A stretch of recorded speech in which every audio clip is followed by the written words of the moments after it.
cancel culture is about canceling. Up yours. Woke moralists. Up yours. This is systematic bullying that's happening. And they believe that Cocaína.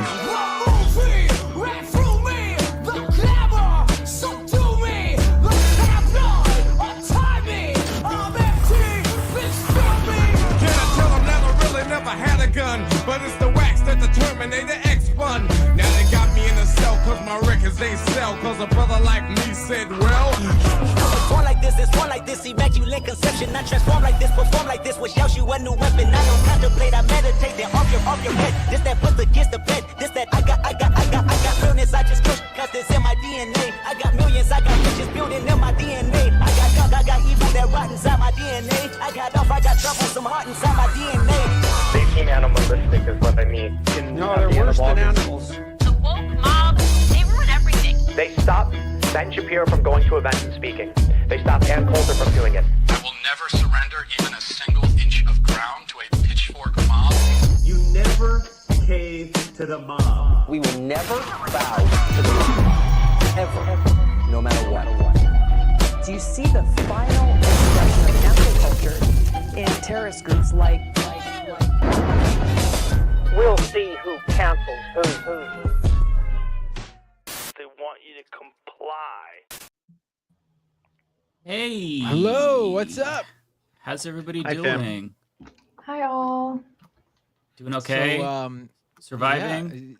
Yeah. Good.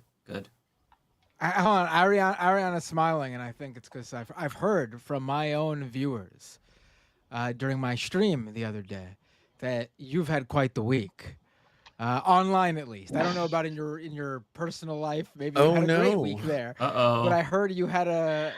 So let's start with that. Why not? I mean, nothing's happening in the world right now. But this does have to do. This wasn't like a personal spat. This was something that has to do with what's going on in the world right now, and they just happened to, come at you. Yeah. Well, okay, chat. Thanks for ratting me out. I was about to go this whole stream not talking about it, but no. I mean, I made a tweet. Long story short, I made a tweet in 2023, before Kamala Harris decided to run and Joe Biden dropped out, and I said that I was not going to vote for Joe Biden. My decision has been made. To this day, hi David, to this day, I still stand by that decision. Like, fuck Joe Biden, rest in piss when you die. I don't give a fuck. I said what I said. But the thing is, when Kamala Harris decided to run after Joe Biden dropped out, I didn't say anything about Kamala Harris because I was like, okay, well, as a person who's bisexual and a woman of color, like, I understand that there's a lot of marginalized communities that feel like they're going to be in danger with a Trump presidency. So I was like, you know what? Let me not try to drag on Kamala Harris too much. I didn't endorse third party. I didn't endorse Donald Trump. I was like, you know what? I'm going to give you guys all the facts. I'm going to tell you guys the harms of the Heritage Foundation, blah, blah, whatever. Anyway, so then fast forward to 2 days ago, I joined a bunch of my other colleagues who are also content creators on Instagram and TikTok mainly, and we called on the Democrats to do something because we feel like they've been very quiet this past week. And this wasn't just me, this was a lot of people doing the same thing, basically saying, hey, Democrats, where the fuck are you? So then, huh? It's like, what are you doing? Fascism's here. Do you not see Right, the same thing everyone else? right, I'm like- in Canada, and I'm like, what the fuck is happening? And like, Yeah. Democrats. Sorry to interrupt, but it's No, it's you're blowing my fine. mind. It's They're blowing just my mind. quiet. They're not saying Yeah. anything. So, Yeah, quiet is putting it very nicely. Yeah. Friendly way of saying it. and I have more to say about that in a second. But basically, I tweeted, I was like, hey, hey, Democrats, where are you? So then this liberal fucking shithead took my 2023 tweet and my tweet calling on Democrats and was like, you voted for this. This was your fault. FAFO. This is what you get. Which is, I was like, okay, dude, like, I was literally at the DNC. You got FAFO'd. I got FAFO'd. Wow. So then I had all of these insane fucking liberals. Like when y'all talk about MAGAs and how there's no. These blue MAGAs. Blue Anon is real. They're bad. So they were like, "You fucking whore, shut the fuck up!" Like all across my Twitter today, it was just like whore, cut. Oh, you're go back to Iran. They're gonna throw you off of a roof because you're bisexual. Like it was all. Oh, you got the roof too? I got the roof so many times. Yeah. No, yeah, roofs are lovely. So I had to make thankfully it didn't. I didn't lose any followers. I put out a statement. All of my followers were like, "Nothing can make us hate you. We love you. We know where you were coming from." Those people aren't real. The Twitter is not real. There are so many bots on there. They manufacture hate. They manufacture back and forths. I wouldn't even like. I wouldn't take anything from what happened. Also, liberals. You know who didn't vote for Joe Biden? Liberals. You liberals vote for Joe Biden, so I don't know what to tell you. But I mean, if you want to get mad, a lot less than last time. If you allow Uncle Mike to offer you some advice, I've been here before, and the only reasonable way to respond is to double down so hard that it makes their head spin. Well, none of those. So not only should you respond by saying that you still would not vote for Joe Biden or Kamala Harris. I did. But you also hope he dies. Like you have to really go further. Damn, I don't want the fucking CIA at my door. No, you're not gonna. You're not making a threat. No. You're not making a threat. You're just saying that you hope that the Lord Jesus brings home one of his angels early. That's it. That's it. I think the best you have way to double down. No, I think the best way to go about it is to just troll them and be like, "Did you vote for Joe Biden in 2024?" And they're gonna give you one of two answers. They're gonna be like, "Yes, I did," and then you got to be like, "You fucking moron! That's why we lost. You were supposed to vote for Kamala Harris." You guys are clearly better at this than I am. And if they say, "No, I didn't vote for Joe Biden because they voted for Kamala Harris," you should be like, "Oh, so you didn't vote for Joe Biden either? Neither did I. We're the same, you know." I love this. I love this Joker energy. I think that the best way to deal with it is just turn off the comments. Turn off replies, turn off comments, and don't even interact. I've been turning off comments on most of my tweets now, and it's fantastic. I tweet whatever the fuck I want, and comments are turned, or it's comments they're on for people I follow. So if you're a sane person, then you could reply. But anyone else, fuck off. I didn't know that you could do that. that. No, I'm doing that too. Yeah, I've been doing that, and it's been so peaceful. It's been so quiet. Wow. I need that hit of the tweet going viral because. The more comments you get, the more the Twitter algorithm goes, "Oh, people want to see this. Let's send it out more." So I don't shut the comments. I just don't read them. Listen, my mental health, I'd rather not, because these people are really deranged. They come at you hard. They try to find out your personal information. They lob every insult that they can at you. And all these people don't even realize that if you took the Jill Steins, the Claudia de la Cruzes, and you added them all together, it still wouldn't have made a difference. And even in the event somebody did vote third party in a swing state, I would not make that decision, and I don't think you would either, but even if that happened, it's incumbent on the politician to mobilize voters and to win those people over. The only time I think it's cool to voter shame is if they literally voted for Donald Trump because he was openly fascistic. So I understand if you're making a lesser of evil vote, but if you don't do that, I just feel like the vote shaming of third party voters and leftists is so it's ass backwards because the onus should be on the politicians every single time. And this is what this is the point I've been trying to make for years. So I mean, if all these liberals, if they're talking about tweets, if they go back to my old videos from 2016, I'm like, fuck Hillary Clinton, the day before the election. And I'm like, I'm voting for Jill. That was my energy. I mean, I've since changed. I am more open to harm reduction and whatnot. But everybody, even the most liberals, the fucking final boss of liberalism, Bill Maher, even he in 2000 voted for Ralph Nader. They all at some point acknowledged that the Democratic Party is not sufficient. They're not left-wing enough. They're not adequately representing the base. And then as they get older, they kind of get more entrenched. But they just have no empathy, and they don't understand why you as a Muslim woman would be disinclined to support an administration that's doing a genocide. If you can't empathize with that, I think you're literally psycho. It's just kind of insane because and it's not just me. I don't know if you guys know Qasim Rashid. He's really big on Twitter. He's great. Yeah, he's great. He's my mentor. But a lot of people who are Muslim and Middle Eastern and spoke out for, against the genocide, we are becoming the blue MAGA scapegoat. And they're like, even Qasim wrote a Substack about it. Like, they're coming after us and they're basically like, it's your fault why Kamala Harris lost. And it's like, no, the reason why Kamala Harris lost is because the Democrats cannot do any critical thinking or do any self-reflection. Like, you guys weren't listening to anyone. You weren't even listening to your own advisors.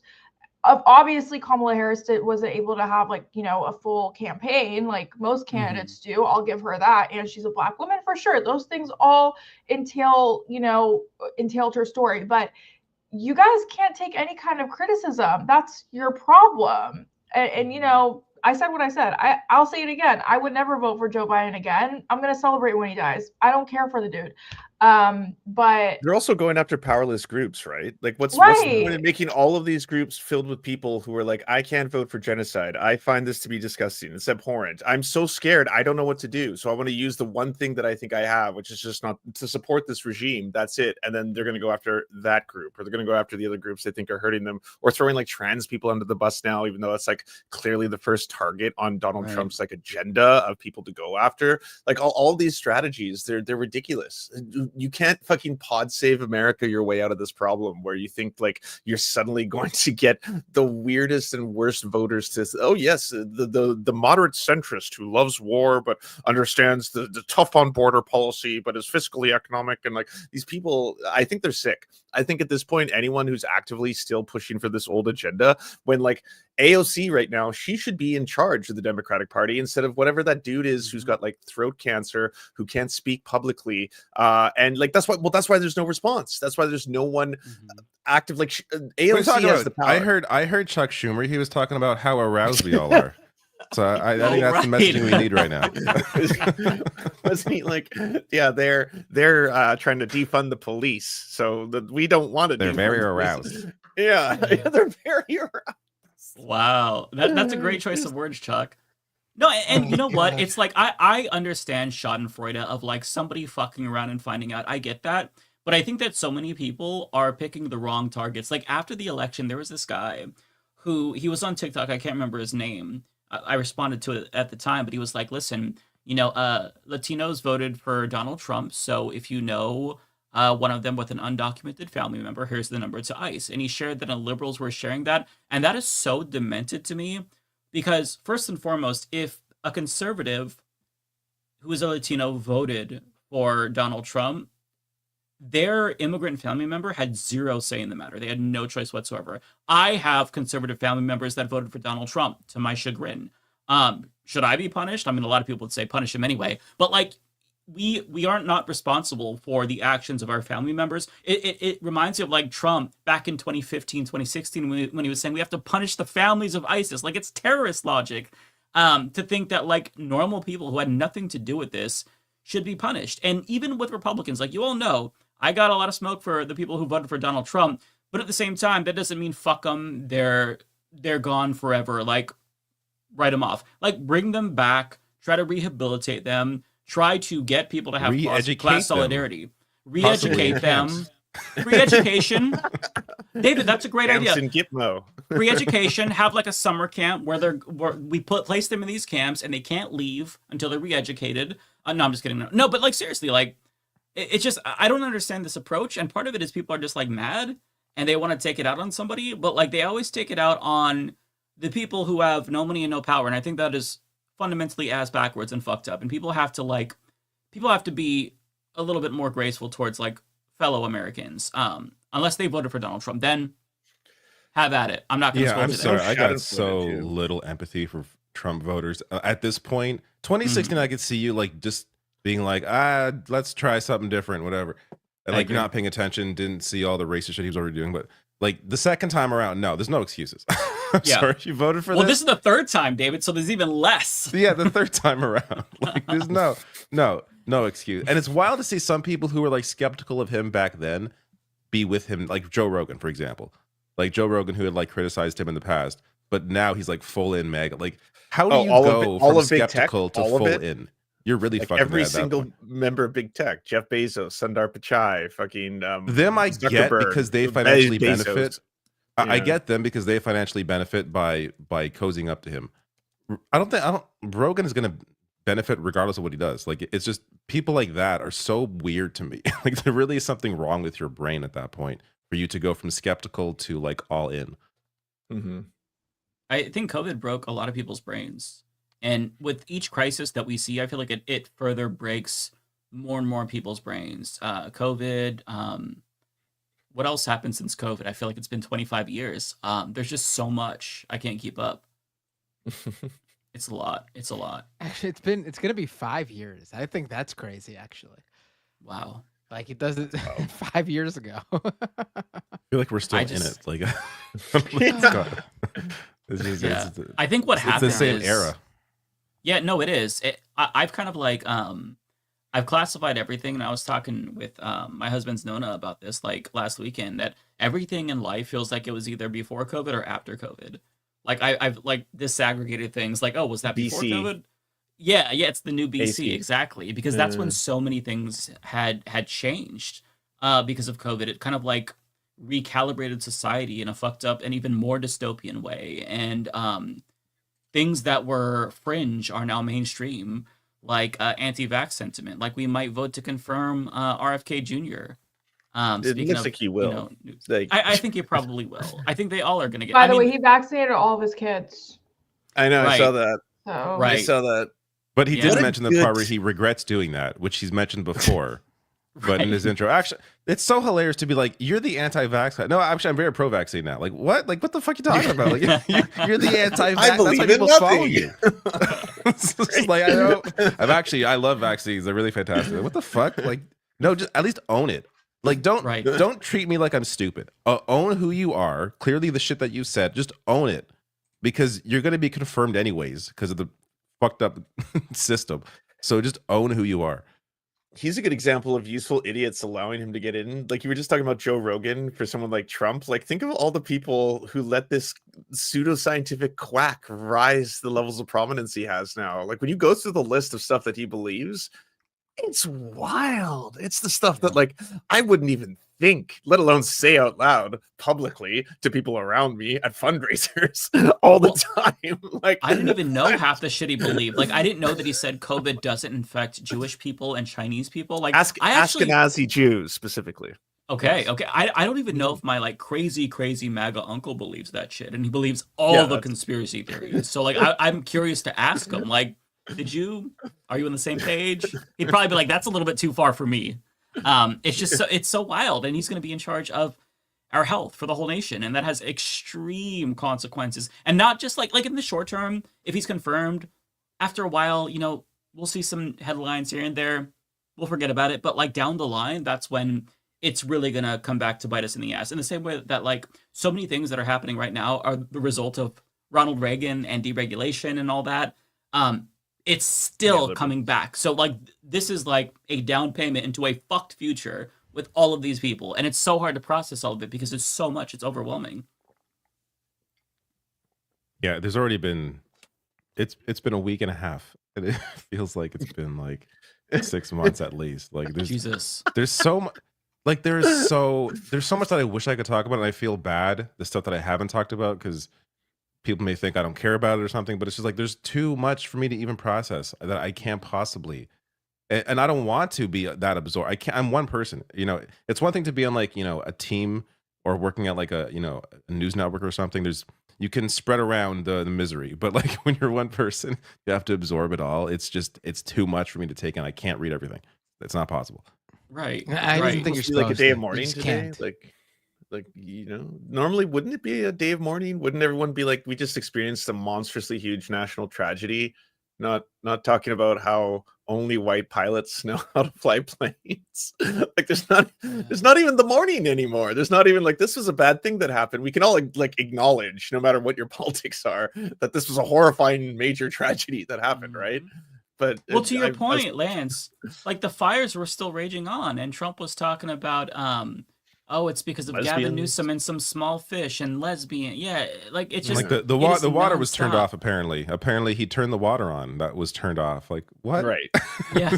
Right. Not to like how about the money for condoms for Hamas that Biden apparently was giving to Hamas for condoms. Oh my god! It's like just insane. There's so much insane for shit. bombs in Hamas, mind you, he missed it. You guys realize he's talking about Gaza in Africa, right?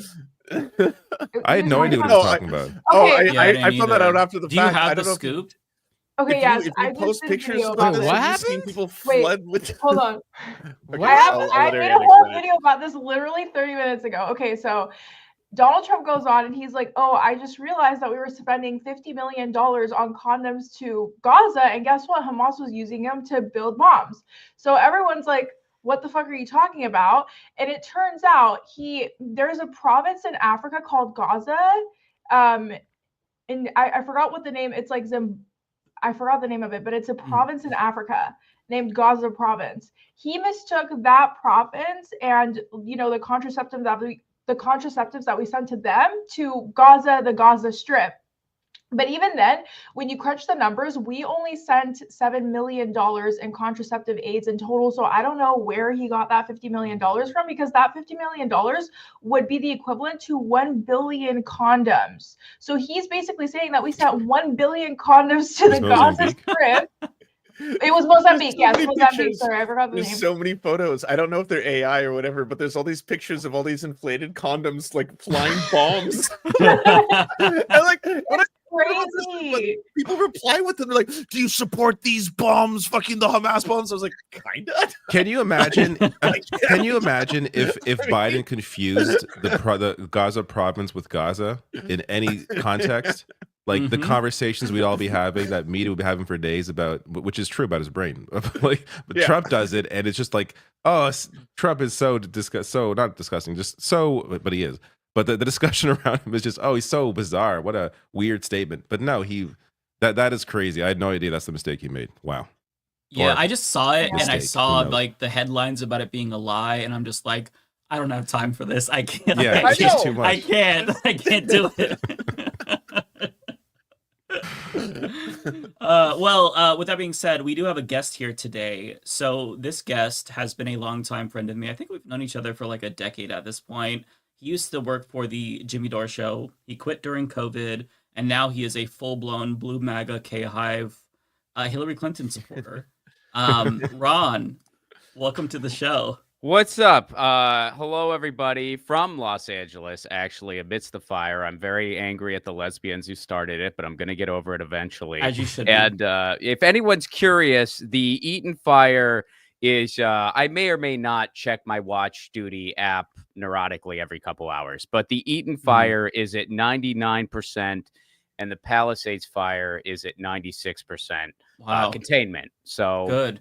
So a little bit, they're getting there. It's been a weird couple weeks, and the fires were very, very, very frustrating. You know how easy it is to be cool if you're a fire? Just be in the right place. That's all you have to do. Just be in the right place. Be on a stove. Be on be amidst a Michelin star chef. And these fires, they really effed it up. They were in all the wrong places. Gavin Newsom and Donald Trump were standing right next to each other in a field. Fires, nowhere to be found. So no friend of mine, none of them. But good to be here. And I'm going to be promoting my movie, which is ironically called 1 Billion Condoms. So thanks for having me. Nice. Perfect nice. timing. Actually, oh wow. Yeah, that's great. That's great. Now, when we're talking about 1 billion condoms, are we saying 500 million are ribbed, the other 500 million are not ribbed, or 250,000 extra large, pre-lubricated, numbing? Hey, like, what are we talking about? Dad is watching this chat. Oh, that's right. I'm so sorry. Oh my god. I always Way to forget go, about Mike. that. I know. Like, my mom will like sometimes say, "Oh yeah, I watched your show," and like I'll probably be talking about like wanting somebody to die when she chimes in. I'm like, "Sorry, mom." Yeah, there's not a lot of PG sections. No, it's not really a PG show. Yeah. I blame Matt for that. because I take no responsibility like a Republican. Yeah. Sorry. But Okay, Ron, how what's have the you movie been? about? Can you explain? Yeah, the tell us billions about of your movie. condoms? I saw the movie, by the way. You saw the movie. I got a private well, not a private screening, but like an exclusive screening with a few people. I thought it was awesome. Like the fact that you put together a whole ass movie and it was damn good, genuinely like super impressive. Well, thank you very much. Yeah, my movie is called Left at Wall. It is out now. You can get it on Apple TV. You can get it on Google Play. You can get it on YouTube Movies. So you don't even need to leave YouTube to see it. And it'll be and it's on Xbox. Then you can buy it on DVD for people who like the physical media. It's on Xbox too. And yeah, it's on the Xbox thing where Nice. you get your movies. Okay. And it's on like cable on demand and stuff like that too. But that's just like typing it on your smart TV. But it's a comedy loosely based on the GameStop thing that happened a few years back. And we were actually, before Dumb Money, they never reached out to us because our movie's totally fictional and a fake story, and theirs was not. So they were probably pretty different. So they never reached out to us. But yeah, it's a comedy about family, but it's under the backdrop about that situation. And it's a really fun cast for any comedy and podcast fans. The Dollop guys are in it. Gareth Reynolds plays my brother.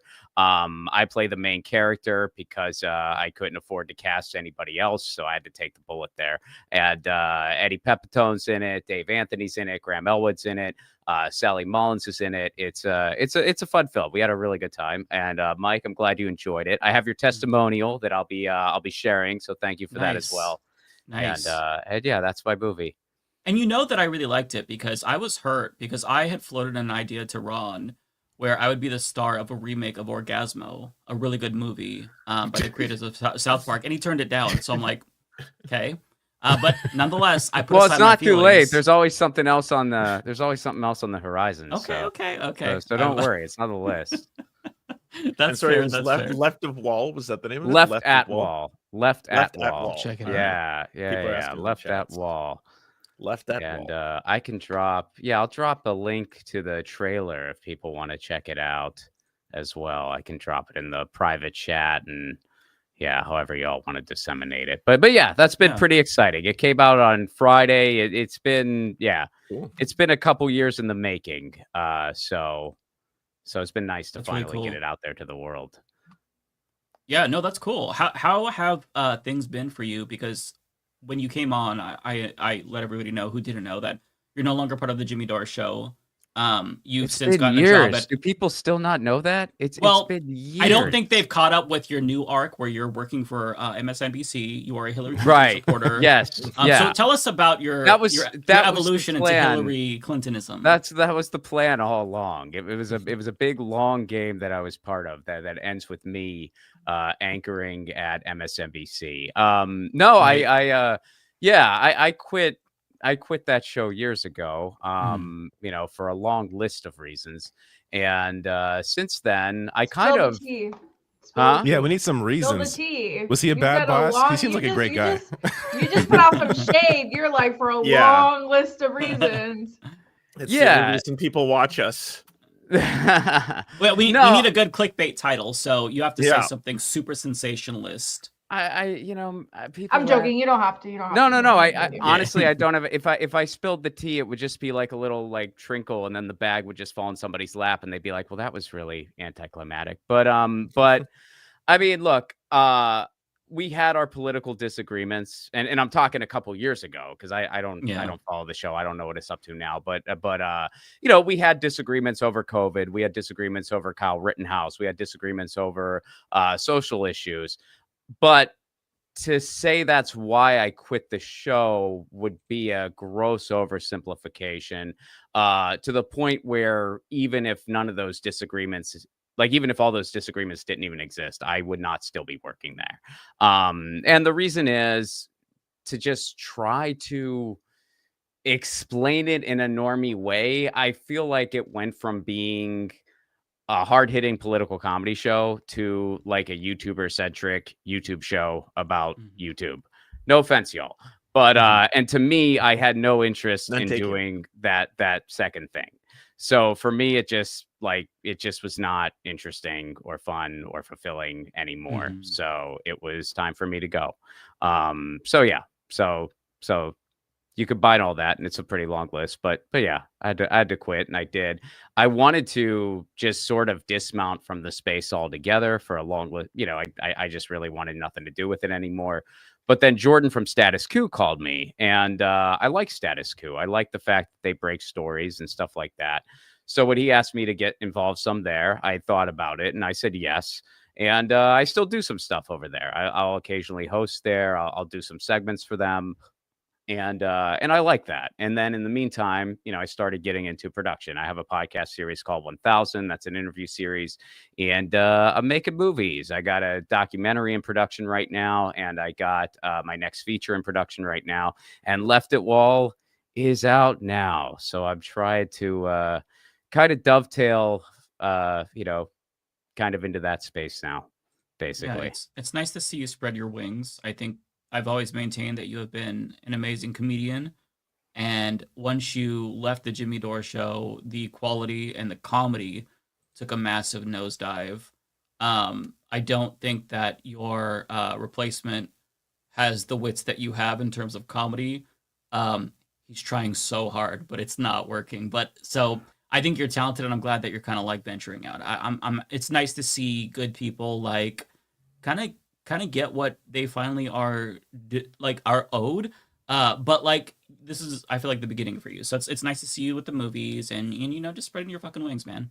Well, that's kind of you say. And David, we can address the elephant in the room. It's ironic. I was with my editor yesterday. We were working on some stuff, and he, prior to us working together, he was watching some of the videos on, I think it was on RFK's charade. Yeah, which, by the way, if that's on the docket to talk about, I'm down. I might throw something. I would love to hear your thoughts about RFK, actually. Oh my God. But anyway, the video he was watching happened to be one of yours. And I noticed, I was like, man, it's ironic you're watching that guy. I think he's still mad at me.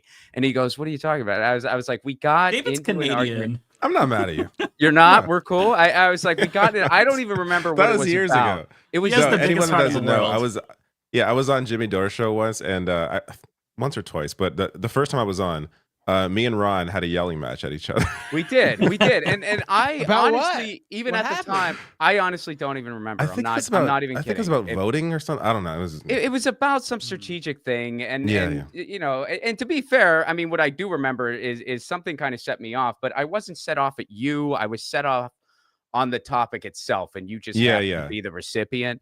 But I remember the next, like, people react very amazingly to those type of things. I mean, I remember I got emails. I don't know what you got, but I got emails of people were asking me if I was okay. Like as if we stabbed each other. They were like, I was like, I had a more heated conversation with my dad like the other day. What do you mean, am I okay? Like I don't know. Maybe I'm a cliche Italian American. We all just kind of yell at each other occasionally. But like, I'm fine. I'm sure he is too.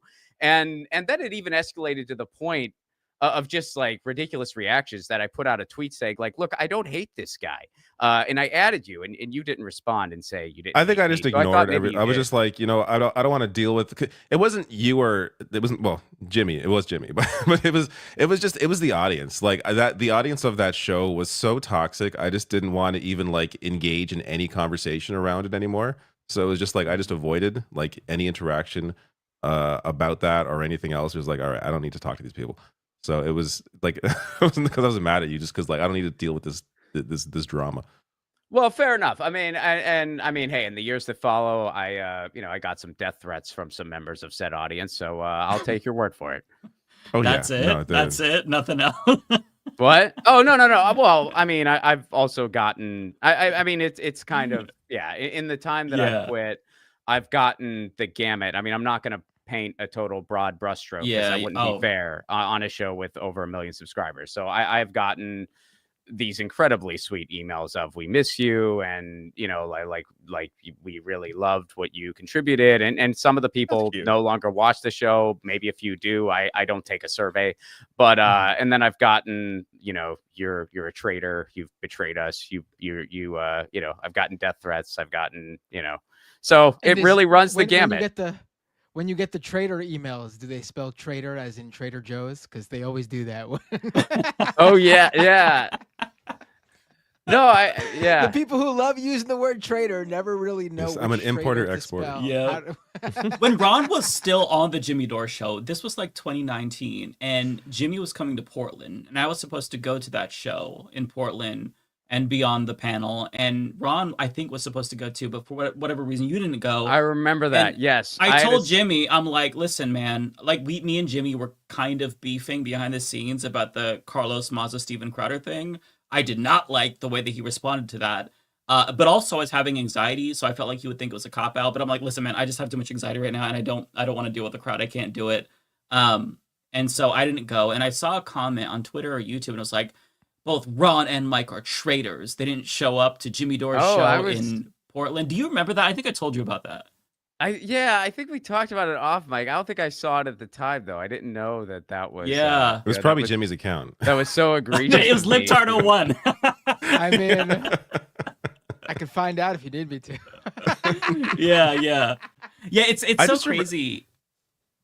I was going to say, I just remember that the last time I actually watched Jimmy Dore's show, like there was a slow drop off, but like the last time I was like, all right, I can't watch that anymore. Is the time I saw him yelling at his wife during a live stream. Like, this is so weird and awkward and disgusting, and I'm never tuning in again. Goodbye. Yeah. That was like, it was so wild. Like, wow, how do you treat people that work for you? Not to mention your wife. Like, Christ. It's a major red flag. Yeah, it's funny. This is bringing up all the old memories of like the Jimmy Dore / Sam Cedar debate in like 2017. I remember before I really like got super into Majority Report and Michael Brooks, I was on Progressive Voices show when I was kind of first blowing up, and he was doing interviews, and he was like, so what is your take on the Sam Cedar versus Jimmy Dore beef? And I'm like, well, I'm on Team Jimmy, of course, because I knew Jimmy Dore, and I'm like, but I will say I'm a huge fan of Matt Bender. I think he's hilarious. Yes, that was like my one. No, I literally said that. You can go back and watch it. And I was like, I love. Wow. Yeah, no, I actually said that. And then through like your commentary, I found Michael Brooks after that, and I'm like, oh shit, Jimmy Dore is like wrong about everything. So then I flipped. But yeah, it's funny how there's like all these old like beefs, and you could relive them all through like the Progressive Voice channel, and it's so funny. Like he documented all of this, and now the Vanguard is documenting all of this. Wow.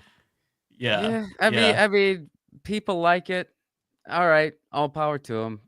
I mean, I kept it at arm's length then. I keep it further from arm's length now, and that's just that's just the way it goes. Like I'm just like, whatever, And again, like that kind of goes into why I quit. I like. Well, yeah. I mean, I like talking about actual things and issues and stuff that's really going on, and I just it got to the point where I'm like, okay, I just don't care what Ryan Grimm tweeted today. I just like I just don't care. I mean, so sometimes the guy tweets some stuff that I find a little off-putting and annoying. Sometimes I agree with him. That's life. I don't think it's that interesting to talk about. He had a weird obsession with Ryan. I don't know what was up with that. Although I will. Bizarre. I don't. And by the way, like I'm not saying I agree with everything the guy does, but it's it's like you obsessed so much over Ryan Grimm of all people. Like, what? Like, why? he's not really like out of anyone you could think of to be like to hate. Ryan Grimm is just so like he's just a normal person. Like, yeah, there's not really a lot offensive about him. Although to give Jimmy Dore credit, which I never have to do, but I will. It did make me LOL the first time I heard him say that Ryan Grimm did a grim job. About some story. I'm like, okay, a little bit. Wow. I'm starting to get the Jimmy Dore audience now that Mike said that. Well, we can. No, I mean, honestly, I don't really have much to say about Jimmy Dore nowadays because he's sort of like I'm sure his channel is still immensely popular among its subscribers because he's got 1 million followers. Actually, no.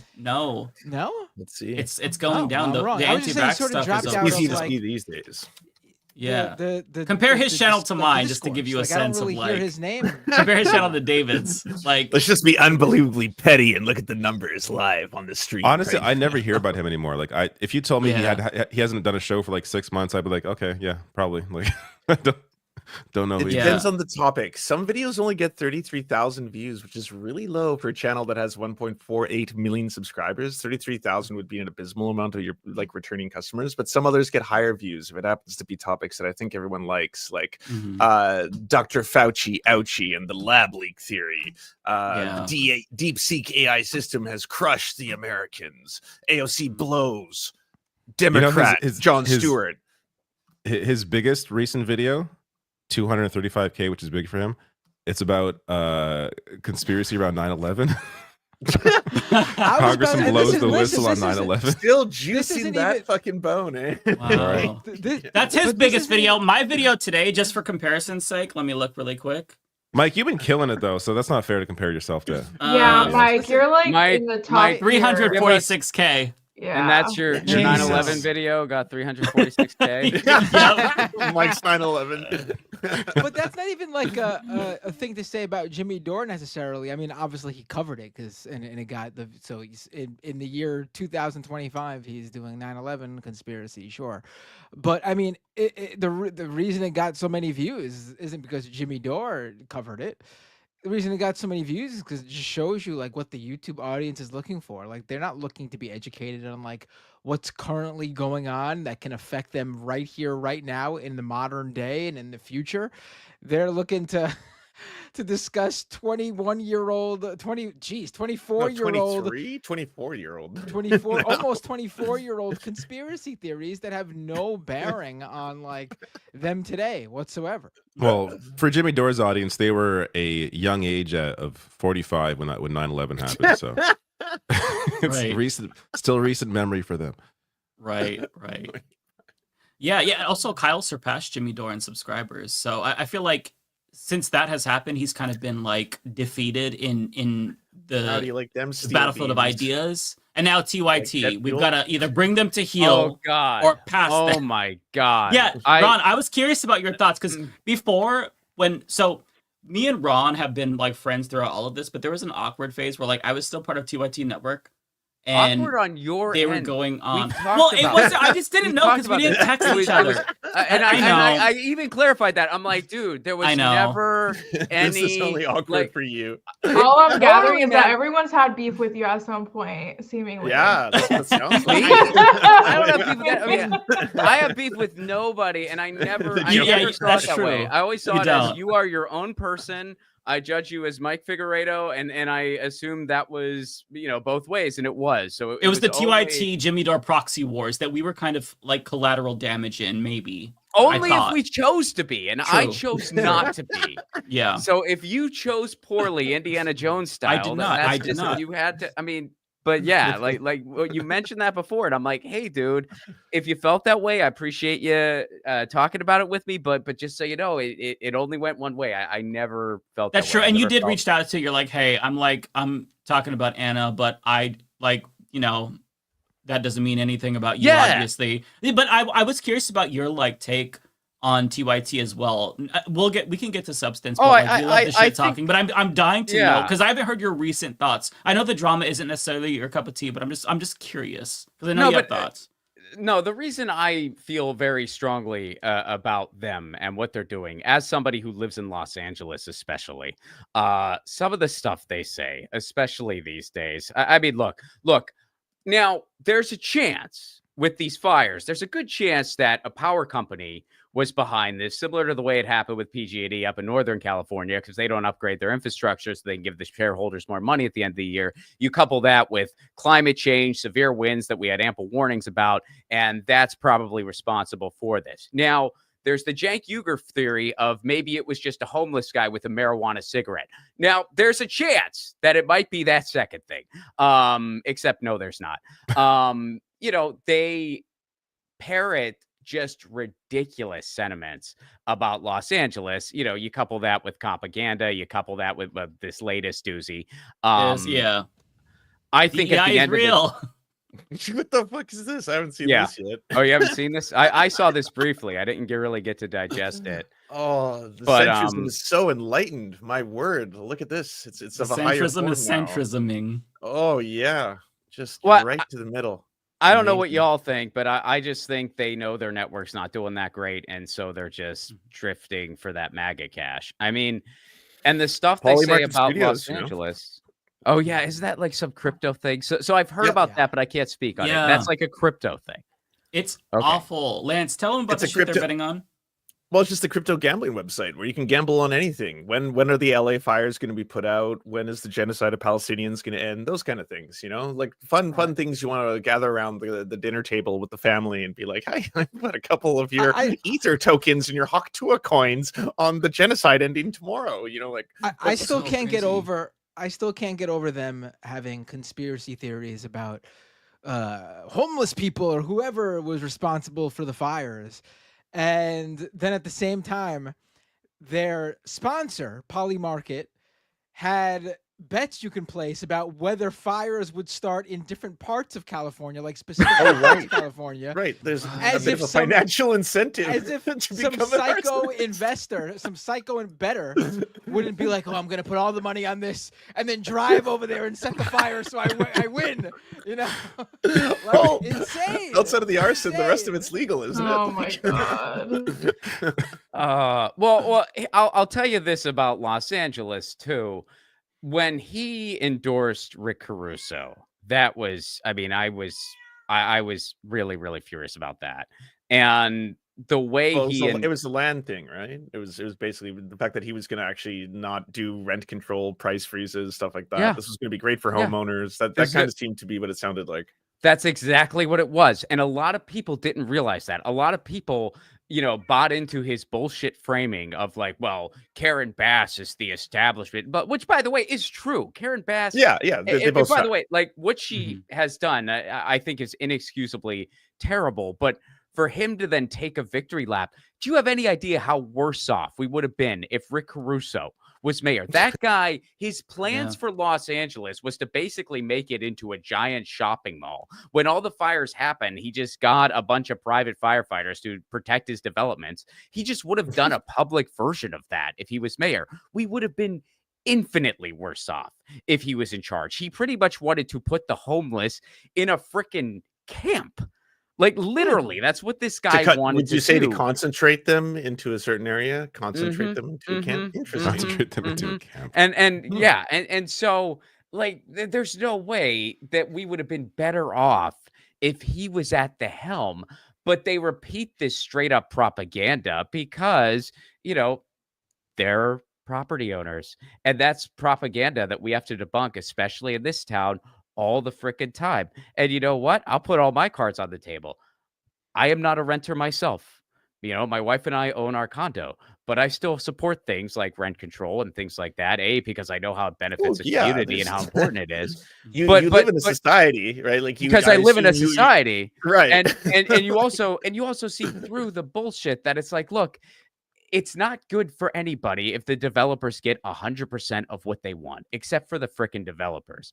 So for him to parrot that bullshit was just infuriating. It's either, hey, you don't know how local politics work at all, so you shouldn't talk about it, or B, you're just parroting a bunch of bullshit because you really want to help out your tax bracket the most. And I'm thinking it's the latter because the dude frickin' went to Penn, so he knows better.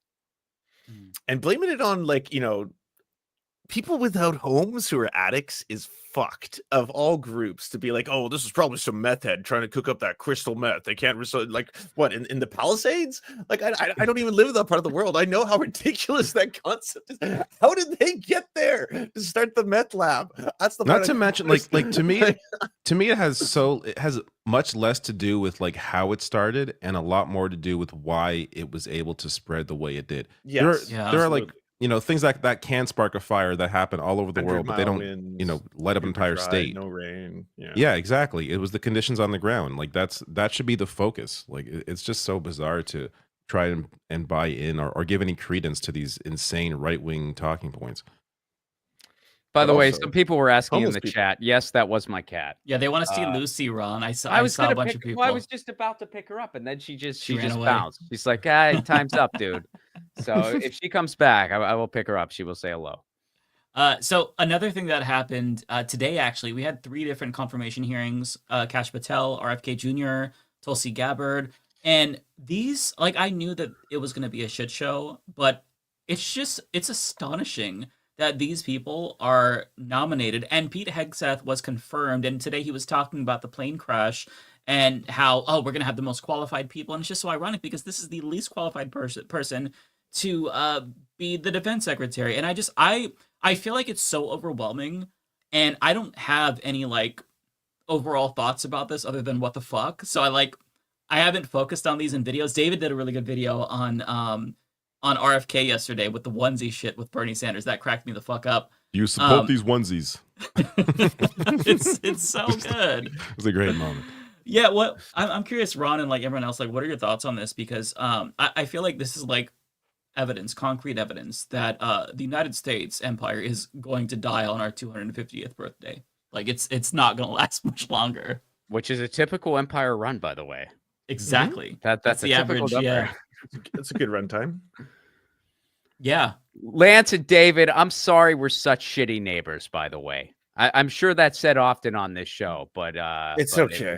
It might not be said often enough. I've Not got that shitty y'all neighbors are right perfect, beside by me. the way. Y'all have your own issues, but No, we have issues. But we are a shitty. I'm right beside Alberta. It's a shittier neighbor, even though they're Canadian, than the U.S. is just to the south of me. Like the entire West Coast, everywhere from like Washington to Oregon to California, they're all super awesome. Oh, the West Like, Coast is actually, great. yeah, the West Coast is amazing. But, like, Vancouver's Alberta one of my sucks. favorite cities. I that's love great. Vancouver so much. If it was That was not only- pretty much as expensive as Los Angeles, I would consider trying to get up there. It's worse now. Oh, it's so ridiculous expensive. Up $2 there. million like 1-bedroom condos, and you're like, that's Jesus, insane. It's nuts. It's what nuts. the fuck? It's not, and I love Toronto too. I mean, that's what is it? Rogers Stadium is one of the best venues to see. I still call it hockey. Sky Dome, but yes, you can call it Rogers Stadium. Well, all right, fair enough. Yeah, I don't know what, but because that's the big cable company, right? Like that's basically your guys'. We got like basically 3 companies in a trench coat like run this country here, but yes, it's one of the big ones. Yeah, and you had a shot at municipal broadband, and I think they kind of like fucked it for y'all. I don't know. I remember reading about that a little bit when it happened. But, yeah, I may have forgot that story, but yeah, I'm sure that any opportunity for them to snuff out something like that, they're gonna make sure that does not exist here. Well, I mean, it is an excellent venue to see a hockey game. I know that y'all struggle getting a team to watch, but the venue itself is a phenomenal place to watch hockey. One of my favorites, my favorite that I've ever been to. Unfortunately, it's just as expensive to live in Toronto as Vancouver, if not more so. I'm not sure which is more expensive, but they kind of trade places back and forth. We have the most expensive housing in Canada and almost closest to the most in the world. But I think the like day-to-day food expenses, like food is cheaper in Toronto. I think overall, it makes the cost of living lower. Rents are higher here. Okay. I think it'd be the other way because you can grow more shit in Vancouver, can't you? I don't know. Yeah. I mean, if people are going to live off the land, power to them. At this point, farm to table, baby, go for it. Oh, speaking of Canada, I was curious to get the Canadians' thoughts on the election because David, your video on the poll showing that the Conservative Party is actually down and the Liberals are up since Trudeau has resigned. That actually gave me a lot of hope. Well, I will say it's early movement. There is polling showing that. I want to be clear. Conservatives are still leading, but they go to 338. If you go to 338, it's copium, and I hate to be the bearer of bad news. Is it really? They still are poised if an election was held today to win a majority by a huge amount. Like, it's beyond the margin of error. Like, but in terms of early trends from new polls coming out, like 338 takes in all polls, like older polls as well. In terms of like newer polls coming out, it is showing the trend shifting. But as I said in my video, like we're gonna, this is early data. We have to see how it's going to continue. But part of that, like people, is a combination of Trudeau saying he's going to be he's stepping down for a leadership race, as well as the first week of Trump just being completely fucking insane, and Poilievre, the conservative leader, not having a really good response to that. Whereas there's been more of a response from the Liberals and the NDP. So like we're gonna have to like the. It is insane one of the wild things about it is insane that the response from the leading conservative guy who wants to run Canada to Trump wanting to literally take over Canada, making a part of the U.S. was just like, I respect Trump very much, but Canada is Canada. Like, what a Yeah, little it's just bitch. He said What a little he's got an so America cucked. first agenda. Yeah. I've got a Canada first agenda. He can do his, we'll do ours. Yeah, Yeah. it's so cucked. Like he is his one of his biggest. All of our politicians suck in that regard. Everyone. Danielle Smith went to Mar-a-Lago. She bent Danielle the knee. Smith She is- straight up like, we have to give Trump everything he wants. We cannot cut off the power. Everything Daddy wants, give him his juice. Like, To be the whole fair, thing is she's just only ridiculous. the one premier that did that. The other conservative premiers are all actually standing with the Canada First Trudeau approach. But Such an easy win. You would have won the I know. election if you were I just know. like, if you were just like, Nationalism and "Like, patriotism are the easiest things in Trump politics." Can take Canada from Yeah. my cold dead hands, and then Yeah, right, it would be and then, so- and I then know. go Dude, right it's into so infuriating. Oh, Canada! Like, just go It's what Claudia full-blown Sheinbaum did, crazy and she's doing Canadian. it well. Everyone's like, "Oh my Right. god, my queen. Like I can't believe this." She's like, "Go fuck yourselves. You give us And all the the- illegal guns. You give us crime.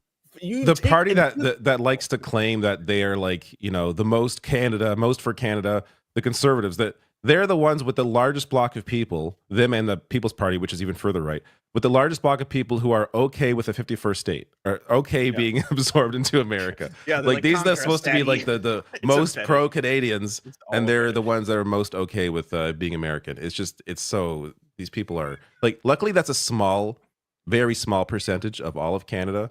I think most Canadians are not down that path.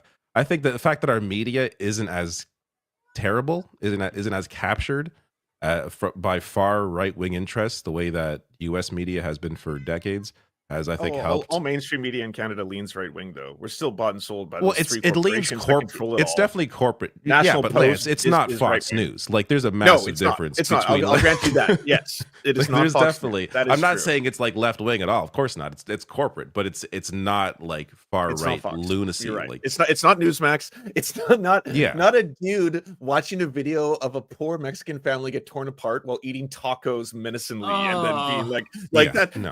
That's not a comic book. That's real life. That's me being like, holy shit. Damn.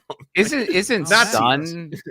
Isn't there like Sun or something? And that's y'all's Fox News. Is that Yeah, a Toronto thing? Sun does right wing, Okay. but they don't have a TV show anymore. They used to. yeah, they used to have now Sun News, and that was shuttered. It just bombed, and so there's basically Rebel Media, which is like where you get Lauren Southern and Gavin McInnes and all those other people who have fallen from grace, who started the Proud Boys that America gets to deal with. We think of the terrorist orgs, and y'all have to deal with them over there. It's like what you guys do to us with your music. You're like, well, I know. Nickelback happened here, but now it's your problem. Enjoy. One thing you did give us back Drake though, so there's that. So Yeah, that's that right. was a cultural exchange. You're welcome. Take them. Yeah, I know. You forced us to take Drake back in shame. The one thing I was going to mention as well with Polyev is that one of his big supporters right now is Elon Musk. So like Polyev can't claim to be someone who's going to be able to stand strong to Trump when Elon Musk is retweeting your videos and like praising you. Like this, I think that point needs to be hammered home a lot leading up to an election, is just, you cannot trust this guy with anything. He still won't get a security clearance, and which is very bizarre. It like the thinking behind that is, the less he knows, the more he's able to basically put out his own propaganda without having to. You should clarify for American viewers who don't understand. If you happen to be the leader of a political party in Canada, you can apply for security clearance to see sensitive information about things that might concern like the national security, because Parliament has to be able to debate it. So you can actually apply for that if you are the leader of a major political party. The reason why you wouldn't is if you have anything to hide, because they do a very thorough background check when you get the security clearance. It's kind of like CSIS, the equivalent of like the CIA and the FBI looking into you and shit. So yeah, he's either he refusing wants to hide, or the other theory is that Yeah. he doesn't want that knowledge, so that he's able to do whatever propaganda he wants without him, I guess, being in a weird position where he has to lie or something like that. That I guess is the other, I don't know, but potential reason for why he doesn't want to get it. But regardless, this is a guy he's been in Parliament his entire life, since his early 20s. He's I think 40 now, and someone he'll complain about career politicians, but he is one. somebody who claims he's for the working class, but he has spent his entire career working on behalf of massive corporations and against unions, has voted against abortion bills, voted against gay marriage, even though his dad is gay. Like, you can go on and on and on and on with this shit. Like, what? Yeah, I didn't know that. Yeah. He is voted against cannabis legalization. Like, anything that is good that has happened in Canada, he's voted against it because he's been part of the Conservative Party for his entire life. So it's been wild to see him and his makeover. Like, go back and look at images of him from like 5 years ago. He looks like Milhouse. Now he's like, the glasses are gone. He's beefed up. Like, it's just like, yeah, they definitely he Max and became a Chad. Oh yeah, yeah. These are the same guys that try to make fun of Trudeau for being like, oh, he's a celebrity, whatever. Like, just look what you're doing. Like, you're beefing up now. Like, give me a break. So it's so crazy. Oh, Canada, I'm holding out so much hope because if, things go south, I do plan to seek asylum in your country. So please, let's. I would apply now. Let's not You're not go south. You could actually, as a refugee, you could do that. You could apply as an LGBTQ plus refugee now. By the time Pierre gets into power, I could see him cutting a lot of those programs. He's the first politician to go on national television and basically be openly disparaging towards LGBTQ plus people in Canada, like just openly on TV since we had black and white television. He's the first one. Like, I was looking it up. No kidding. Even the older conservatives who were like, love is between a man and a woman, they weren't doing that on TV or the radio. But he just went on national television and was like, there's only two genders. If you know of a third gender, I'd like to hear about it. Tell me about what is the third gender? Like, we don't get that. Like, that's new. That's definitely like something like, holy shit, I haven't seen that before. He's a hog. He's an American hog. Welcome. It's one of America's finest exports. Yeah, big transphobia. I think that what I'm gonna do. That was the UK's finest export. I think I'm just gonna jump the border and hope nobody notices me. And if I bump into somebody, I'm gonna be like, oh, sorry. Yeah. They'll never fucking know. Like, how are they gonna know? So I mean, I'm admitting now, but I'll delete this by then. Do you have any American tattoos that'll give you away? No. Oh no, I would never tattoo this country on me. Just very like nerdy alien tattoos. Various arts. So no, I could get a Canadian tattoo though. There you go. Maybe that would help. Mm-hmm. Yeah. We are taught to say that that's where we're from when we go abroad. Right. Like, we're told to say, hey, if you, especially during the Iraq years, people would be like, hey, if you want to maybe be liked more, say you're from Canada instead of telling the truth. So I definitely said I was from Canada a couple times and just, picked a city, I mean, Edmonton, Toronto, any city with a hockey team, I would just sort of rattle off and hope they didn't have any specifics. Yeah, the problem is if you run into a Canadian, then you got to explain yourself. You got. I'd be honest then. I'd be like, yeah, no, I'm your neighbor. Sorry about that. But if you run into a Canadian, I didn't vote for him. I thought about this actually. If you run into a Canadian, you just start crying and they'll apologize immediately and drop the conversation because they're very polite. So that's the way to kind of subvert that. And, it's not just the news. It's you have to say Z instead of Z. It's little things. I picked up on all the nuances. You motherfuckers are not going to be able to detect me. I'm sorry. You see somebody with a shaved beard? Shave the beard, dye the hair. No, I think this video that's being streamed to thousands of people might give you up. They're not going to find me. They're not going to find me. Wait, we're streaming? Oh my god. So I watching RFK was beyond painful, I thought. And Yes. I think what is Yeah. especially frightening to me is we're living in this weird tribal era where I think a lot of people, they have this bizarre mentality of the enemy of my enemy must be my friend. And that's not how life works. You're taught that life's more complicated like that, presumably in frickin' middle school. But I guess some people never got the message. But, because I was tweeting about it because I think he's a dangerous lunatic because he is. And, some people be like, oh, so do you like Big Pharma? It's like, of course not. God. But first of all, couple steps here. A, I don't like Big Pharma, but B, I know what Big Pharma actually is because I feel like a lot of people don't. Here's the best way to simplify it. Big Pharma is not the EpiPen. Big Pharma is the EpiPen costing $600 and more. That's big frickin' pharma. Yeah. And if you think RFK would do anything about that, you're in a frickin' dream world. And you know, you look at what this guy wants to do, what he's been about his entire career, and then he's called on it, and he's got nothing to frickin' say. He couldn't defend himself. He was caught in a corner. Michael Bennett put him in his place. Michael Bennett owned him. And then Michael Bennett went on to have some nationalist warmongering bullshit with Tulsi Gabbard. But he had a frickin' moment with RFK, and RFK just had nothing because at the end of the day, this is a guy who was born on third base with the bases loaded. And the batter got hit with a frickin' pitch. All he had to do was walk home, and he tripped and fell in the middle of the run and onto a heroin needle or whatever it is he did. And he, all of his stories are just, I'm a rich guy who never had consequences in my life. That's all of his stories. They were so bizarre. Even Roseanne was creeped out.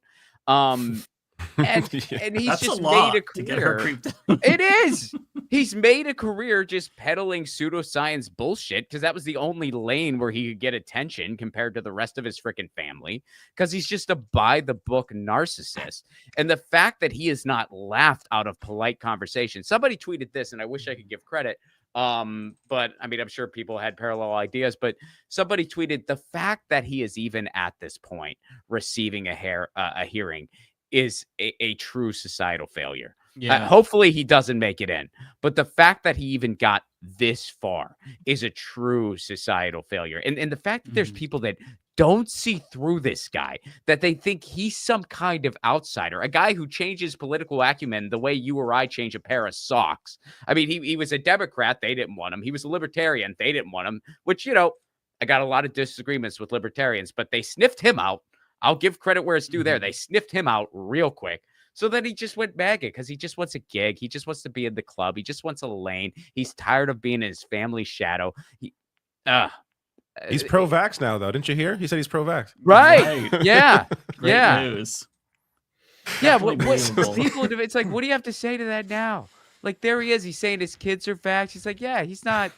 He's got nothing. All he has is a onesie and a book to sell you. That's all he's got. What's the worst he's going to be capable of doing once he comes to power? Like, if he actually goes for like attacking, like I can't see him going after the 8 or 9 major food manufacturers that produce all the food America consumes. Like, he's not going to take them to task. They're way too powerful. They're way too rich. He's not going to regulate the amount of addictive properties you can put in those foods because they will you're fucking with the bag at that point. So I don't see what angle he actually goes for. Like, deregulate the meat industry, allow everyone to drink pasteurized worm milk. Like, is that the next phase? Like, by the way, great idea right about now with the bird flu around and we're not getting any information about it because he throws the health agencies spreading information.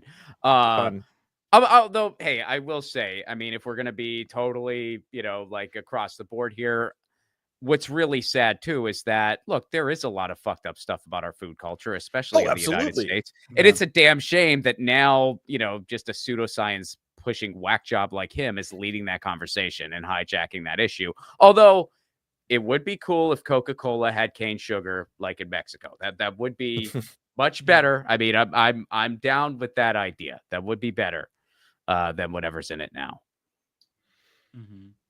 But it's like you were talking about how people say, are you into big pharma just because you criticize someone who criticizes big pharma? In both cases, in that or the way food is mass manufactured, you get it. Like, you understand that it would be great actually if he was capable of reducing the amount of sodium, fats, sugars in mainstream processed foods. That'll benefit everybody if they did that.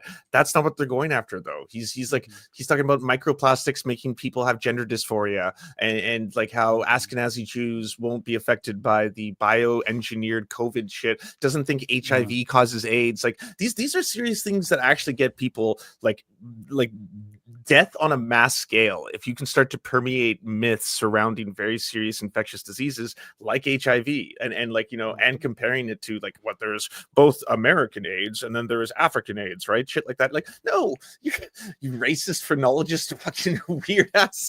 No, we like in the year of our Lord 2025, we shouldn't have to deal with this, let alone like a whole country.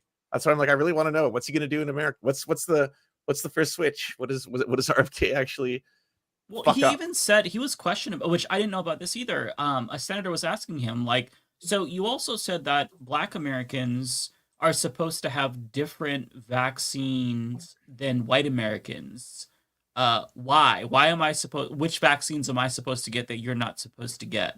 I'm just curious. And like the way he was saying it, made no sense whatsoever. And he was like, he said like capital B, Blacks are supposed to get this and that. Like I can't do the voice, but like.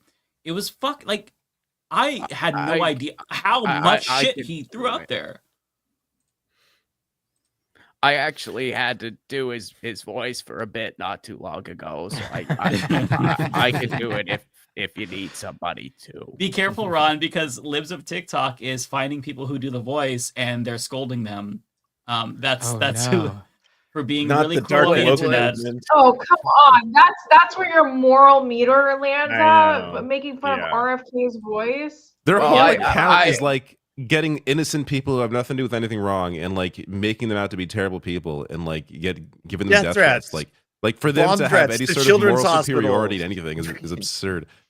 Well, I have a message for Libs of TikTok that I'm at the age where a lot of important people in my life are having children, and I'm worried they might not be able to get the polio vaccine because RFK is a fucking lunatic. So if you have a problem with me doing the voice, you can go fuck yourself sideways.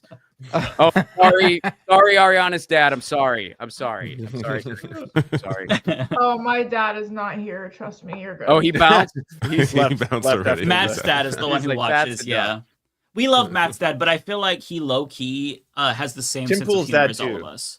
Yeah, Tim Pool's dad is actually really cool. Tim's dad watches us too. Yeah, really? Wow, this is wild. Wait, yeah. And he engages in the he's chat. He's a long-time fan, and he engages in chat. He watches a lot of our independent streams. He is a long-running fan. Yeah. Tim Pool's dad watches us more than my family watches me. So, challenge to my family. Yeah. Get on Tim Pool's dad's level. Absolutely. Yeah. Tim Pool's dad. Can I call you dad? Is that no? Okay. Yeah. No. It's so scary that this is happening because the amount of damage that he actually can do, even just like with regard to vaccines, it is frightening. And this whole like the defense of, oh, you're a big pharma shill if you don't like him. I mean, like, okay, if you really don't want to be the purist, then not a big pharma shill. Next time you get a headache, don't you dare take a Tylenol. Next time you get hives, don't take a fucking Benadryl. You tough that shit out and start praying, okay? Otherwise, you're a big pharma shill. You're giving money to all these giant pharmaceutical companies. Like, get real. Like, it's so Mike, some of them are actually like that, though. That's fair. I mean, that's fair. That's what's right. There's a portion of those people that are actually are like that, but it's not most of them. Yeah. I don't know what to say about this. I feel like most of them are going to be confirmed. Has any of them, like any of the real crazies, been rejected yet? We've got Kristi Noem, dog killer. We've got Pete Hegseth. Who else got confirmed that was crazy? Elise Stefanik. Mike Huckabee's ambassador, but like he literally believes that Israel needs to have control of all of Palestine so the Jesus can come back. Like he literally is on that level. So I just feel like there's no fucking brakes on the car anymore. Well, no one can stop them, right? You would need a defector. Right. You'd need a Republican to effectively walk across the aisle or abstain, because otherwise, Mitch McConnell has done it. Mitch McConnell did it. Mitch McConnell was a defector. Mitch McConnell joined Collins and Murkowski as one of just 3 Republicans to vote against Hegseth. Did he know where he was standing, though? I don't think so. I'm chalking that one up to him pushing the wrong button. Welcome to the resistance, Mitch. Yeah. At this point, he released. Now I don't have any proof he wrote it, but he released a whole statement on why he voted against Hegseth. Oh, I think that was just a cover up after the fact. Just he's just sitting there doing. And it's believed that he's going to vote against RFK Jr. too, because Mitch McConnell had polio as a kid, so he's very pro. All right, hey, pro-vaccine. Never too late to start trying to undo some of a lifelong of making other human beings suffer for a living and getting off to their misery. This guy that helped give birth to like Trump. Like, yes, he's the precursor to all and of no this one shit. ever working together again. Like Obama made the mistake of, hey, by the way, why don't I invite some Republicans in for a conversation surrounding healthcare? And then boom, he invented the entire future paradox of like, we just fight each other. The Democrats want decorum, and we want to consume society. We want to eat people's flesh. So that's the spiral for eternity. Awesome. Yeah, I love how on his deathbed now he's like, hey, we should not embolden Donald Trump, when he wrote a book on the long game to embolden Donald Trump. It's just so frustrating. I hate all of these people so much. Even when they finally come to the right conclusion, it's always on their deathbed. John McCain, he voted to save Obamacare and then died. Like, they do one good thing, they leave us with one small thing, and then they die. It's like, what if? And the reason he did during it was your life more you of an F find to God? Trump than anything. You know what I think think it more of an is? F you to Trump than anything. I think a lot of those people, they're still scared because a lot of those people are very religious. So I think they're still scared of going to hell. Because I mean, back in the day, we need to haunt them. We need to haunt them all the time. We need to put resources into haunting them. People have to like hide behind desks and be like, "Oh, the voice of Christmas past" and shit. I'm serious. If that's what it takes, if it takes them to change their worldview and actually make the world a better place, if they need to believe in fairy tales, I am fine with that. Let's do that. We need to put on let's theater kids our way into a better future here. Well, that's how it would work back in the day. Like they would, like Andrew Carnegie gave a bunch of libraries and shit because he said, well, I'm gonna die soon and I might go to hell, I think. So let me give a bunch of stuff away. That was how, and now I don't think Elon Musk is scared of going to hell, or Bezos or any of them. So I don't know. It's a new era. They're gonna buy it. They're gonna buy it. That's true. They're gonna buy hell. They're gonna colonize the it. temperature. They're gonna colonize hell. They're gonna colonize hell. Already colonizing hell, just behind the scenes. That's what they can't talk about. All their sycophants are in hell, so they want to go there. And maybe we should actually start going to church and get our lives right with Jesus, or whatever we believe in. Wherever they are gonna go, I want to go the opposite. If they're going to heaven, I'll go to hell. Just pick one, and then I'll do the opposite. I just can't. I'm surprised no one's mentioned we're in hell. This is hell. We are in it. Right. This is it. At some point, we all died. Maybe it was during COVID, and this is hell. This is eternity. Maybe that makes sense. What do y'all think of Gabbard's? What's the situation with Tulsi Gabbard? Because I feel like there's still a lot of people who don't like her. It's funny because if she does end up actually being one of the few Trump picks to lose, it's gonna be because of her one good opinion on Edward Snowden. Right. Oh yeah, that was the most out of all. Which he took back today. So I mean, did she really? Yeah. Yes, of course. They're all doing it. They're all doing whatever they can. You can't apply for that position and also. Did she call him a traitor? An enemy to the U.S. Well, I think she didn't answer, right? Like she didn't give a direct answer one way or another. She said that. So she was asked, would she consider a pardon or whatever, and she said that she would not visit that topic. That she would not do that. No. Shocker.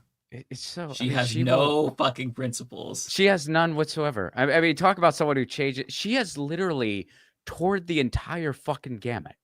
Like at one point she was the DNC darling first. A lot of people forget that, but then that went south for her. So she was like, okay, I'm a Bernie person now. Then that wasn't quite the lane she was looking for. So now she's like, okay, I'm this sort of anti-war left. Then that wasn't the lane. Then it's like, okay, I'm this kind of weird libertarian adjacent thing, this sort of hyper online contrarian thing. And then that wasn't quite. So now she's MAGA. Who knows what she's going to be like 2 weeks from now? Yeah, it depends on the weather. Unbelievable. Whatever benefits her career in the moment, basically. Yeah, during 2020, exactly. She was calling people who criticized her ties to Modi Hindu phobic, and then towards the end of the first year of her campaign, she started to get conspicuously pro-evangelical. She didn't become a Christian herself, but she would say things like, "Oh, this is the birth of Jesus on Christmas," And I remember getting so much shit for calling it out, but I'm like, hey, this is weird. Like, who says that? Like, this is such a strange Did you see change the in toenail tone. cult that she's in, where she has to like eat toenails or donate toenails to like show I devotion knew she's in a to the cult, but leader? she's eating toenails. What? There's something in there about toenail eating. It's like it's repulsive, but like that it's not. You know what? Good. Fuck her. I hope she eats a lot of toenails. Well, I mean, she's enjoying it though. If she's a part of a cult and she's doing it, so. Yeah. Different strokes. You know what, Mike? That reminds me of when John Fetterman first ran, I called him out because I was like, something just isn't right about this guy. He chased down a guy with a black man with a gun down the street. He doesn't have a lot of tenure. When he was lieutenant governor, there were multiple reports of people saying that he doesn't come into office and he just doesn't work that much. And I was like, I don't know. This guy's kind of weird. And everyone attacked me. They were like, oh my God. John Fetterman's the only progressive in the center. And then literally 6 months later, it all went to shit. And I was like, I knew it. Right. I Now you got to dig up their old tweets, Ariana. Or dig up that old tweet from you and put it in their faces. Go on the offense. I know. I should. No, I'm just tired of. No offense, Ron. I don't know if you're a liberal, but I just can't do it. Like, yeah. I'm sure you're not a Twitter liberal, but Ron's not a Twitter. The Twitter libs. I just can't. Yeah. Ron, before you got here, Ariana was talking about how she had an old tweet from 2023 go viral because she said she wouldn't vote for Joe Biden, and liberal Twitter is having a field day with that. Well, I just heard apparently Brianna Wu had something to say about it too. So she has something to say about everything. I literally fucking hate Brianna Wu. I've gone off on her on Twitter multiple times and I've gone viral for it. She still follows me. So I don't know if she has like she still follows me too. Kink or something. Like I don't know what's going on, but like I hate Brianna Wu. I think she's I hate her so fucking much. She is so insufferable. A comedian friend of mine named Robin Tran, who is amazing follow. Everyone should follow her. Robin Tran on all the socials. She has dunked on Brianna Wu so many times, and it is epic. Like she has had multiple dunks on Brianna Wu. She makes it so easy. Her and like Eve Fartlow are the easiest people to dunk. Like I can't think of other two people who are just like suckers for fucking punishment that like tee up dunks. I just can't. I can't.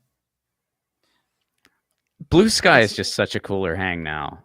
Oh, it's way better. Like Blue Sky is just so like it's just Twitter is where I go and I just have a little less faith in humankind now. And sometimes I think about what it used to be and it makes me very depressed. Twitter, that is. Then I go to Blue Sky and I discover this cool leftist punk band I hadn't heard of 5 minutes prior and shit like that. I'm like, wow, this is so cool. I really like it here. It's like your favorite bar just got taken over by Nazis and you don't exactly know how. Oh yeah, you do know how. It's the new owner, but then you find this new dive, but not a lot of people know about it yet. You're like, people got to know about this freaking place. Yeah. It reminds me a bit of how Twitter used to be before. It all went to shit. Right. Hey, you still gotta go on. You don't got to, but I still gotta go on there to basically, you got to. News see still what breaks on Twitter. The opposition and news does still break on Twitter. Yeah. Blue Sky is getting better, in terms of users posting on there, but at the same time, I know people don't like the algorithm, like an algorithm that suggests stuff to them, and obviously Twitter went the wrong way with it. But there was a time when the Twitter algorithm was actually good, and it made sure you didn't see like the nonsensical posts you didn't have to care about, and then it actually just served you up like what actually was going on that you should know about. And I missed that, and Blue Sky hasn't been able to replicate that. I don't have time to just sift through everything in order. You know what I mean? The breaking point for me for Twitter notifications is I have Tim Pool and Elon Musk blocked. I got a push notification about an interaction between Elon Musk and Tim Pool. That's how fucked up Twitter is. Just the timeline, the notification system is just it's terrible. It's so crazy because you'll be scrolling through Twitter and you'll see like news, you'll see people arguing, then you'll see somebody sig heiling, You scroll a little bit further, then you'll see like somebody with a anime character with big titties. Scroll a little bit further, you might see a dick or two, and then there's more Nazis. You go down. It's just it's not good for your mental health. And then when you go to Blue Sky, everyone you just mentioned are also Sig Heiling. The anime weirdos. The dick pics you saw are probably they're making swastikas out of dicks on Twitter. Like that's what the fuck they're doing. That's the state of Twitter. No, I'm joking. But like it's bad. Those dicks are actually saying my heart goes out to you. Right. The dick is autistic, all right? It's not. Right. Don't be ableist. Right.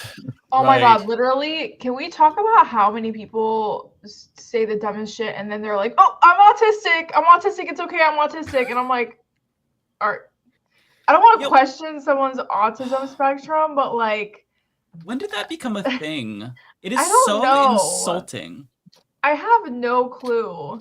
Like there are really, I'm not gonna name people, but there are really big people like on stream. They'll go like, "Oh, sorry, I'm a little awkward. I'm autistic." I'm like, okay, there's you can be awkward, but like I'm not entirely sure if you're like autistic too. I don't know. Yeah, you could be awkward and not autistic. Like I feel like a lot of people don't really understand what it means, and they're kind of just using it as a get out of jail free card. Like if they accidentally say the R slur, then they'll be like, "Oh, no, sorry, I'm autistic." When it's like, are you though? Like I feel like the way that people are talking about it, they don't know what it means. Like with the Elon Musk thing, where it's like he can't be a Nazi and he just did that because he's autistic.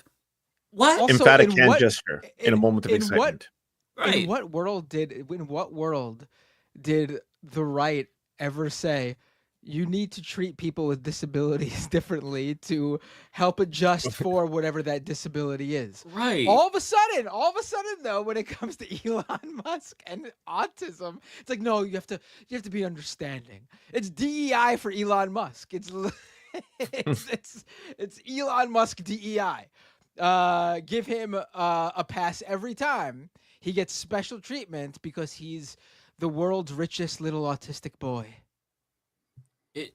It's insulting. It's insulting to anybody who's autistic or anybody who has like a family member who has Asperger's or autism. I'm sorry, but they don't do that. They don't do that. The majority aren't Nazis. There's no correlation there.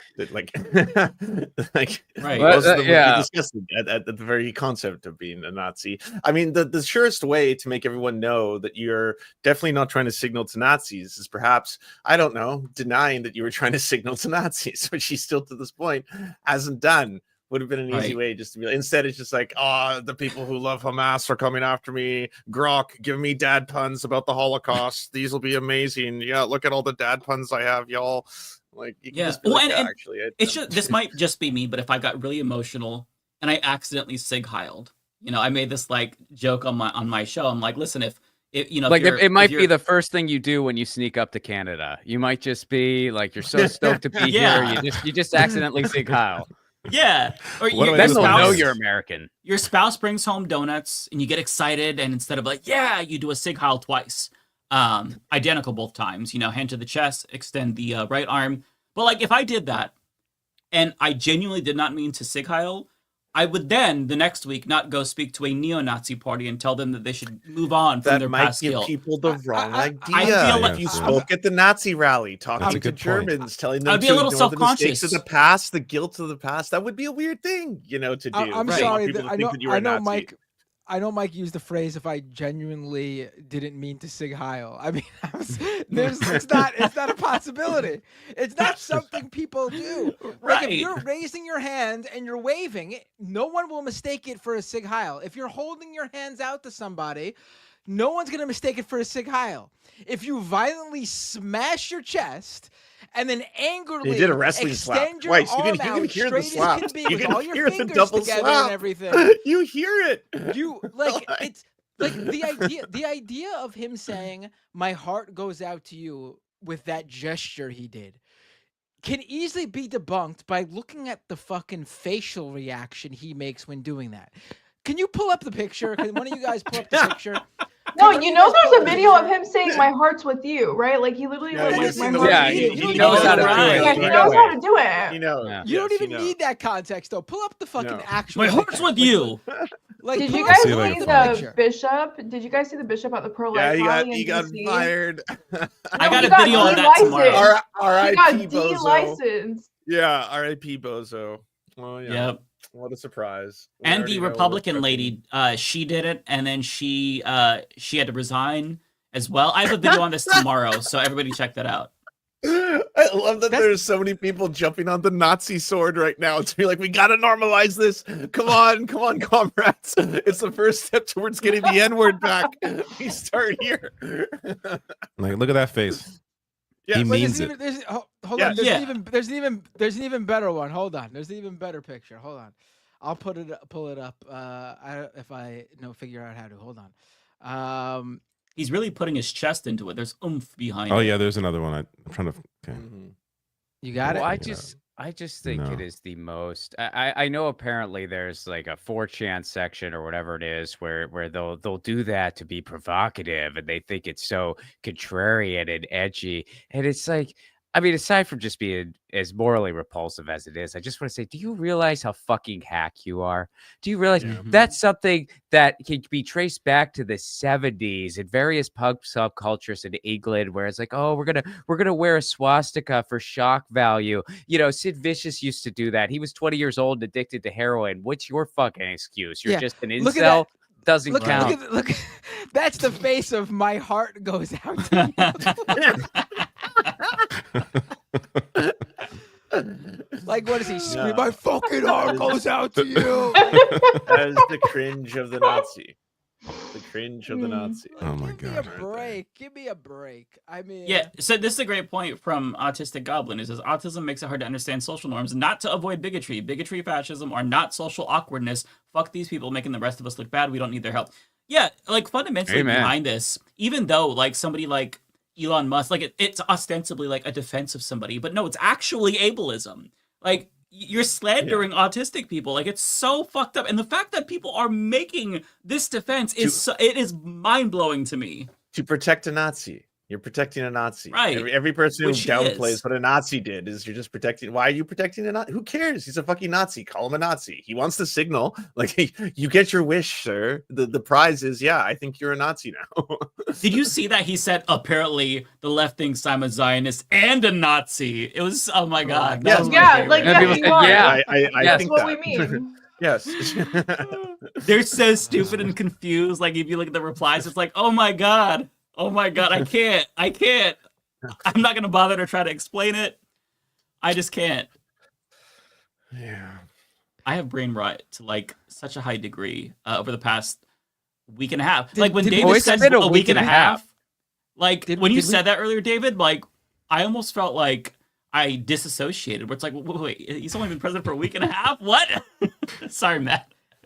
No, we'll settle in as well. Like, there'll be a point where we get, like, I remember feeling this way in like 2017. I hope in so. like 2018. But by like 2019, 2020, we got to get past the first 2 years. That's what we got to do. Yeah. We got to get to the midterms. Well, you see how many systems and structures remain in power, right? He's trying to basically try the shock and all to see what he can get away with. And there are things that he's not getting away with. There's things that they've had to reverse, but then there's a lot where there's no one really opposing him. And then you're just like, okay, well, that is simply something the president can do. All right. You know, like that's within his capacity. And you know what really pisses me off though? I feel like the 4 years that Biden was president, all the liberals were like, oh, well, Biden's trying to do this with student loans, but he can't. The court stop him. Oh, he's trying to do that. Yeah. He can't. The court just stop. But then Trump comes in. All these executive orders are getting signed and put through. And he's like, and then if it's really drastic and people are like, whoa, this is too much, like putting a pause on all federal funding, then he walks it back and he's like, okay, never mind. You guys can have that one. And it's like, where is this energy from the Democrats? Like, guys, I does not exist. I gotta ask you something. it does not exist. I gotta ask you something. Aside from that time they stopped Bernie Sanders many years ago, have you ever again heard of the parliamentarian? Never. We got to respect the parliamentarian decorum. I mean, where is this all-powerful parliamentarian right now? I mean, where are they? Trump, you think you can executive order away the 14th Amendment? Wait until the parliamentarian hears about this motherfucker. They're going to write you a strongly worded letter, and you're going to be so mad. Right? He's Can't going do up against anything. the Constitution. It's they're playing different games. Yeah, his press secretary said that they believed that something in the Constitution was unconstitutional. I think it was about birthright. It's like, okay, that would have been interesting. The whole like there's no. He was trying to do away with birthright of people. They would have to amend the Constitution to do such a thing. And I was curious because if that were to go through and they would amend the Constitution, I know obviously it wouldn't apply retroactively, but technically most Americans would not have a legal line, because if they would amend the Constitution to where there was no birthright, technically, if you go back far enough, like you would have a family member born illegal. I mean, I know for me personally, like when my family came over from Italy, they weren't documented for a long freaking time. Most people weren't, and they had kids. So yeah, George Washington didn't have his papers. No, he just had a cherry tree. It's almost like if you go back far enough, all of us are undocumented in this country, and this land actually didn't belong to us. No. Listen, worst case scenario, deport my ass to Portugal. Never been there. I'd be fine with it. Okay. Probably a better situation for you. Well, that was what I was thinking. I was just like, well, I mean, if that goes through, technically, I mean, I guess I gotta give up this passport. Just live don't in charge Italy. me for Sounds it. amazing. Yeah. Yeah. I guess I gotta go. Oh no, decriminalize drugs and free healthcare in Portugal. Please don't Cheap deport me wine there. everywhere. Gee, shucks. I would hope that Democrats are like, this is a fairy tale land, but Democrats are learning lessons here, showing what you can get away with. But I know that they're not learning lessons because I see people like this representing the Democratic Party. People are aroused. I haven't seen people so aroused in a very, very long time in terms of trying to get this done. So yes, I think democracy will have an effect, and we are going to keep at it. Okay, buddy. That's the kind of fight you need. Hey, good job, Democratic Party. People are That's the problem with having all these octogenarians in office. They haven't seen people aroused in a very long time. Yeah, in a very long time. I mean, listen, if you were in Trump's position and Chuck Schumer looked at you and he put his glasses down, would you not be intimidated by that? I would be shaking in my fucking boots or if I saw that shit. Or aroused, yes. I'd be aroused immediately and scared. And then when you hear Hakeem Jeffries talk as well, like it sounds like he is dead on the inside. Like this man has no take the wheel. That was his post. That was his big right. That was Oh his yeah, big, so we can that was find his that. presidents come and presidents go, but in the end, I got Lord my God. It's in God's No, hands, he not said- Donald he Trump. said it's in God's hands. What Yeah. the hell? No, That's- we're What are we in a place supposed to where do? Target and Ben and Jerry's is doing more for DEI and people of color than our elected politicians. Because why is Hakeem Jeffries saying it's up to God now? Like, good luck, y'all. Right. Oh my God. Presidents come and go. Through it all, God is still on the throne. Okay. That'll help. Thank you, sir. I love APAC That's all tracker. I heard at the end of that. God is on the throne. Did they ratio him? Can you scroll down a little bit, David? I'm just curious. They always ratio all of them. Let's see the numbers. Almost. The numbers, 10K? The numbers. Oh, I maybe. responded Oh, too. up I there. forgot about that. I mean, what? This is our leadership. God is on the throne. That's the response to Donald Trump. Well, thank you so much. Trump might take away our civil rights and civil liberties, but at least at the end of the day, he doesn't have control. He might win the battle, but he's going to lose the war because God's going to win the war. Thank you so much. Oh my God. Thank you, Jeffries. That was the leader of the Democrats in the House basically looking at his base and saying, thoughts and prayers for the next 4 years. I mean, Right. We're not doing shit. It I mean, almost where makes have me these yearn guys for been? Nancy Pelosi again. At least she's annoying and like Nancy Pelosi, say what you want about her, and it's all legitimate and correct. But she would not have thrown. She would be saying at least visible against Trump. right. but where Compared have to the Democrats Jeffries, she's been? better. where that like even the ones who are giving his some of his picks a hard time, a bunch of them are going to vote for them anyway. I mean, they Yeah. voted. I know comparatively to the other picks, he's probably seen as the best of the picks. But Marco Rubio got 99 votes in the Senate to even become... Bernie voted for Marco Rubio. Yeah, I mean, where are these guys just at least saying, like, putting their stick in the ground and saying, like, a line in the sand and saying, like, we're not doing this. We're not, like, even giving this any legitimacy. Fundraising. That is where they how are. Germany They are responds? fundraising. So AFD, like on the subject of Musk and Nazism, AFD, they are like this. They're polling in second right now, which is horrifying. They're basically a neo-Nazi party. Some of their members have been implicated in like neo-Nazism. So basically, they are the head of the AFD, that woman, the one who spoke with Elon Musk. You know, the woman that they did the spaces together. Mm-hmm. She was the one who was like spreading that thing where they were like, yeah, the Nazis were socialists. Actually, she should know better because her grandfather was a judge appointed by Hitler.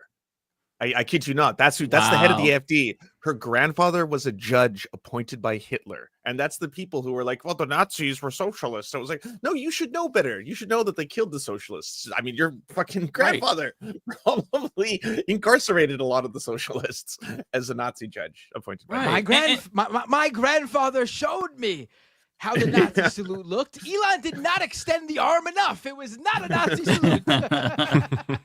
Well, it's just no like one knows better than me.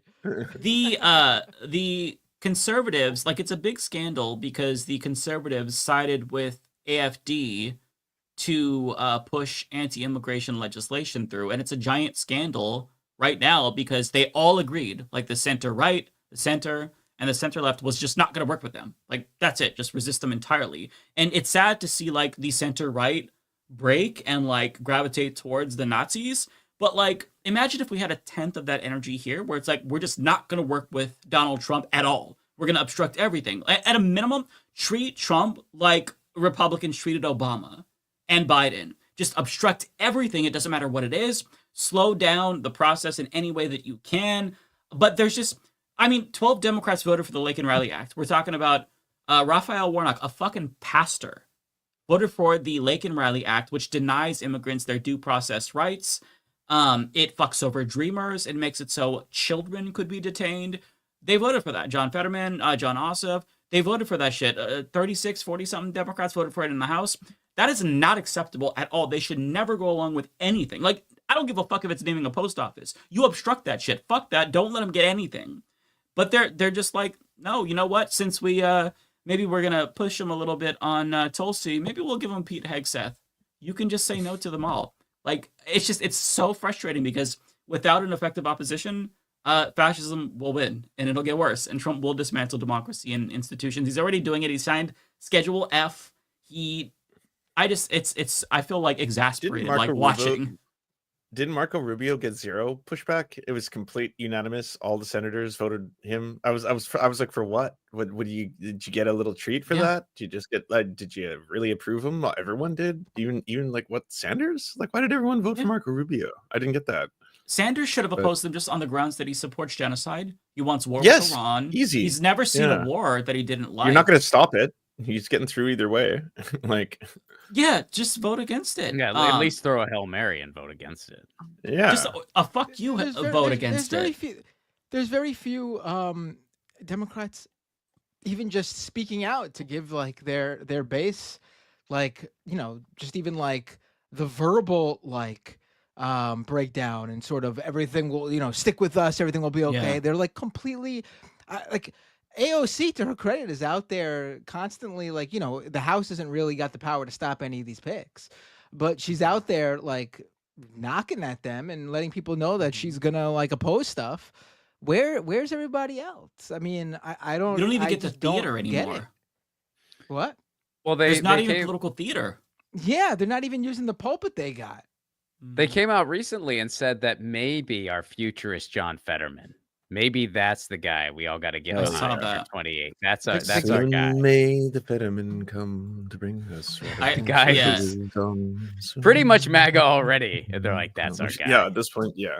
their own version. Like even if they don't care about his support, his unwavering support for every single thing Israel has done in Gaza, which they don't obviously.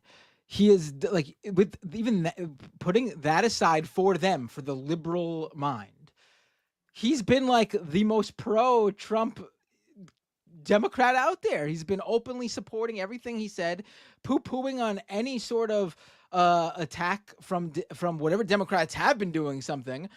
He was batting down any criticism of these guys. Like, are you kidding me? This guy is who's gonna herald in the next Democrats. Like this is ridiculous. It's just ridiculous. The way you defeat fascism is by elevating one of the biggest collaborators with the fascists. That'll do it.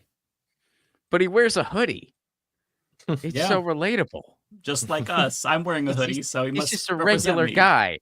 He's just a regular guy wearing a hoodie. A regular guy who was able to be a mayor for basically no money because he had a trust fund. Just like a regular person. We all had stints as mayors of a small town because we had trust funds and didn't need to worry about a salary. Exactly. All of us here. And he used to post the dank memes. It used to be so funny. He was the funny guy. Dank memes. Yeah. And it just feels like we're so cooked. If we're looking for any type of silver lining from the electoral space, I did appreciate something Summer Lee did recently, where she was basically saying what you can do. Like what you can do in your community and stuff like that, and what types of what types of, I hate to use the word, but it's the only one that's coming to mind right now, resistance you do have just as a citizen, and what your rights are if ICE shows up and stuff like that. That is important. Yeah, and on that note, since you brought that up, I saw Ariana's TikTok about yelling "La Migra" if you see ICE, to just kind of like alert everyone in the vicinity. I've been saying that in my videos. As well. Cool. And also just like letting people know who are watching that if you are an immigrant or you are a citizen and being profiled, either way, you do not have to answer ICE's questions. You can refuse to sign something, and you should. If they ask to search you, you can ask them for a warrant. Just literally knowing your rights, that is going to put a wrench in their system. Tom Homan was on CNN complaining that people know their rights, so it's so hard. Yeah. To deport people. They call it know your rights. I call it avoiding or like escaping arrest. Like, right. So you're okay. I mean, of course he's okay with this, but okay with arresting people unlawfully. Like that's what he's essentially arguing. Yeah. It's crazy because so there's been multiple reports of people, especially in Chicago, they're so well read on their rights that they're struggling to detain people. And I think one thing that a lot of people don't know, unless they have a judicial warrant that's signed by a judge, you don't owe them anything. Like, you don't owe them anything. They come up to your door, you're like, don't even open it. Say if you have a judicial warrant, slide it under the door if they don't. And most of the time, what they've been doing is people will say, hey, do you have a judicial warrant? And they'll say, oh, they'll go to the car, they'll grab an administrative warrant, they'll kind of like bullshit fill it out, and then they'll bring it back and they'll be like, here's a warrant. But an administrative warrant that's not signed by a judge, it doesn't mean anything. It's just a scare tactic. And a lot of like immigrants have a lot of rights, unless you do get arrested. Based on the Laken Riley bill, if you do get arrested, it gives them ground to deport. But as long as you're nice and you just assert your rights, they can't take you. Yeah, and to your point, that's such an important thing to say about immigrants having rights, because this has already been adjudicated by the Supreme Court. If you are an immigrant, if you're just on U.S. soil, you are entitled to constitutional rights. In fact, Glenn Greenwald posted about this today. To his credit, I have a lot of disagreements with him, but he talked about the Yik Wo case. That is so important, because that right there, you could cite that case. Do you think the ICE agent is going to know about Yik Wo and the precedent there from the Supreme Court about, immigrants having their constitutional protections? Of course not. So if you literally educate yourself and your community, that is a huge way to push back right there. And it's already having an effect. So I think that, yeah, also as Tracy says in the chat, film it just like Dr. Phil did. Absolutely film it. And by the way, there's this, sorry, I'm trying to it keeps rolling.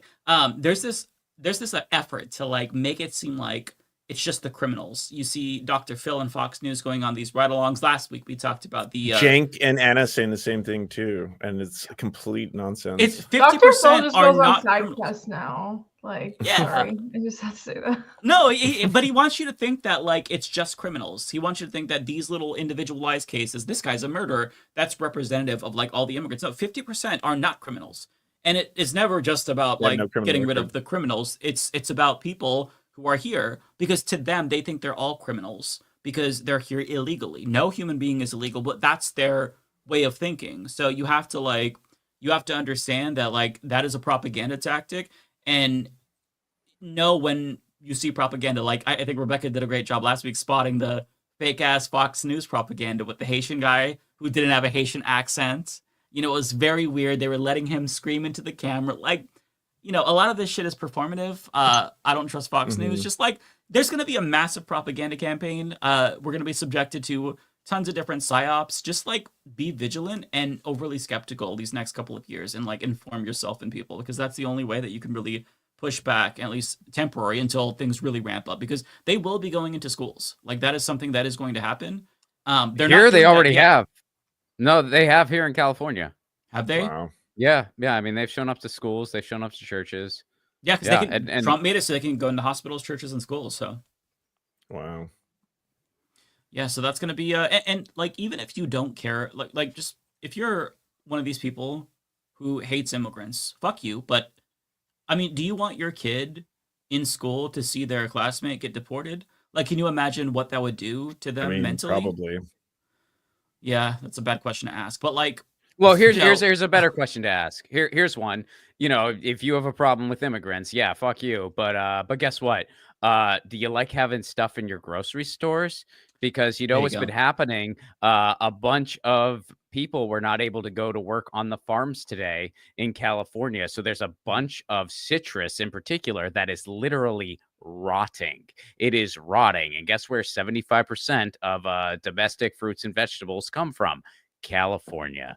So unless you want to see groceries get even worse, which by the way, I thought Trump was going to bring down egg prices. Where's that at? Yeah. You know, this is what you wanted. Yeah. Yeah. And not to mention, he's now mentioning the tariffs again. Apparently, he will be doing 25% tariffs on Canada and Mexico. Did he just which is going to fuck all of you people over. Stupid idea. Yep. I mean, it'll fuck that all is just over so two in dumb. response, but. He announced tariffs on Taiwan chips too, no? Like 2 days that part ago? was weird. I think he was misspoke there because that going would on? be a disaster geopolitically. I cannot see a single advisor not sitting down and being like, "Sir, actually, we need those chips. We lied to everybody that they're necessary for the AI race. Don't turn them down." But... So I know that Canada will have to retaliate in some way. So are you guys going to be okay that you're not going to be able to buy Miller Lite for a while? Will you be? I've been stocking up. You know, you got to, because you're not going to get that sweet domestic nectar for a while. Bush X, no more Might Bush not X. be able to survive. Yeah, I actually like Molson's, so I think you guys will be fine. It'll be devastating, unfortunately, for the economies. Like we're here in British Columbia, they've estimated that about 120,000 people will lose their jobs, and potentially, tens of billions of dollars will be lost. And it's going to be basically really, really shitty for a lot of poor people. And Trump won't really suffer that much until people connect the dots. And I don't think the government's apparently prepping a COVID-like response to help people and small businesses deal with the whole issue. So we're going to see, which would be awesome if they did. I think they won't get credit for it, but which they should. I mean, honestly, that would be if they actually go through with if Trump actually goes through with the tariffs, that's actually the best case scenario for everyone, honestly, because if Canada is not hurting from the tariffs, like if Canadians are fine because of the government's response, and Americans hopefully see that they're the only ones. It's not actually hurting both. Like Americans are fine with hurting themselves if they're hurting others. We've already figured that out. But maybe if they see that they're getting hurt, but the others are fine, maybe that will be something they're not too happy with. Yeah, I think you have a point there, except that hasn't worked for healthcare. So That's true. Yeah. The what issue there. But I do hear what Yeah. you're saying in terms of like just like the cost of things. If you're all getting screwed and no one else is, then yeah, that's going. I hate to should say it, hopefully but make if some you waves. promised Americans cheaper groceries or universal health care, they're picking cheaper groceries because Yeah. I mean it's just the truth. I mean, That'll start the they view- revolution. They view that as an everyday expense that affects them every minute because they're constantly going to the store buying stuff. You eat every day multiple times, right? Yeah. So they're willing to push to spend a little bit less on groceries in order to just with the roll the dice that they won't need that health insurance, that universal health care. And you know what the other ironic thing is too? If Kroger and Albertsons is able to merge, that would be a gross homogenization of our grocery chain. It would lock in high prices indefinitely. And the only person standing in the way of that was Lina Khan, and she's out the door now. Yeah. So yeah, I mean, it's not. It is bleak. Yeah. She was Not the only best thing about the that- Biden administration. No, Oh, she by far the was. best thing. Yeah, by Yeah. far. They're also bringing dynamic pricing. Have you guys heard of that? Yeah. Yes, that is so dystopian. With and facial psychotic. recognition, so they God. can identify. Oh, can this person afford to pay No. more? It's just No. like- It's just basically That's the one that I based- saw. No, based on the time of the day that you go, they change the price of the good. So, for example, a lot of Oh. people get off of work at Surge 5 pricing. p.m. So, from 5 to 7 or 8 p.m., if you go into the grocery store, something that's usually $3 would be $4.50. But then if you go like at 2 p.m. when everyone's at work, then it's a little cheaper. Or like if the color is different, then it's a little cheaper. It's dynamic pricing so that they can save the environment so that they don't throw away their food. That's their reasoning for it. So it's I'm wrong, showing up actually. I'm Nice. showing up at the 24-hour grocery store at 4 a.m. No one's there. Give me the food for free, bitch. You might want to go at like 2 a.m. because I feel like 4 a.m. people are getting up. Probably True. 2 All right, 3 a.m. 3 a.m. then. I'll go. Yeah, 3 I don't a.m. think you're they understand that more people are just gonna steal. Like that's just what's gonna Yep. happen. Like you lock up shit, you lock up the laundry It's- detergent, you lock up like the it's what soaps. They're just CVS gonna either discovered. steal or buy online. No, it's CVS just- discovered it. It came out. They were like, yeah, it turns out when we locked things up, people are just like, oh, okay, I just won't go shop there. Yeah. Literally. They're They're so fucking dumb. I mean, honestly, I did that. Like, if I went in to grab something and I had to take the time to go find someone to get them to unlock the shelves so I could take off like I could grab a bottle of like shampoo or something. Deodorant? Like, I've seen yeah, like deodorant locked up. I'm just not gonna go there. I'm sorry. That's just the case. I'm just not What going there. pisses? No, they always only have like one employee for 20 different aisles. You literally have to Yeah. go and you have to go hunt them down, and then you have to be like, "Hey, can you come?" And then they usually have like 4 other people waiting. It's just such a hassle. Like it's so. Because yeah, that's such a I good hate point. Because it. they cut labor down as low as they can. Like just when I worked at Walmart, just like I'm dating myself. This was a while ago. So when other people would take their break, there were times where I was in control. I had the keys for electronics, photo, jewelry, and the sporting, which also had like people getting gun licenses and shit like that. And so like I'd be all the way down in sporting. Somebody would page they want a video game, and I'm like, well, and then the manager would come over like, hey, somebody's trying to get they've been trying to get a game. I'm like, I'm one person. Like they cut it to like as low as they can, and then they expect people to like wait around. No, they're not. They're just gonna go online. Like this is why brick and mortar is dying as well. Not just because of the convenience of online, but because it's easier to just okay, well, deodorant is now behind, or the toothpaste is behind this like little locked cabinet. I guess I'm gonna do like an order on Amazon and have it like ship every single month automatically. Right? It's a boon for Amazon and Jeff Bezos, honestly. So like these stores are fucking stupid. Well, since we're on the topic too, when we're talking about like stuff you could do, how you buckle in these next 4 years, if you are at a store and you see somebody stealing food, no, you didn't. Right. No, you Exactly. did not. You didn't see shit.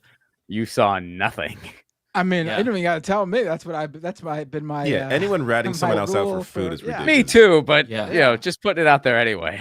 I mean, Yeah. I don't rat anyone out for anything. Right, I was about to say, you can business. steal a TV in front of me and I'm quiet. Yeah. You That, know, that I'm- includes when I I'm work at the place. negotiating. What's If so it's like my funny- minimum wage job, I'm like, oh yeah. I mean, unless you're pickpocketing someone, and then even then, I'm not going to rat you out to like the police. I'm going to just tell the person you're pickpocketing, hey, that guy's trying to take something out of your bag. You know, like It's so funny because, like, going back to Walmart when I worked there, we had our loss prevention guy. He was like saying, "Listen, you gotta." When they were first training, they're like, "You gotta walk the people out to their car with the TV when they buy it."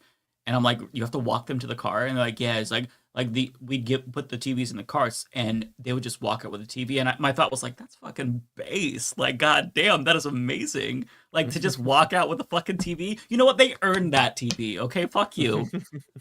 Yeah. Don't ever snitch. If you snitch, you get stitches, as people in the chat are saying.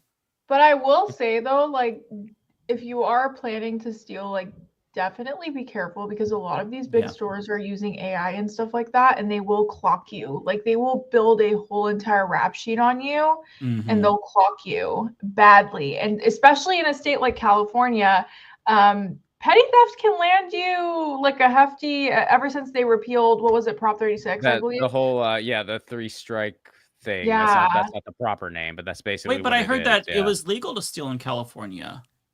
No, hey, I'm not advocating for anyone to steal. I'm just saying I'm not going to do anything about it if I see you steal. No, I'm just saying. Yeah. If you're inclined to steal, just be careful. They might clock you with AI. Hey, kids. Yeah, just don't ruin your life stealing. But like, if you see somebody steal, don't ruin their life and snitch Don't on ruin them. their life. Yeah. Yeah, we've got to have each other's backs.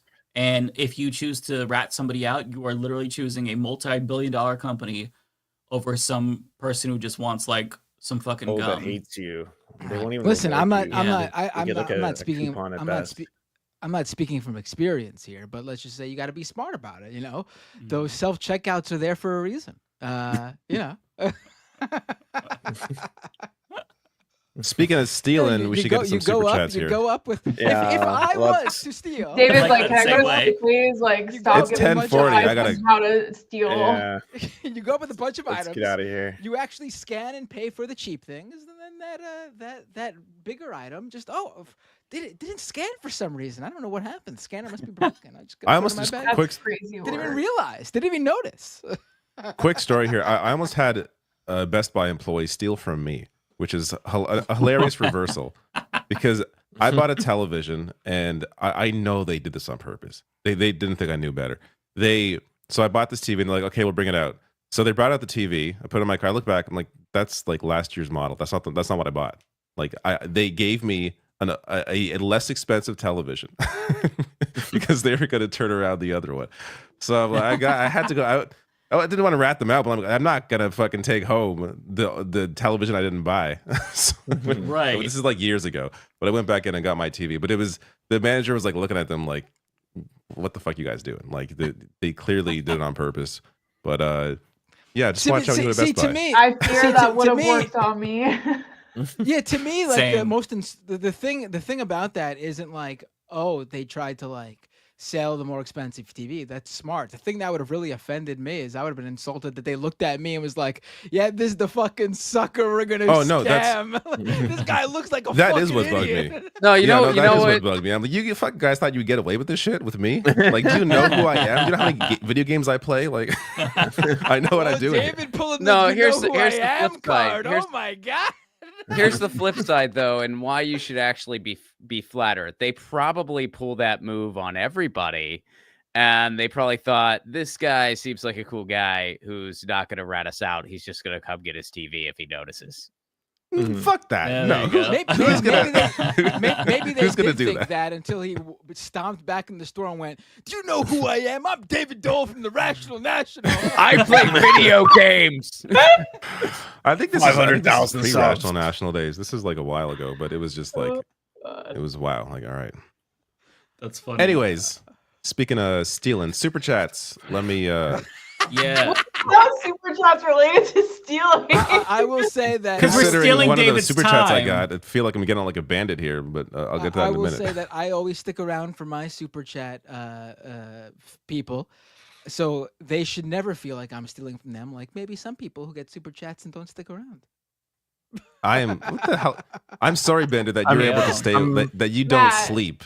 I'm gonna stick around, but I I only have 3 new ones, so I'll just read them quickly. Hang on, Yeah, real go quick. Thank you for the $5 when when the chat Hang on. apparent. Go for it. Stop pausing us.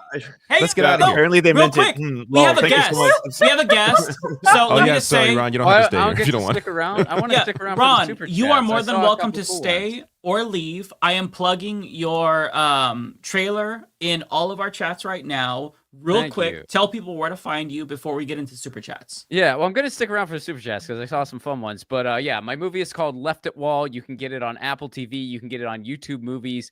You can go right to my website, ronplacone.com. Some of those links are there. The movie, again, is called Left at Wall. If you type in Left at Wall in the search bar of your smart TV, it should come up. You can even buy it on DVD if you like physical media. My movie is out now. Please do check it out.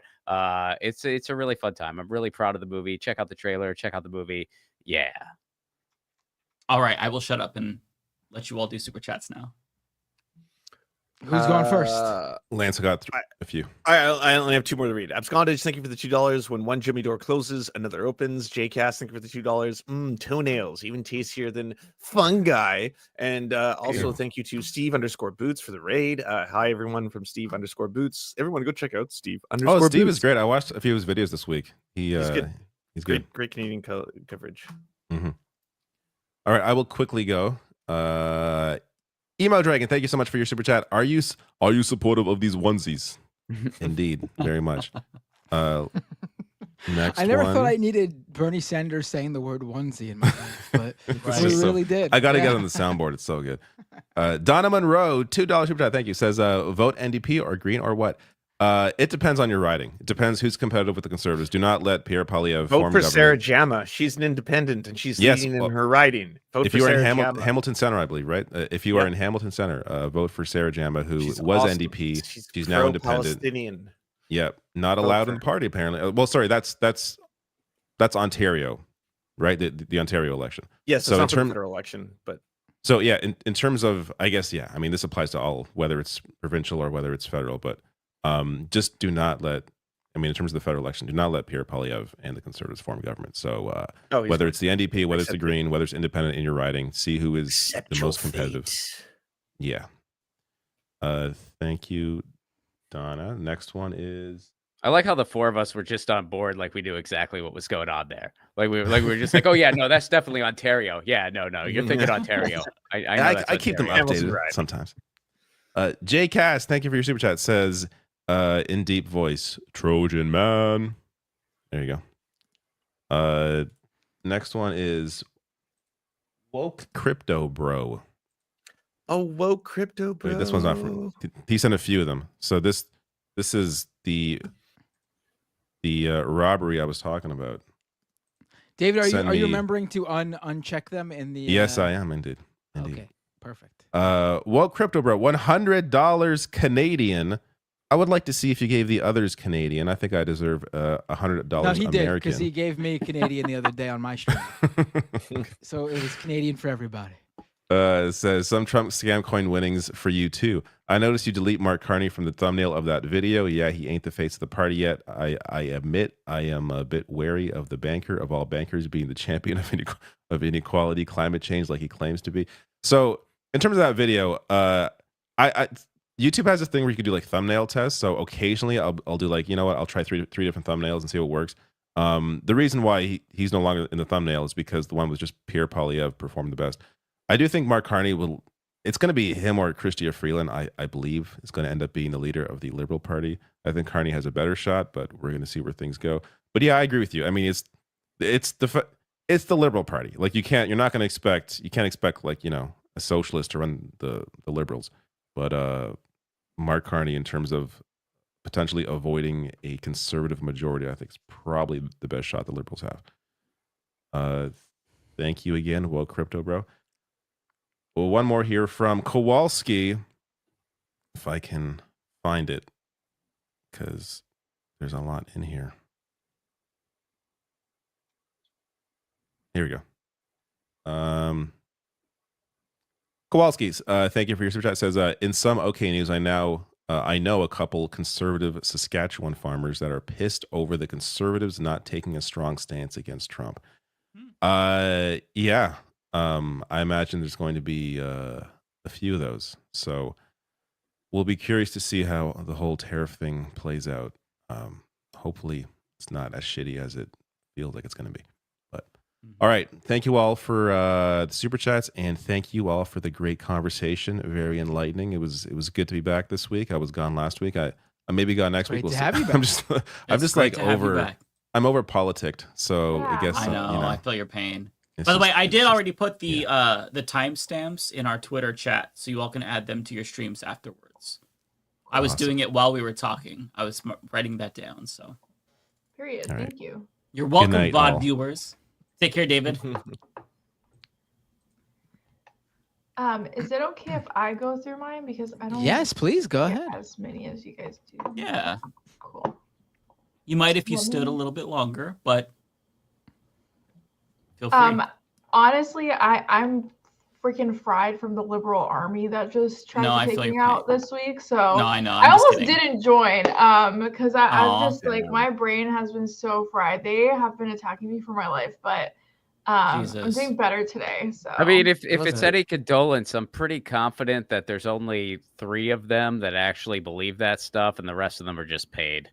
oh my god, I know. I can't The- prove it the yet, Deep state. but I do George think. Soros. No, I'm just kidding. Okay, I'm just gonna go through this real quick. Tyra Bite, thank you so much for the $2. I wanted to pop in to say your hair looks amazing. Thank you so much. I appreciate it. The tungsten wire, thank you so much for $5. It's so freaking stupid to bring up who voted for who in January 2025. It's time to get past that and stand up against injustice / oppression for everyone. I totally agree. I feel like everyone is just harping on the wrong thing right now. For sure. Well, Crypto Bro, thank you so much. I tried to send this last week, but it kept giving me error messages. It let me send out 3 super chats, and then I spent the rest of the stream with YouTube and Google support with no avail. It should be sorted out though. Oh my god, I'm so sorry. Sorry I bullied you. Thank you so much for the 100. I really appreciate it. I feel like I bullied you into sending me that, but thank you. Parker, $2. Chank is afraid to say white, so he says non-minorities. Honestly, I don't even know what Chank is doing these days, so I hope he's doing okay. I'm starting to tune out of that. I'm getting bored. Yeah, I'm just kind of like, y'all are married to this game, I Yeah. guess. I'm over it. Jay Cass, thank you so much for the $2. Panels, thoughts on BRICS nations expanding more? I didn't know about this. I'm BRICS all in is favor of it. an economic unification between a whole bunch of different countries, Brazil, India, and their unification essentially makes the rest of the world less reliant on the U.S. economic dominance on the world sphere. I would like there to be opposition to the U.S. dominance on the world sphere. That being said, you know, we'll see how the whole thing plays out. I haven't seen it really effectively been used to stop like a major trade war, but we might be headed Yeah. that way right now. So fun. Hey, competition breeds innovation. We're capitalists, baby. I'm all for Exactly. Yeah, I agree. Work appropriate. Thank you so much for the $5. Quick dono. Definitely thankful for creators like yourself and the rest of the leftist mafia to keep us sane in these dark times. I really appreciate it. I think that's so true. I think like I really identify with what David was saying about there's so much information coming in, you just don't even know what to talk about or cover, because I've been struggling with that all week. Like I wake up, I think I know what I'm going to talk about in a video, and then something else happens, but then something else more crazy happens. So it's been a lot of sensory overload. So I appreciate the acknowledgement. Super Platana Man, thank you so much for the $5. I saw your tweet was not only attacked by crazy shit lips for supporting Palestine, but even your old friend Brianna Wu took a shot too. I want to be very clear. Me and Brianna Wu have never been friends. Fuck that bitch. How dare you insult her? Yeah, I don't claim her. Insinuating that. Never did. She sucks. Yeah. She's insane. But anyways, thank you so much for the $5. Kowalski, thank you so much for the 5. With the looming fall of the Republic, I can't think of a clever joke. I guess here's $5. Go get a single chicken egg from me. Yo, you know what? I've been thinking about grabbing a mic and just going into a like grocery store and going like Donald Trump and just pointing at the eggs and going like, you said the receipts were gonna be cheaper. Why are they so expensive?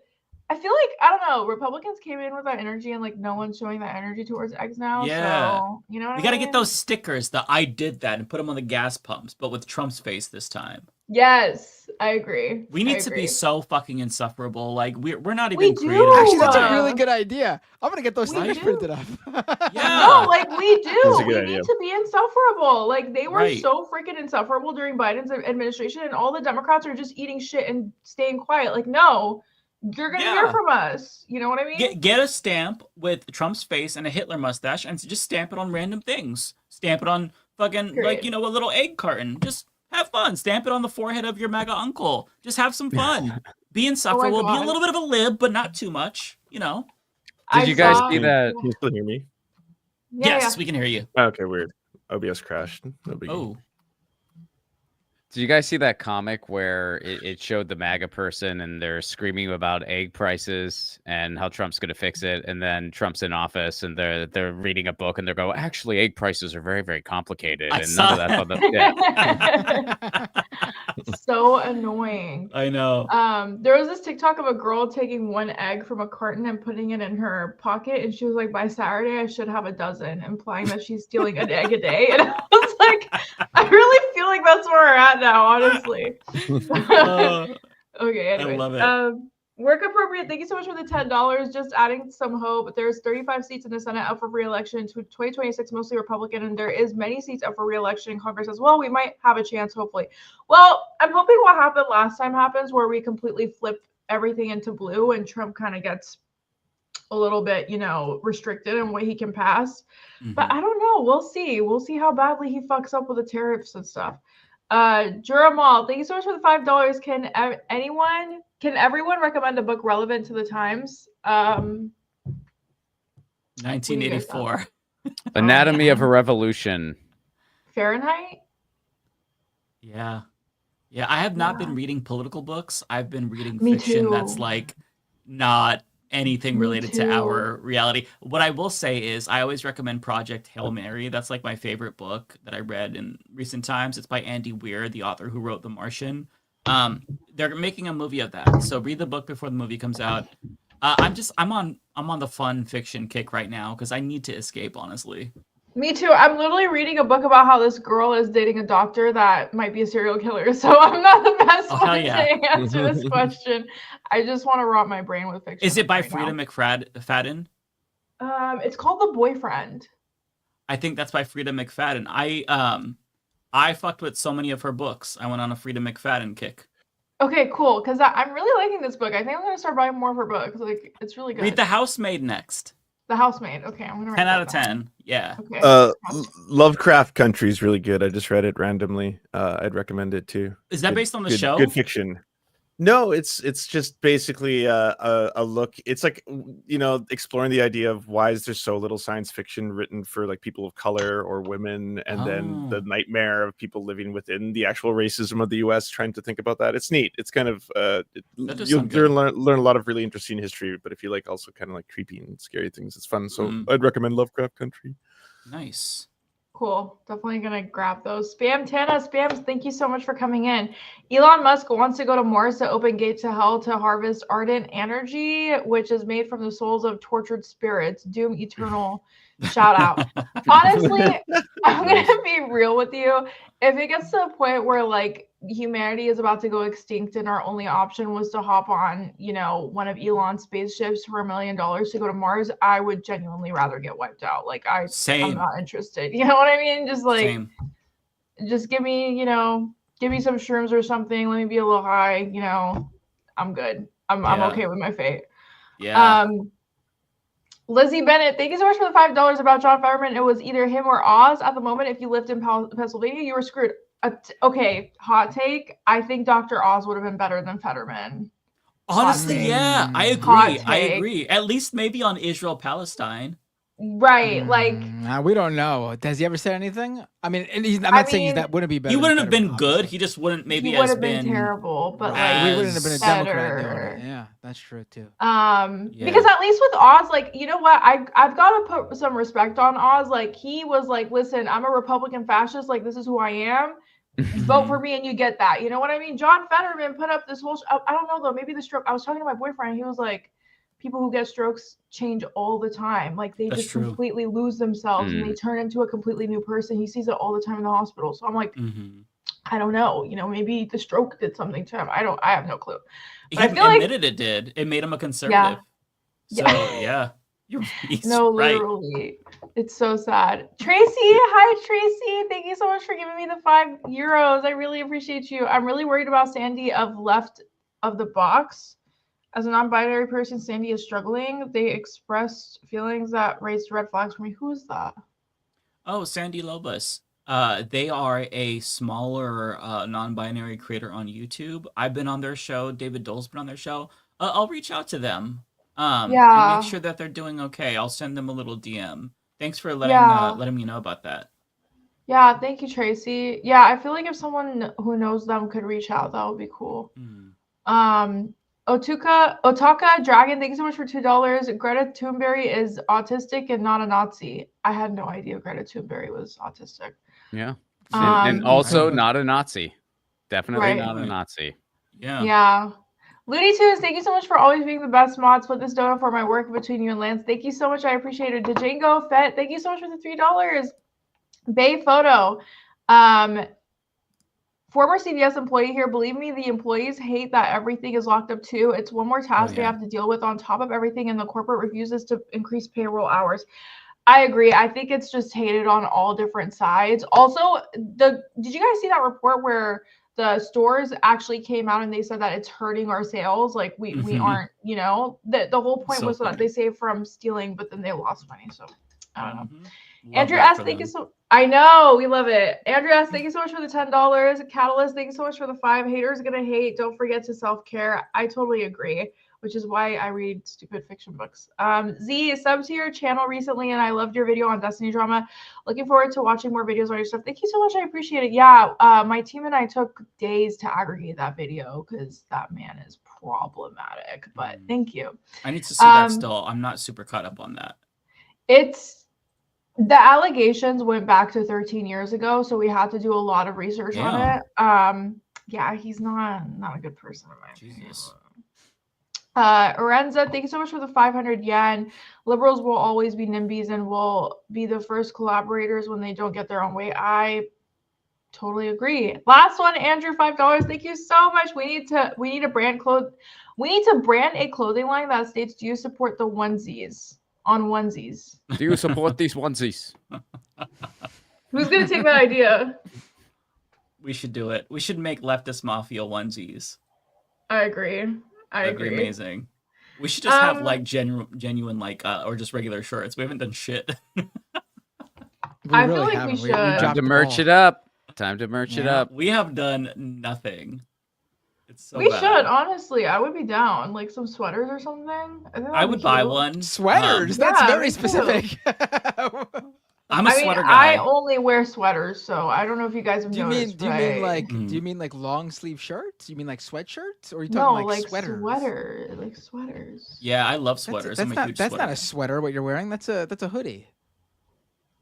Why are you okay? Sweater, hoodie, like a sweater you guys know what I mean? Like Jesus. Is like I think when I think of sweaters, I'm thinking of like Rivers Cuomo from Weezer, like wearing a little sweater. What? Like that's what I'm thinking. What is Withers Cuomo for Weezer? What? You don't know who Weezer? You don't know Weezer? No. Oh my god. When you said Rivers Cuomo from Weezer, I was like, what the fuck? I'm like, wait, oh okay. I had to think for a second.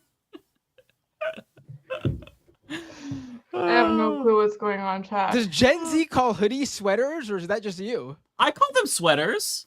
They're not sweaters. They're sweatshirts or hoodies. There's a difference between hoodies and sweaters, but like a sweater's just a hoodie without the hood, basically. No, sweaters are like knitted. They're not like that. No. I've never heard someone call it a knit. Wait, no, he's not wearing a shirt. He's wearing a hoodie. Who? Mike, you're wearing a hoodie, no? Yeah, this is a hoodie. He's wearing a hoodie. Yeah. It's a long sleeve, or you could call it a hooded long sleeve shirt if you want. I don't know. The most important thing is it's not a sweater. Well, that and no, not a sweater, but stream an album called Pinkerton once you're done here. Yes. I highly recommend it. Start with Pinkerton. Chat is saying Matt is right. What? I did not. So I did not know this as well. I did not know that there was this distinction between sweaters and long sleeve shirts. Oh, excuse me.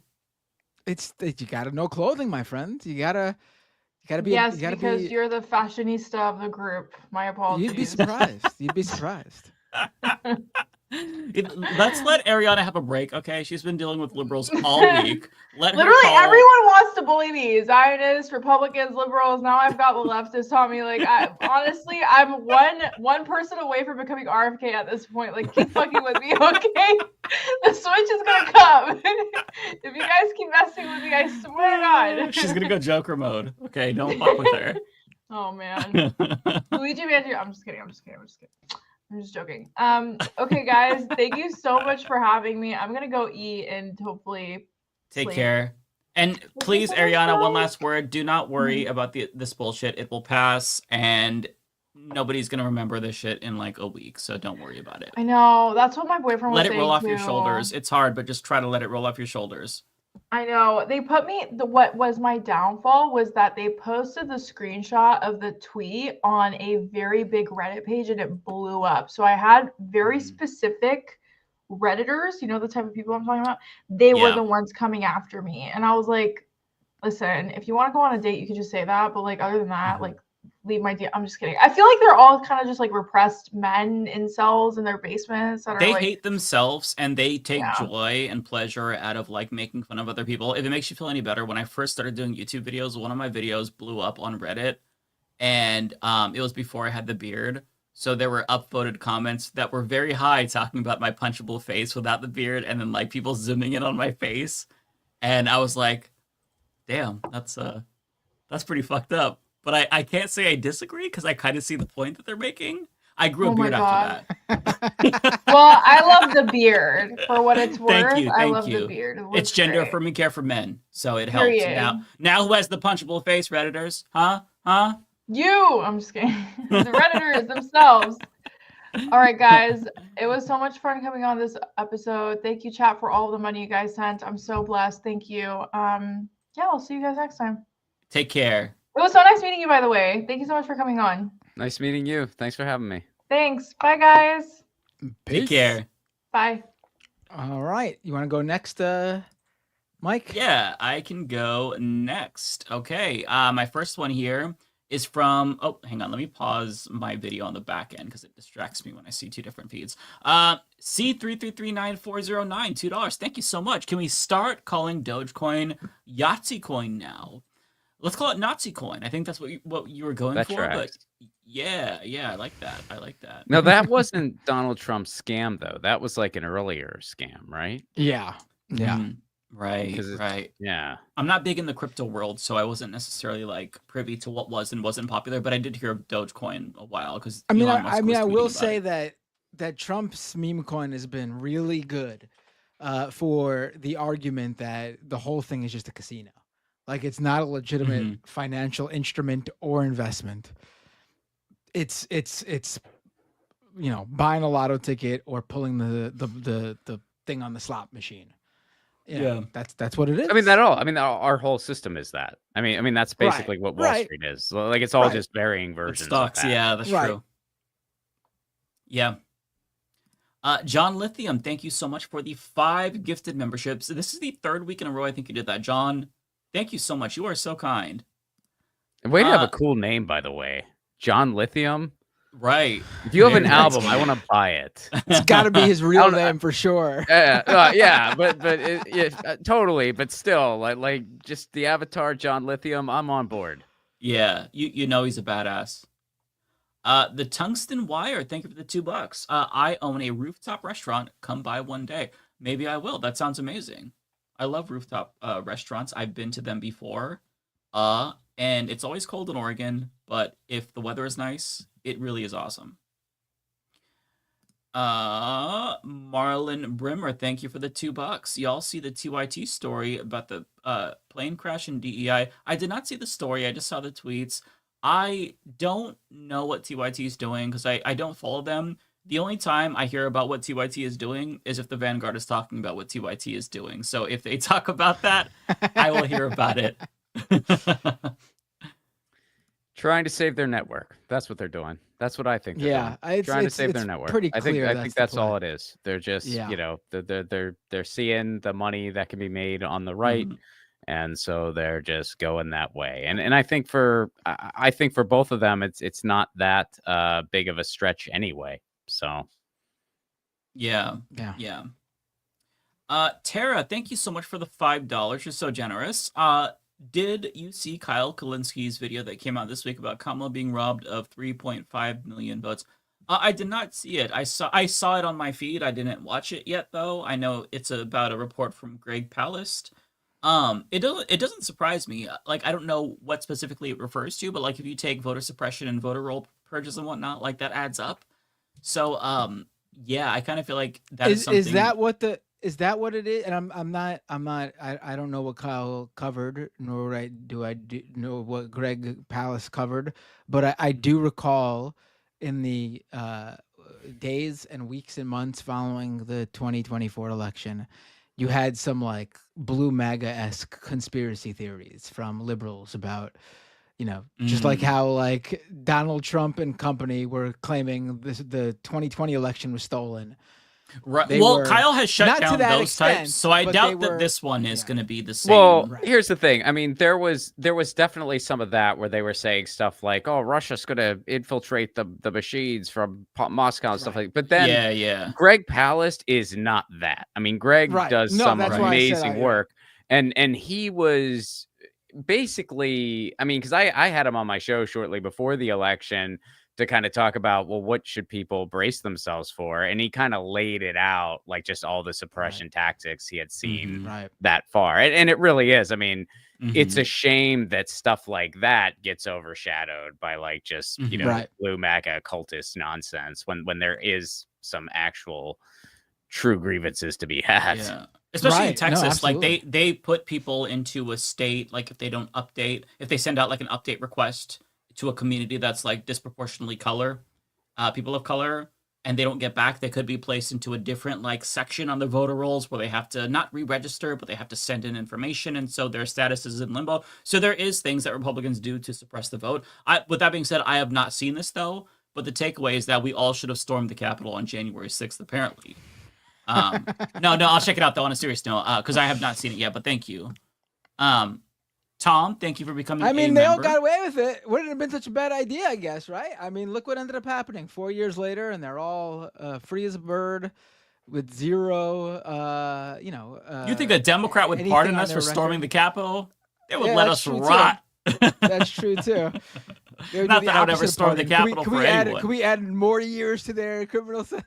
Exactly. We believe in institutions and the respect for the rule of law, so we're doubling their sentences. Zone Fanfic, thank you for the $9.99. Very generous super chat. You go from skeptical to full MAGA because it's literally baked into the Southern strategy. In the 90s, William Cooper died as a conspiratorial martyr. Jim Jones, being a former friend, picked up his torch. Interesting. Chris Corcoran, excuse me. Thank you for the $5. RFK Jr. coming into government like RFK Jr. voice.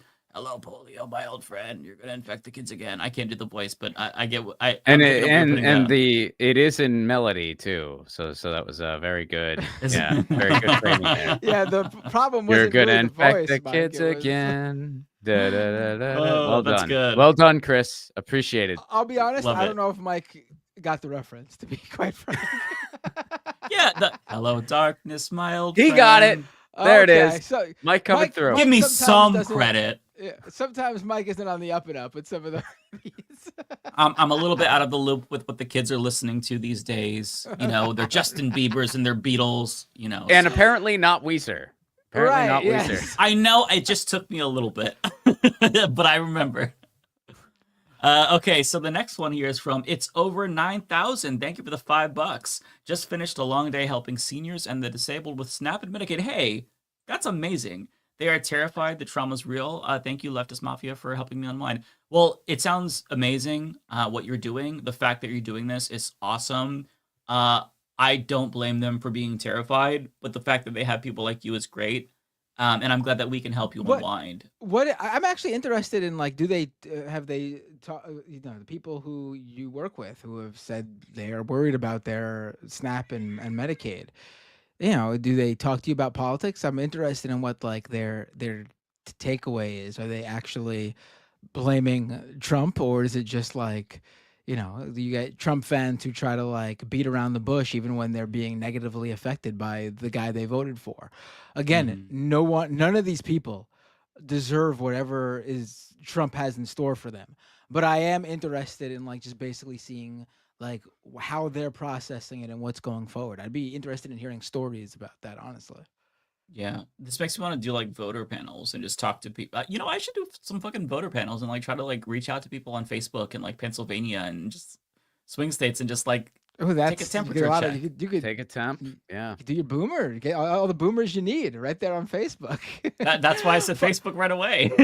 find. Facebook will eventually recommend you, probably very soon, an AI slop image. Like a little kid who's missing like both their legs yet somehow is like ice skating, and the caption will be like, "This will never go viral," and then you just gotta look at the comments to all the boomers going like, "Oh, this is so beautiful! What a beautiful child!" And there you go. Just contact them, and they'll let you know exactly how they feel. You know who I'm gonna go after? The ones who repost those long things where it's like, if you support this nation and Pledge of Allegiance and you half respect of you the won't read Constitution. this. Yeah, that's exactly the one. Yeah, or the one like equals one prayer. Those are the ones that you got to go after to really see where America's at. Okay. I will say though, I have seen some crazy ass shit on Facebook this past week. Like, I have not gone near Facebook. Fake news I did not even come across on like Twitter, like stuff that's not even coming out of like MAGA world influencers, just like full throttle, like just crazy ass shit that Facebook boomers are just making up. Like I saw one post that was like, did you hear Trump found 25,000 of the missing children that hadn't been lost under the Biden administration? God bless Trump. And then you look at the comments and it's all MAGA people going like, hallelujah. And then you get a few people being like, oh, can you send me a source on this? I want to read more about it. And they'll be like, there is no source. I just feel it. Hallelujah. It's just like, what the fuck is this? Facebook is what? You know what? I kind of want to do a video just on Facebook conservatism. This makes me, it is wild. The gears stuff. are turning. Like, shit's wild over there, yeah. Conspiracies on there, and the AI images that go viral on there. AI Marvel movie posters, shit like that. And it's not like on Twitter where it's like, oh, look at this cool AI image I just made, and it's just the most ugliest thing you've ever seen. But at least they're openly saying like, yes, this is AI because I made it with AI. On Facebook, it's literally people being fooled by the most ridiculously fake imagery you've ever seen in your life. Look at this poor cat on crutches. Right. Nobody will like this poor cat with a cane. And then people are like, oh, I'd adopt him. Did you see the DEI firefighter AI image that was going around? Literally, it was AI, super crazy AI imagery. So obviously AI. It was the most round, like rotund individuals, and they had face piercings and like crazy dyed hair, but they were wearing a firefighter uniform.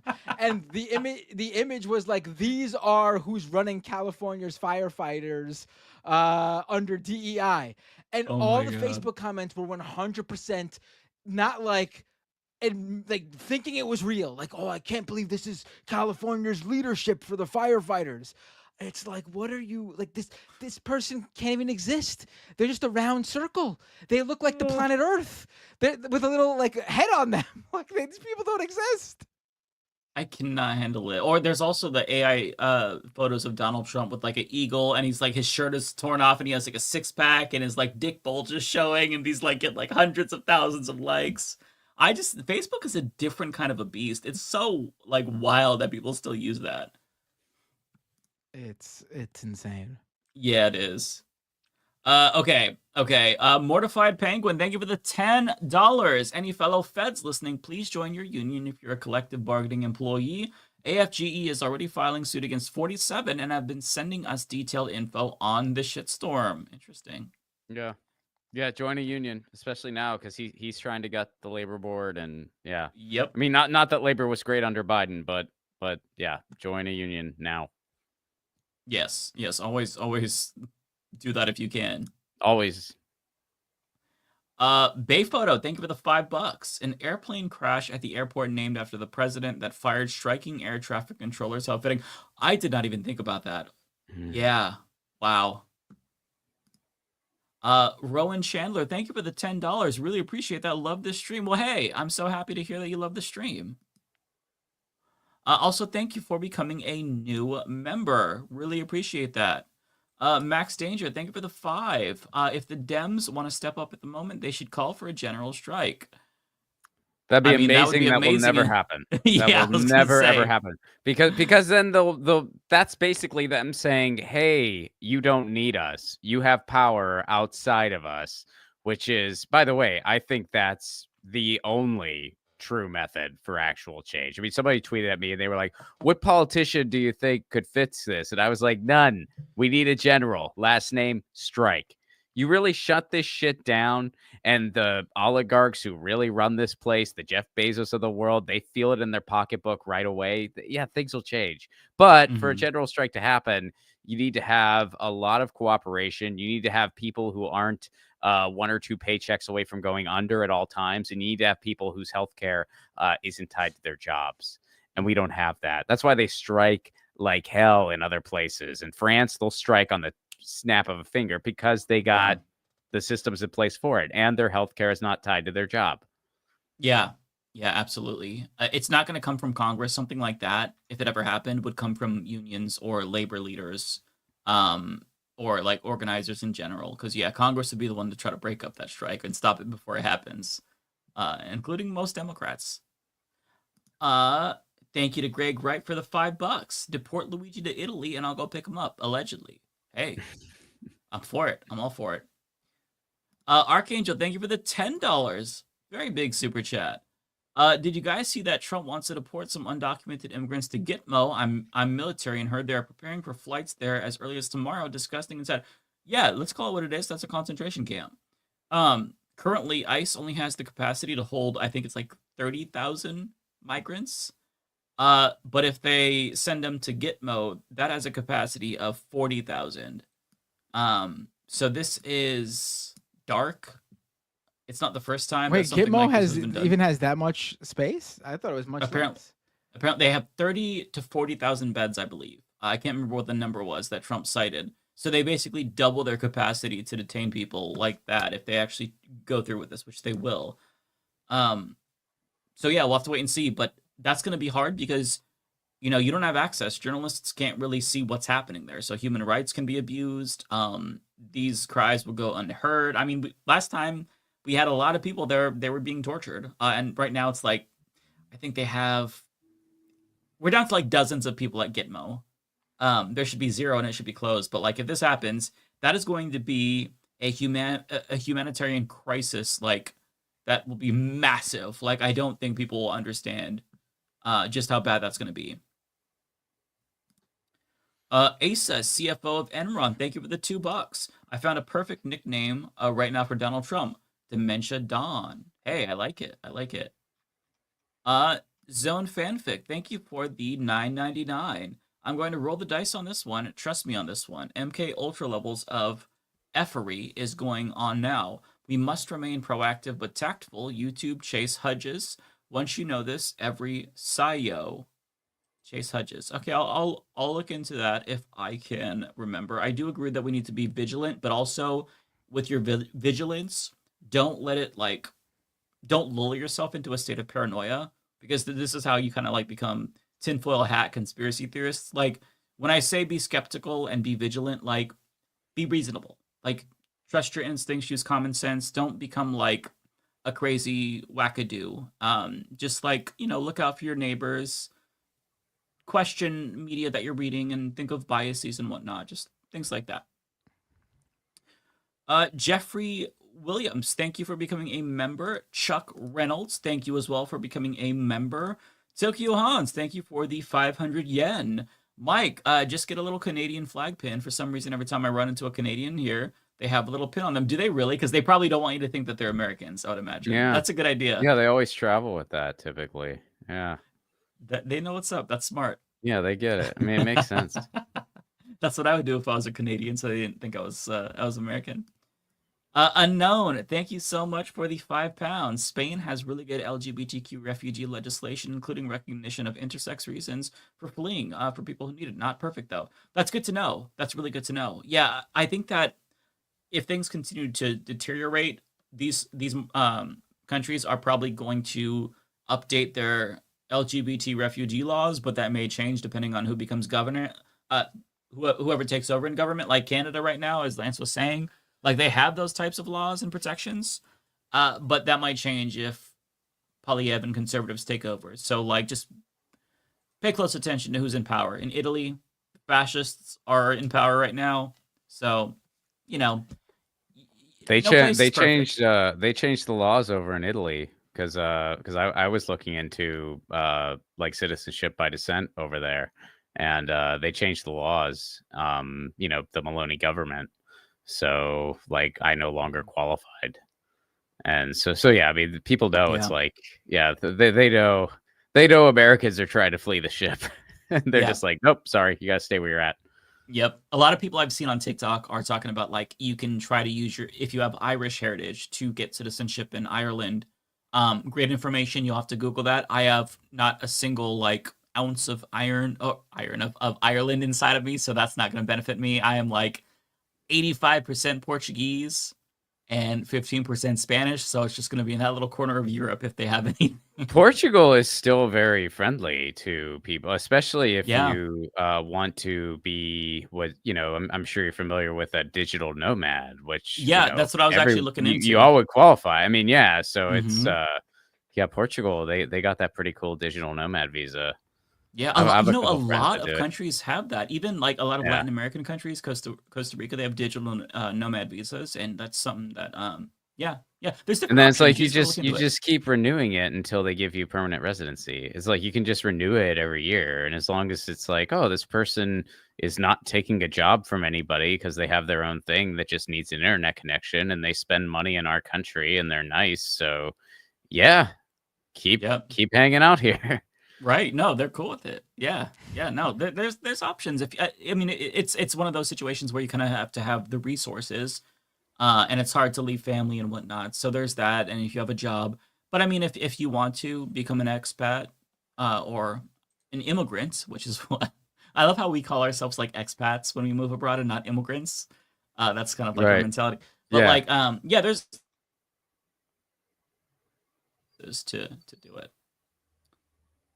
JCast, thank you for the $2. Have you tres leche cake yet? You're missing out. I have not. I've been on a diet since New Year's because I ate really good during the holidays, so I'm still on a diet. But the first chance that I get, I will try tres leches because I really want to. It's quite good, man. We have it here in California all the time. Yeah, it's good. It's very good. Yeah. Yeah. No, I bet.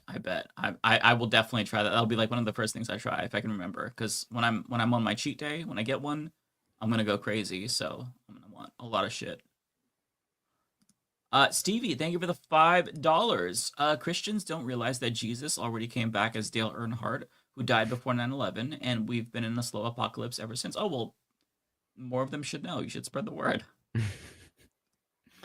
Googly Moogly, thank you for the $5. Mike, it's time to start the rumbling. I think so. I think it might be. What does that mean? Those who don't know, that is a reference to you the going to anime rumble? Attack on Titan.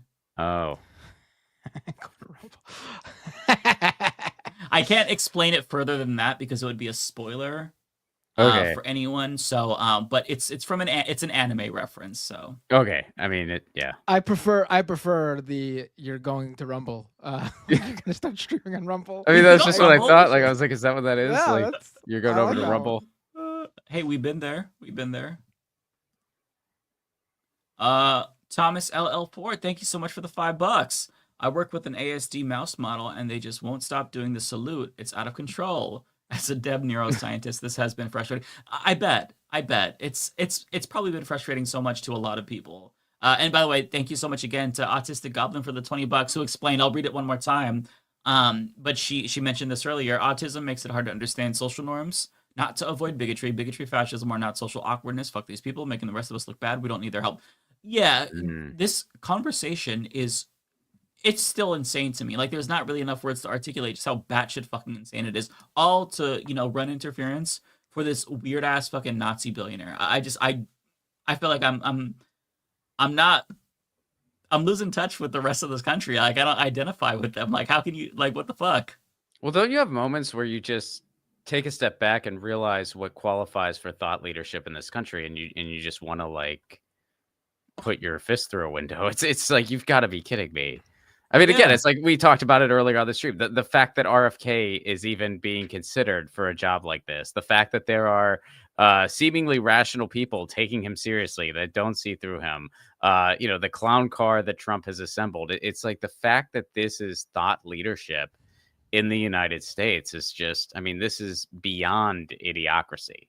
Like it's gone 1,000%. way beyond that. And look, it's a bipartisan effort. I mean, you look over at the Democrats are the most rudderless, feckless political project maybe out there. Like it's unreal. Like they just have their only thing is like, hey, we're just not them. That's why you don't see anything like it. And like, do you ever think about this? Do you ever think, explain the Democratic Party to somebody who doesn't follow American politics that much and lives in a parliamentary style system? Like, just try to explain it to them, especially explain it like what we have in California. Like, yeah, you have actual Republicans and socialists in the same political party. Why? Well, because we have a monolith, so both groups are trying to enter. And they're like, that's the most ridiculous thing. So how are they in the same political party? Like, they have completely different perspectives on everything. Well, there's not really a policy program. There's not? No. What are the policies? Well, we're not those guys. Like, that sounds terrible. It is. It's wild. It's wild. Okay, so we are, and I'm almost done, by the way, getting close to the end here. Doug, did someone not unstar like their super chats? Because it looks like there's a ton. Yeah, it looks like you guys still have like 5 million more. I'm still unstarring them all as I go along. Yeah, there's no way there's still that. Oh, I have quite a bit more. That's the problem. Okay, we're getting more as we read. I think that's what's happening. Hang on, let me find my. Because I don't got that many. I mean, I have a good amount, but not as many as it's showing up in the StreamYard backend over here. Okay. I'll try to go faster because I didn't realize we were getting more as I was going through them. Okay, Doug Grinberg's $2. Thank you so much. Who's editing AFD Wikipedia article adding Musk? That I couldn't tell you. I hope somebody does. I hope somebody does. More people. And by the way, one of the best assessments on Musk that I've seen, the dollop on Elon Musk. Go listen to the dollop on Elon Musk. If anyone's saying like, are you sure he's an actual Nazi? Listen to the dollop on Elon Musk. And the answer to that question is yes, he is. Yeah. Kowalski, thank you for the $4.99. Really appreciate that. When RFK makes the autistic labor camps to supplement ag labor from the deportation, I promise to be good overseer. So Mike, what snacks do you want? Ooh, I want blueberries, Cheez-Its, Smart Pop, Pringles, Funyuns. Just look, I'm not super picky. Some honey roasted nuts, a little bit of everything. I'm good. I'm good with a little bit of everything. Cameron Barnett, thank you so much for the $4.99. Do you guys think actor Hill Harper has a bright future in progressive politics? He previously ran for something in Michigan. I don't know who that is, so I hope so. I'll have to look into them. Hill Harper. That name sounds really familiar, so I feel like I would know their face if I saw it, but right now it's not coming to me. The next one is from Cameron. Where's Cameron?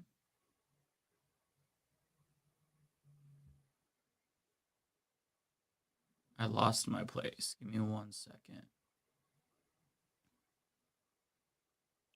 Okay, so I'm at Storm Chaser. That's the next one. I unstarred Cameron and I lost it, and then I lost my place. Storm Chaser. Thank you for the $4.99. I just hope somebody will cover what happened to Mayokaya's life. She was on a short form video platform that has been the subject of scrutiny. I've not supposed to be heard. Mayokaist, right? Is that probably what they're Mayokaist? going for?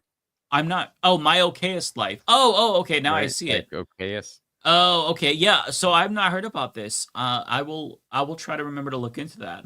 Because I'm not familiar with this person or what happened. Asa, thank you for the $2. Walls, JB, and others currently holding line. Yeah, the best resistance that we are getting is from Democratic Party governors and people at the state level. 100% agree with that. Chris Corcoran, thank you for the $2. Fetterman is a discount Walter White. Hashtag Heisenoger. Yeah. I called him GOP Shrek earlier today. I like that. Somebody appreciated it. That is actually that's good. Drooch, thank you for the $5. Did you guys see Jenks tweet about Trump being right that standards were lowered for air traffic controllers in order to get minorities in? Yep, one step ahead of you. What is he talking about? We put it up on the screen earlier. Yeah, didn't you guys show it earlier? Yeah. He's like, oh, DEI that is tweet. real. Oh, right. It was No, another. I thought someone was getting into what specifically they said on the show. I would love to. Oh yeah, I will. I'll check it out when the Vanguard covers it for sure. Chris Corcoran, thank you for the $5. Is that how we watch TYT here? We just wait for whatever the Vanguard covers. If somebody says, why should everyone have to suffer through it? Right, that's true. I mean, if someone's willing to, I've said this too. I actually said this on the Vanguard. I'm like, look, down the street from me, I have a neighbor. He's a super nice guy. He has a Rick Caruso sign in his yard. I wear my IWW hat. We always say hello to each other. We always make small talk. I am sure we both realize that if we ever talk politics, we'd have a lot of disagreements. And you know why I don't have a problem with him, though? A, he's my neighbor. He's a nice guy. And B, he doesn't have a network claiming he's the home of progressives. If he was doing that, I'd have a freaking issue. Right. You could have different politics to me, but you know what? If you're anti-union, pro-propaganda, anti-trans, all these things, don't say you're the home of progressives. All right, just don't do it. You endorse Republican billionaire developers. Just don't. Just stop. That's the part that drives me nuts. It's the disingenuity because it's going to trick liberals into going down these more right-wing paths where they're like, okay, so it is. Yeah, it is. So it already has. People did start the fires. Yeah, it's scary. So that's why we push back. Well, even so-called leftists. I mean, leftists who want to. And I know we kind of got to get through this fast. So but it's like even so-called leftists, where it's like what they love more than anything else is just being contrarian for the damn hell of it. Yeah. They'll adopt that bullshit. Well, actually, it's this person who would have been even worse. It's like, no, dude, like you don't know how shit works if you actually think that. But yeah, it's a slippery slope. Like you plant these seeds in people, and then they bloom into reactionary trees later. So it's just something that you got to combat. Next week we have the guy who was the union organizer for TYT, Hank Thompson. His YouTube channel is Winners and Losers. Love Hank. Yeah, he'll come on to talk about his documentary. Because I think it's actually like he's very, have you watched very it? sharp. It's really good. I watched it. It's very, very good. Really good. He did an amazing he explains job. it so well. And like I've talked about this before, he has criticism of me in it, but I think it's very fair, given what he knew at the time. We'll talk to him next week. So definitely everybody check that out. I love to watch someone criticize you in their documentary. Let's get right to it. I can't wait to watch it. Well, unlike some people, I could take criticism, right? All right. It's a quality that not everybody has, and sometimes they What's the do you know what it was? Do you know what he hit you on? So it was my response where I when the organizers had tweeted at me if I support the union, I said yes, I endorse the union. I retweeted it. And then somebody had reached out to me behind the scenes and said, hey, be careful with this. I think that they might be trying to like do some rat fuckery because the union is canvassing for Cenk's opponent. This was when he was running for Congress, Christy Smith. Mm-hmm. And so I'm like, oh shit. Yeah, it wasn't true, but I believed it because I trusted them. Oh, I wish they did. And so I deleted the tweet and just said, I'm going to like wait until I know. Cause I was an outsider. I was part of 2YT Network, but I had never been to the studio. So it's like, well, I don't know. Like if they're portraying Cenk as a union buster, I don't want to like, cause at the time there were like smears of him in the New York Times about how he was like trying to sanitize what's that guy's name, the Ku Klux Klan leader David Duke, when he interviewed him. Oh, he was saying, oh, I know you're not Right. racist, but he was being sarcastic. So I thought, okay, I don't trust the Democratic Party, and I feel like maybe there's something going on, so maybe I should just wait and see what happens. I think that was a bad instinct to have. You should just always side with labor no matter what, and I didn't. I trusted them and kind of like looked like a fool and a useful idiot. So he points that out, and I think he's very fair. It's harsh, but it's accurate. Like, I think that given the circumstances and how I reacted, it was a fair way to characterize me. Well, look, and I'll just say this, and I don't think he'd mind me saying this. I'm friends with Hank. Like, I know Hank pretty well, and we've talked a lot about things, and yeah, I mean, he has said to me, and I'm sure he'll say it. There were a lot of people who just had bad information, and at the end of the day, it's like, well, that buck stops with Cenk, because Cenk is the one who propagated all that, and it was a very, very malicious thing, and especially at the same time where there was the Democratic establishment doing a bunch of dirty tricks on him. But we live in a world where multiple things can be true at the same time, where it's almost and in every case you're just seeing people punching down. Right. So to me, it was a learning experience, and I think that what Hank is sharing is really it's not just like about the drama, because that's not what it's about, but like it's very educational. Like, he explains unions, union law. Like, it's so, like, it's such a great documentary. So yeah, we'll talk about that, and maybe we'll play a little bit of it, because it's very, very informative, just for beyond the TYT stuff, just about labor in general. Chris Corcoran, thank you so much for the $5. What I fear most is that we'll see a Tiananmen Square situation here when people inevitably begin protesting. I hope people in government can stand up to him.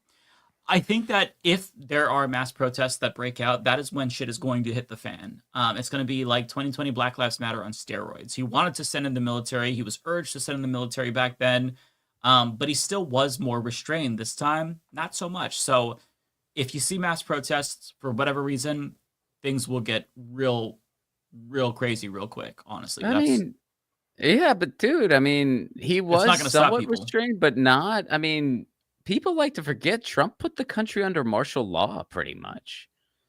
I mean, he did that, and it was, like over Black Lives Matter and stuff. I mean, the stuff he did in DC.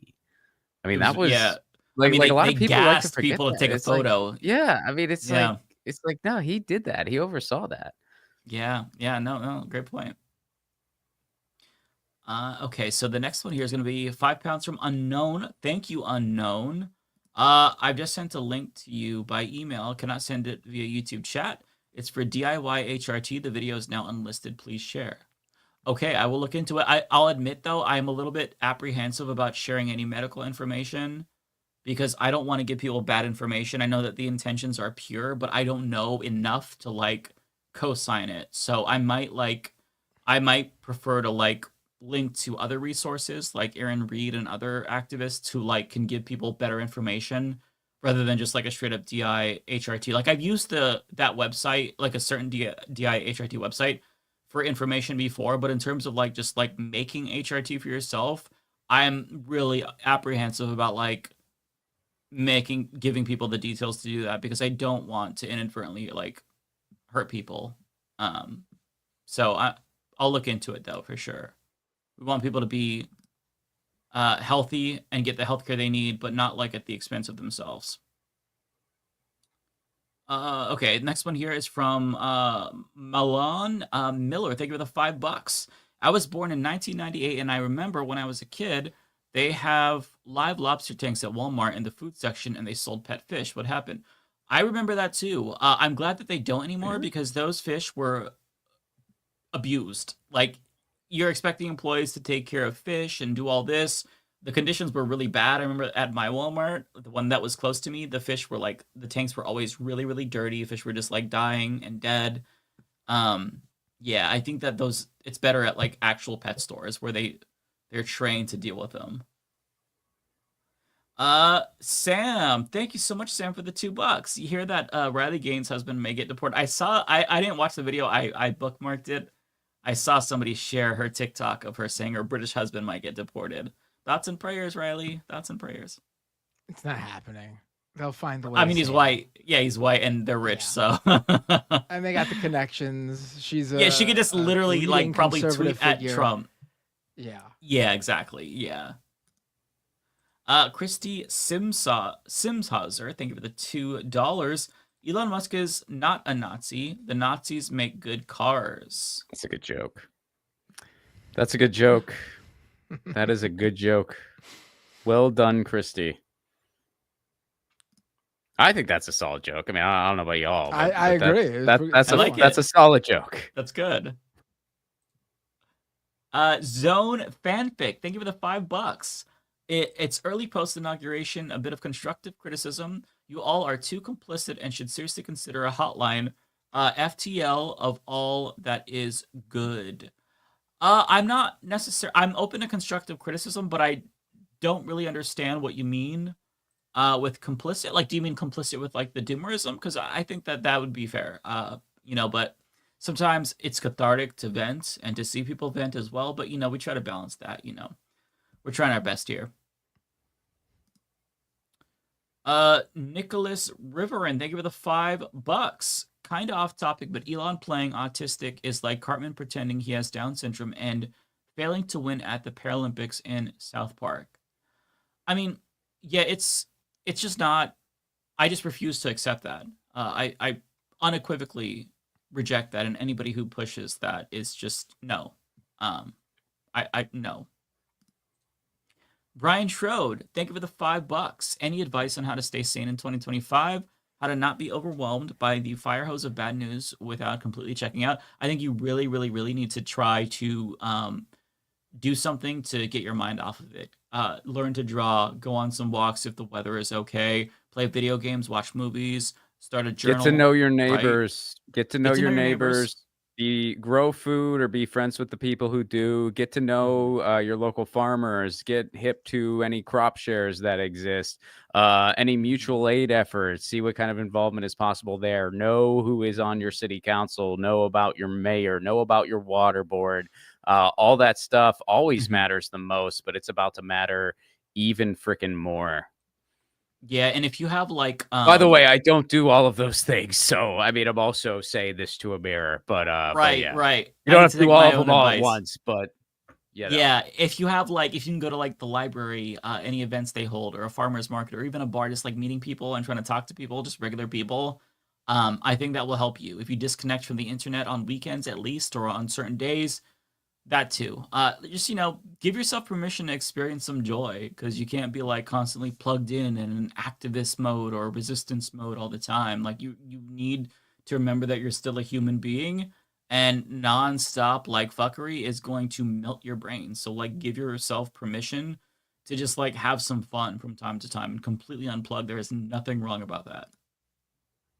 Hypersane Demon, thank you so much for the $2. Hypersanity is greater than dark woke. Yes. Roland, thank you for the $10. Appreciate that. Here's $10. I enjoy the majority of what you do, although eventually I'd like to hear your thoughts on SRA, Pink Pistols, Arm Your Friends, etc. Oh my god, dude, you have so many. What the fuck? Yeah. Maybe I should have went first. Oh my god, go ahead, keep going. If you want, I could pause and let you. No, keep going. It's all right. We already made it this far. Let's keep. Okay, I'll try to hurry up. Well, thank you. I'm glad you enjoyed the majority of what I do. Appreciate that. Milan Miller, thank you for the $10. I read 1984 a few times, and hearing mainstream media trying to normalize Trump always reminds me of the scene where they are torturing Winston, trying to get him to believe lies. Have always been truth. Yeah, 1984 is something that you can always go back to, and it's still like excellent. I feel like it's I feel more that relevant. scene every time I'm on Twitter. I like every time I'm on Twitter. I mean, I just feel like there's a bunch of people going, well, 2 + 2 is 5. Like, no, it's still 4, dude. Like it's still 4. 2 + 2 is 4. I'm sorry. I know you keep saying it's 5, and a bunch of ridiculous people told you it's 5, but it is 4. I'm sorry. It's just, well, I don't accept that fact. Well, it doesn't freaking matter. It's still 4. Yeah, no, it's a great book for this time, in particular. I get that it's like, oh, we read that in college, it's lame. No, it's still relevant. It's great. Arch Arturo, thank you for the $50. Really appreciate that. I listened Realm Slayer, a Warhammer Age of Sigmar audiobook, which is really well narrated, and now I'm reading Troll Slayer from Warhammer Fantasy. That's awesome. Hey, that's what I'm talking about. Like getting into something like fantasy or whatever. I think that's a great thing to do these days. Unknown, thank you for the £5. As a British Gen Z person, you're all wrong. It's a jumper. Oh, well, there you go. Back to the Nice. sweater debate. All right. Saber Sky, thank you for the $2. Maybe we need to start calling sweaters jumpers. Okay, the British people have I'm weighed down. in. Yeah, let's The go British for have it. come. Here they They've they're come. here. Gwick, thank you for the $5. Sweaters are knit out of yarn by Granny. All right, all right. Best They ones. sure are. Indeed. Milan Miller, thank you for the $20. A thought that scares me is that a future generation that isn't old enough to remember these times firsthand will believe an alternate version of history manufactured by fascists, and I will feel insane because I do remember. Well, it's our job to try to make sure that that doesn't happen as much as we can.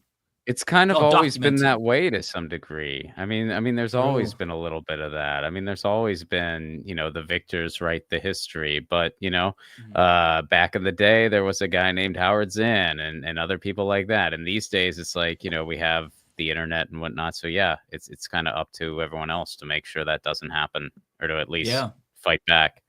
We're documenting it all right now on YouTube. I feel like that counts, kind of. One stream at a time. Exactly. Hello, future historians.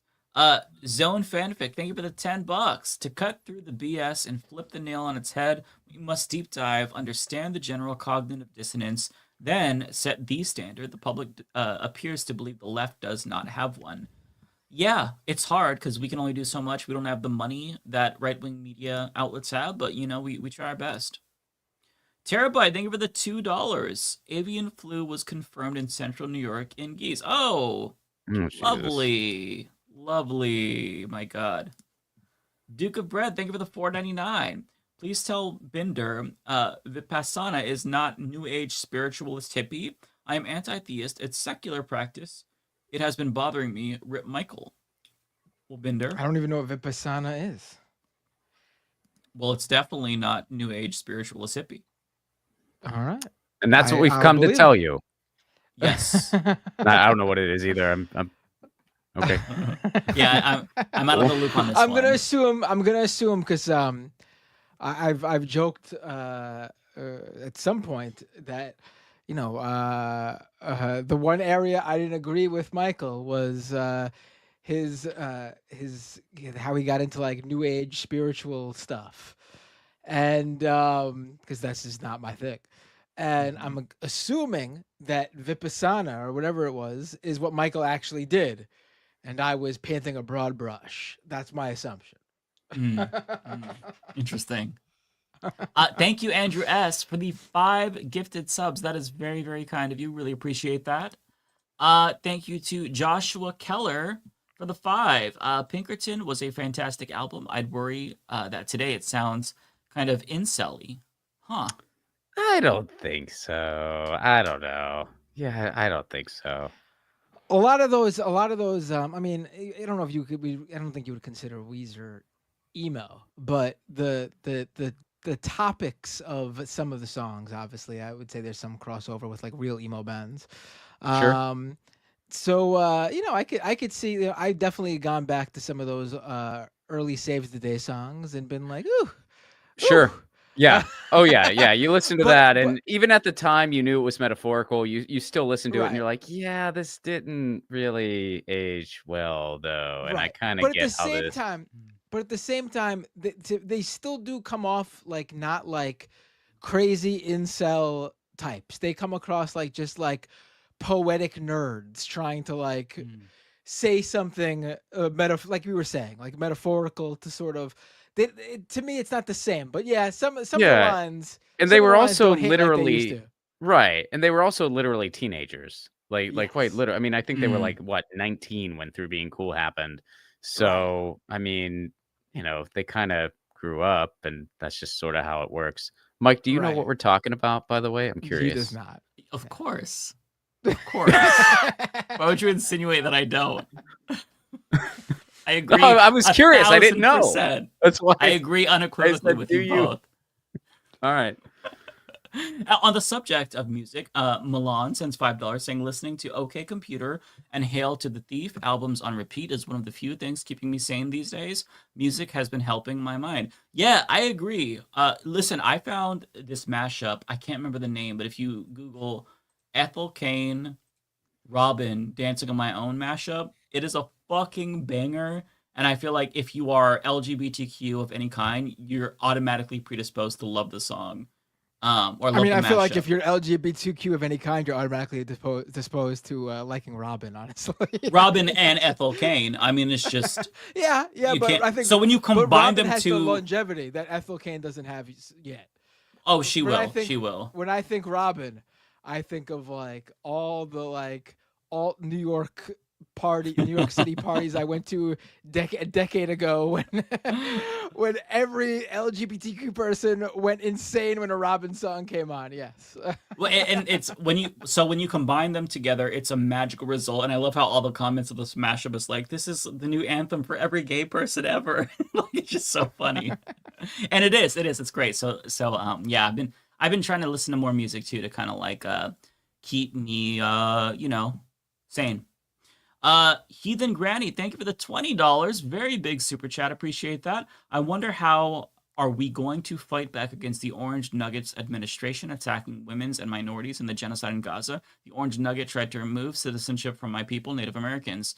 Yeah, I mean, in various ways, I think that we already saw that you can push back on. There's a huge shitstorm over the federal funding freeze, and he backed down. So he's not a king. He's not, immune from public pressure. So there are things that can be done, and it's just a matter of whether or not there's the political will to fight him. The next one is going to be from Jones City. It says it was retracted. So I can't pull the. Oh no, here it is. Okay. $2. Storm Capital PP Poo Poo Nut on Everything. Well, hey, there you go. Thank you so much. I will do that. Nintendo Gaming Channel, thank you so much for becoming a member, and thank you for the $6.99 chat. If you want to support your two guests, what is your opinion? Horizon Zero Dawn character Ted Faro is based on Elon Musk's bi personality, narcissistic, richest. Oh, I never thought about that. I like the Horizon games. That's absolutely correct. He is based on that. I don't know if Ron or Matt have played. In fact, I'd guess and say they did not play Horizon. But yeah, I did not think about that. I need to replay those games because the story is incredible. Okay, next one here from Zone Fanfic. Thank you for the $10. The Democratic Party is undergoing a foundational change. I believe this makes it volatile. I think during this time, it is important for us to understand we set the standard and the power. Well, we can try to facilitate that change as much as we can, and we should. Thank you to Fly Chomper Fly for the $5. Oh, what's up, Fly Chomper Fly? Good to Ron see you. Placone here. Cool. Purple heart. Thank you for the purple heart. Okay, LOL. Thank you for the $5. What would you guys say is the difference between a liberal, progressive, and a leftist? I think a liberal is fundamentally capitalist and wants to just make tweaks to the system. A leftist is anti-capitalist, and they want to fundamentally change the system. They want workers to own the means of productions and a more equitable distribution of wealth overall. I'd view leftists as like basically socialists. And I would say a progressive, yeah. Well, I would say actually a progressive used to just be what a leftist was until that term got co-opted, and now it doesn't mean anything. Exactly. I mean, that's up for debate, but I would say that that's basically what it was. I would consider like Bernie Sanders, for example, a progressive. He's not a liberal, but he's not a leftist. Yeah. So like maybe progressive is synonymous with like social democrat. Yes. Where you're significantly to the left of liberals, but you're not quite like, we can have a little bit of injection of the capitalism, but very, very, very restrained. Yeah. And, the leftist is going, well, you guys are definitely cooler, but still not quite where we want to be. Right. Right. No, I think that's fair. Progressives and leftists can work hand in hand. Yes, Liberals I agree. cannot with progressives and leftists. Yes. Right. Rolando Capella, thank you for the $5. Mike, I too have had to cover electronics, sporting goods, hardware, and auto departments on my own at Walmart. This did not happen 3 years ago. Yeah. So I never had to do auto because thankfully that was kind of like their own thing. But yeah, I had to cover basically like half of the Walmart. It is insane. Did you mess with David's TV, Rolando? Was that you?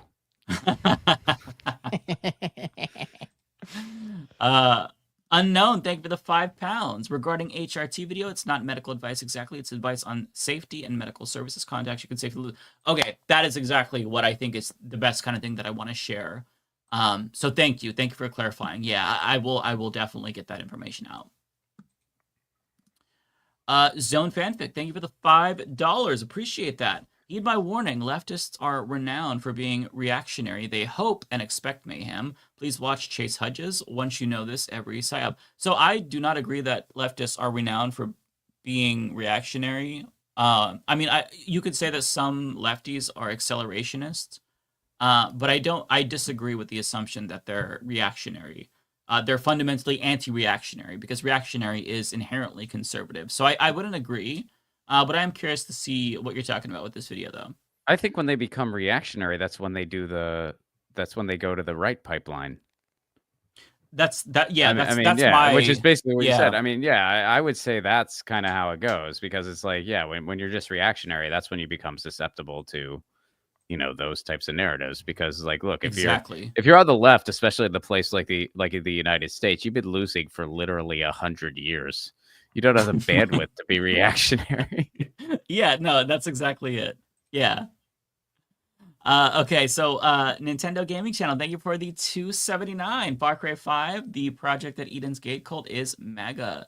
Yeah, although with Far Cry 5, they made like for those who don't know, it's a video game where they made the like bad guys, this like right-wing religious cult, but they very clearly watered it down after getting backlash, or being worried about backlash, I should say, where it was going to be like a Christian evangelical parody type situation, but they made it completely unrelated, and it was not as impactful. It was actually pretty fucking lame and sanitized. It's corporate, like, it's one of those corporate activism type things where they sanitize it and sell it to the masses in a digestible format so as to not offend, the people on the right who might want to play it.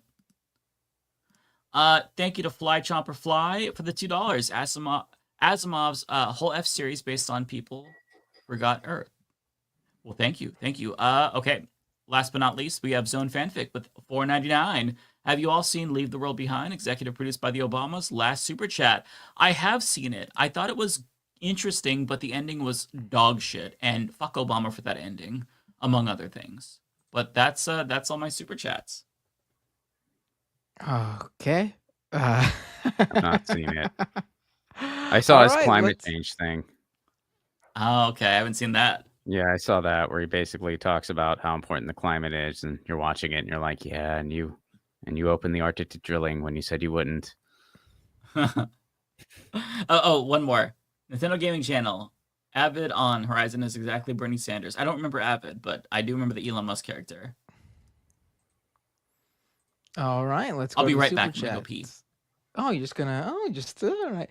Is this who's this for? This isn't for. I don't see this in my YouTube. This is for you. Did you miss this one? That's for me? No, it's not. Maybe it's for David. Maybe so. You guys are so humble. No one's taking credit for it. Taco Face. So diplomatic. Super chat. What's it like being the best looking host that we don't know who it's for? That we don't have no idea. I don't see it in my YouTube chat for my own stream. Oh boy! All right. Well, it was someone's the best looking host. Yeah, we'll just never know. Thank you, Taco Face Fart. What a name. The Tungsten Wire with a super chat. New York is red. Let's go Red Bulls. Absolutely not. New York is blue. Let's go NYCFC. All right. Let's go. So y'all have two MLS teams then, and that's what that is. We do, but the Red Bulls actually play in New Jersey, so they're not really in New York. So that's why you know, I don't get why you would be a fan of the Red Bulls if you were in New York, because New York has a team. I feel no, so I mean, here we got we got the Galaxy, and then we got the LAFC, which is sort of like the LAFC is sort of like the more working class team. But I actually go a step further. I like United League Soccer, and my team is the Pittsburgh Riverhounds. And then my, international team is Forza Napoli, because that's just my family's team. All right, that's cool. Yeah, I mean, I'm a MLS guy, and NYCFC is definitely the more funded team. They're backed by Man City, so they aren't if you're going by like who's paying what for players, it's Red Bulls paying less, but also the Red Bulls are a New Jersey team. They play in New Jersey. And NYCFC plays at Citi Field and Yankee Stadium, and they're building the first ever soccer stadium for NYCFC in New York City. Then right now, right in Queens. So it should be up in 2027, and then New York City will have their own soccer stadium. Let's go to Woke Crypto Bro with a $100 Canadian super chat. Thank you, Woke Crypto Bro. What I meant was, how about I use my Trump scam coin winnings to help support scam economy? You just keep doing what you're doing, bud. You do great work. It absolutely is just gambling. Crypto should be regulated and taxed just like the lotto, casinos, etc. Well, thank you, Woke Crypto Bro. I gotta ask, if you don't mind sharing, how much did you make off the Trump coin? I know, I'm If you're curious. just throwing $100 to everybody on this show. When did you? I mean, what was the right time? I mean, it had to be. Was it like a matter of hours? Yeah. You know what I mean? Like, when was the right time to just be like, I'm out? Right. I saw it about 3 hours after it launched for the first time, and it was at around $10. And I was like, ooh, a meme coin at $10? This is the absolute worst time to jump in. And I was wrong. Meme coins don't usually get to multiple dollars. Usually they don't even pass the pennies threshold. Right. But this one did. And it hit, I think it peaked at 75, but then it's been on a downward spiral since. But my brother said he saw it shortly after it launched, and it was at 75 cents, and he's kicking himself for not buying any. Yeah, I mean, mean, you could have gotten the timing right there. Yeah, but I mean, you don't know with these things. That's the thing. Like, it is completely run by insiders, and one that's backed by Trump. You have no idea when they were going to be like, fuck all you, we're pulling that rug and we're selling all of our shit and we're out of here. Like, it was Philosophers have warned for years against ever doing anything like this. Like, if you read like Proudhon and stuff like that, it's like they warned against ever having a society where you just build capital on top of capital on top of capital for just the damn hell of it, because you're not actually making anything. So it's like just the idea that we have like the Wall Street system and like the stock system, like it's just mind blowing that it even exists. Like we should have never done it. It's just I'd like to think in the long run, if humanity makes it, it will be looked on as just a shameful time. Right. Yeah. I mean, even if the thing is though, like to make like the crazy money some people make on this, you need to actually throw in a lot of money too. Like, if you throw in $100 and you double your money, wow, you made $100. You got $200. But if you throw in $250,000 and you double your money, you just made $250,000 and I have $500,000 now. Like, it takes money to make money. Yeah. That's the lesson. Right, yes. But also, you're throwing $250,000 into a Trump meme coin. Right. Which literally nothing could be riskier. I mean, there's zero intrinsic value to it. And there was one, I covered a Reddit post on one of my videos this week where somebody had put $700K into it. They had a problem, they said, and then they lost. Or no, they put 1.2 million and they lost 700K. Jesus. And they're like, I don't know what to do. It's debt, and I don't want to tell my wife. She might leave me. It's like, bro, The fact that you did that in the first place, she should fucking leave you, even if you won money. Like, what the fuck? If you gained, she should have left you for doing that. That's just insane behavior. Yeah. Oh man. It's easy to look at it after it's already pumped and be like, oh, I should have invested. But it also could have been one of those coins where you put in money and then everyone literally sold off right after you bought and you're left without anything. It literally, it's Monday. What is it? Monday morning quarterback, right? Mhm. Like that's the phrase. Yeah, I mean, we still haven't heard from the Hawk Tui girl, have we? She went to Like, sleep a couple of months ago. Does anyone know where she is? She said she went to bed the last we heard from her, right? No, she did. So 2 or 3 weeks after the Hawk Tua coin failed, I wrote about how, so this was like mid-December. I wrote about how she hasn't been seen since. She stopped posting. She hasn't posted a new episode of her, what was a weekly podcast, all of a sudden was missing for weeks. And so I wrote about it for Mashable.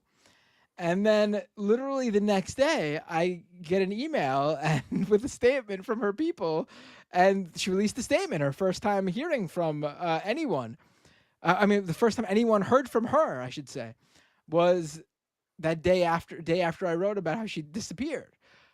But I thought like, oh, she's releasing a statement. The statement said she's going to work with the people who lost their money to like go after the people who like hired her to make the coin. Like she's claiming it wasn't hers. Like she was hired to promote it and a crypto company was completely behind it. Like she didn't make any more honestly than what they paid her. That's usually what happens.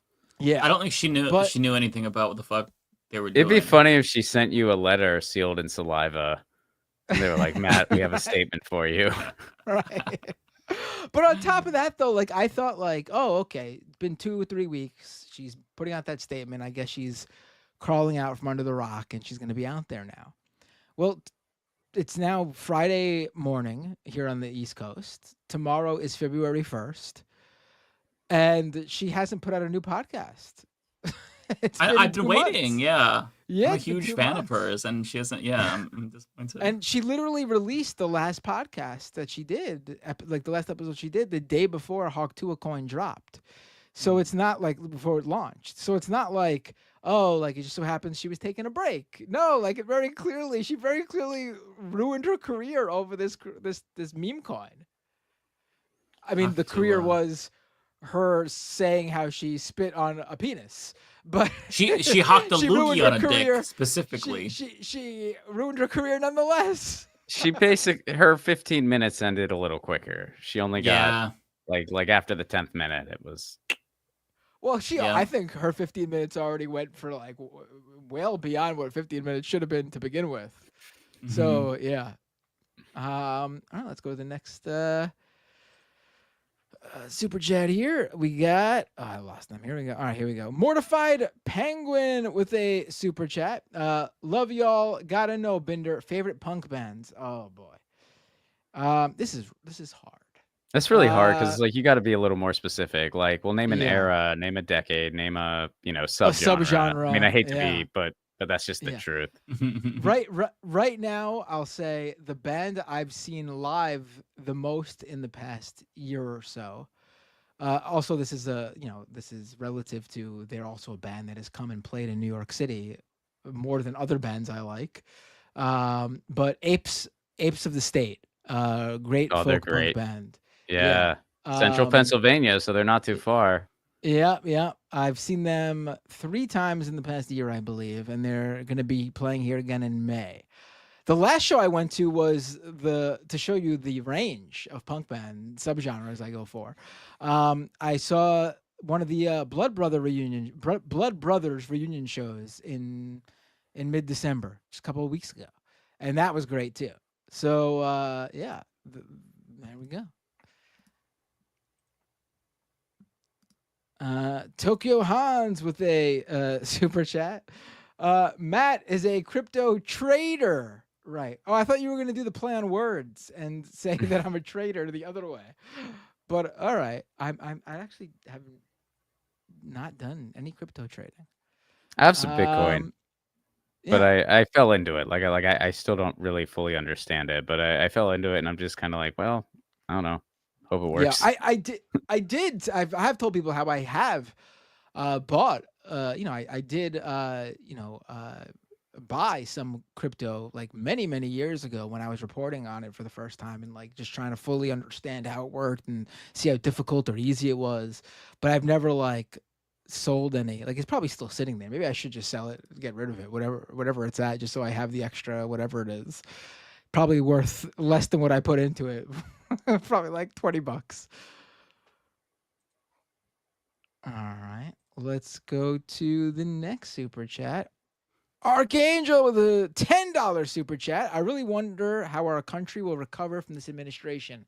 It's only been 1.5 weeks and he is already causing so much damage. I can't imagine what our country will look like in 2028. Yeah, I mean, look at the difference between how the country went from 2017 to 2020 and then 2020 to 2024. I mean, I would say both the past, the Obama years weren't such great shakes either, obviously. But I would say, as the bounce back from the Bush administration, it was a sort of low bar that they were able to, I guess, slightly get above. And I would say those first 2 years of the Biden administration looked like they were going to do that, like an extremely low bar from the administration before them. And then they were slightly raised above it. But 2023 and 2024 was an absolute shit show for the Biden administration. So we're coming off of 8 really bad years, and going into 4 more really bad ones. Yeah, I think it's a societal decay that we just haven't really bottomed out on yet. So yeah, I try not to dwell on it too much because it's like, well, I don't know. Yeah. You start thinking about it and catastrophizing, and you're like, "Oh shit." Well, because I used to tell myself that, where I'm like, "Well, this has got to be the bottom," and then it's not. So it's like, "Well, stop saying that," because like you don't know what it's going to be. Nobody does, so you just kind of got to roll with it. Things could always get worse. Yeah. Rachel Atwood with a super chat. Ask Ron about thoughts, rants, and cold coffee. Okay. Oh, Ron, thanks for that, Rachel. I appreciate that. That's actually probably the thing about my origin story, really. Because I made this little segment called Thoughts, Rants, and Cold Coffee, and David Pakman started playing it. This was years and years ago when he was still involved with TYT Network. So David Pakman started playing it. And then simultaneously, I brought in Lee Camp for a show. Lee and I did a show together. And this was back when he was still not directly affiliated with TYT Network, but he was like adjacent to them. So then I met some people that worked at TYT, and they were like, "You should do these things on our network." And I was like, "Well, that'd be cool." So I did. And then whenever I'd go out to LA, I would do stuff in their studio. That was back when they had all the different shows and they had stuff in studio. And then that's how I met Jimmy Dore. And then when I moved out to LA, started writing there. So yeah, that actually is a big sort of origin story type thing. That's cool. I think the last one was in like 2011 or something. Wow. But thanks, Rachel. That's a big throwback. I appreciate that super chat very much, and I hope you'll get to check out my movie Left at Wall. We were talking about Save the Day earlier. Honestly, sounds like I know, right? Early Save the Day album name or something. There's been some throwbacks. There's been some big throwbacks on this stream.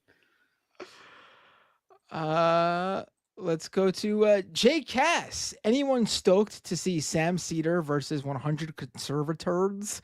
Wait, what is this? What are you talking about? Is he doing? They're referencing a Jubilee panel where it's 1 versus like 25 or 100, where it's 1 person and 25 people debate. Right. They want Sam Cedar. Is Sam to be doing on. one?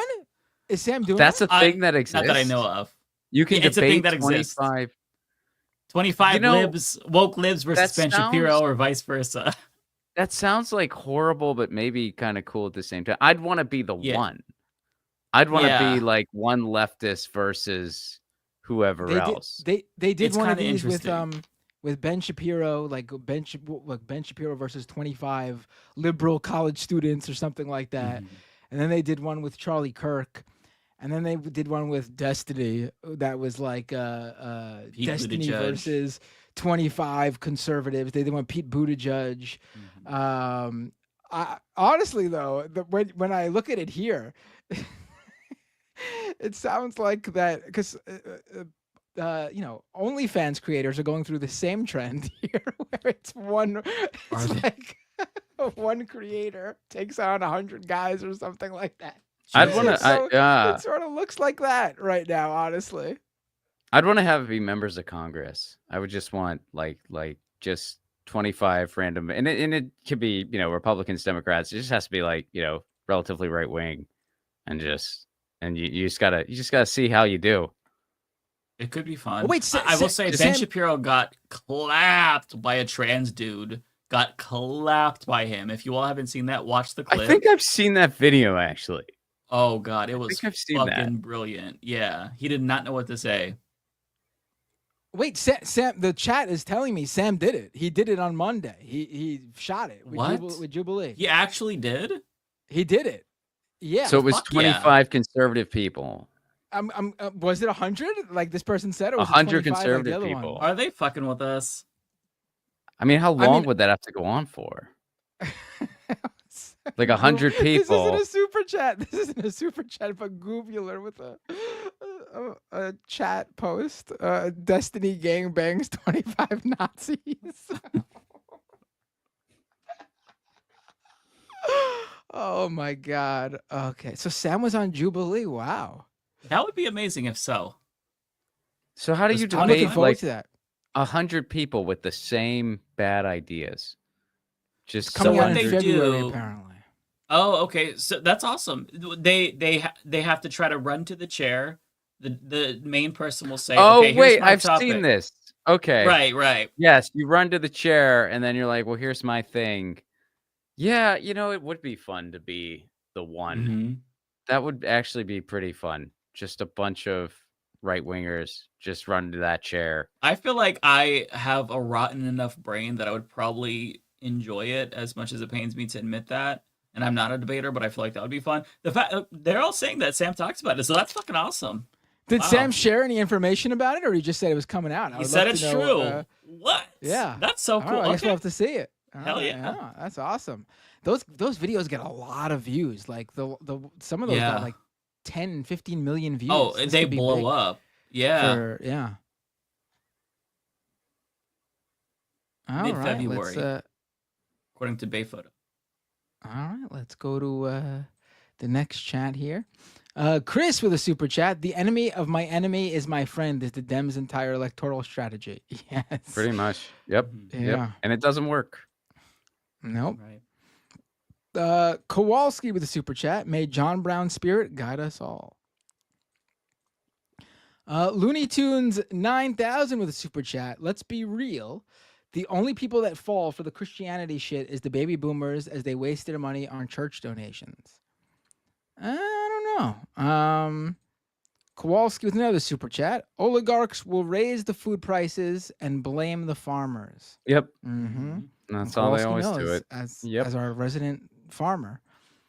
Tokyo Hans with a super chat. Last time Trump was in was somewhat good in Japan. Started directly trading with Mexico. Mexican food boom now, and cheap avocados. Signed the biggest trade deal in history with EU.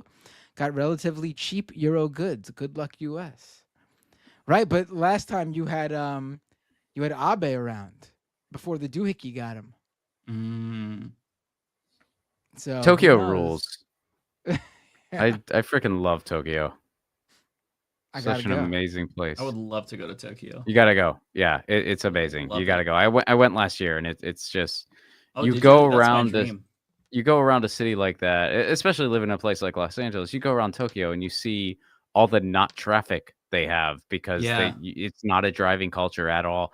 And you go like, there's no reason why we should be living the way we live. Like, there's just no freaking reason for it. And everyone's like, oh man, Japan, they're in the future. No, they're in the present. We're fucking in the past. That's what it is. Right. All right, let's go to Piano Zeno with a super chat. Don't be a rat. Walking out of Best Buy with a TV is based. Live and let live. Yeah. Right, I'm not, how do I Totally. even know? Why would you presume someone's stealing it too? Like, you have no idea. God judges, I don't. Right. That's right. It's Luke still in God's hands. Yeah. Luke W with a super chat. Didn't get to watch the show live last week, but I love to see Matt repping the Dillinger 4 shirt. Thank you. I appreciate. I saw them you in appreciate Chicago that. last year. And they're a great band. And you know what? Respect to Green Day, because giving them some money was the right thing to do. Wait, Green Day, what's the story there? So I forget which song, but there was a Dillinger 4 song that was pretty much the American Idiot riff that was before American Idiot. And I don't think Billy Joe stole it. I mean, I'm sure he didn't, but it was probably just a subconscious thing. And some people called it out, and I've seen this online. I guess I can't confirm 110% that it's true, but allegedly Green Day did say, hey, yeah, this was a little too close. We're sorry. It wasn't intentional. And here's some money, which, I just think that was the right thing to do. No hard feelings. It was just like, all right, you made it right. Now that I know they do that, I'm going to start making riffs just like Green Day songs, backdate them as far as I can, and then be like, hey, wait a minute. There'll be something to try. Adam Sways, but that is awesome that they did that. Yeah. Guamu with a super chat. Sorry to send you tariffed pesos. I'll work the day when Matt asked to read his super chats first. I'll worry the day when Matt asked to read his super chats first. Well, I usually keep mine last because I usually, it's close between me or Mike, but I would say I usually have a little bit more than Mike. But Mike had, I think, more super chats than anyone has ever had on this show just tonight. Like this was a lot, yeah. Insane for Mike, yeah.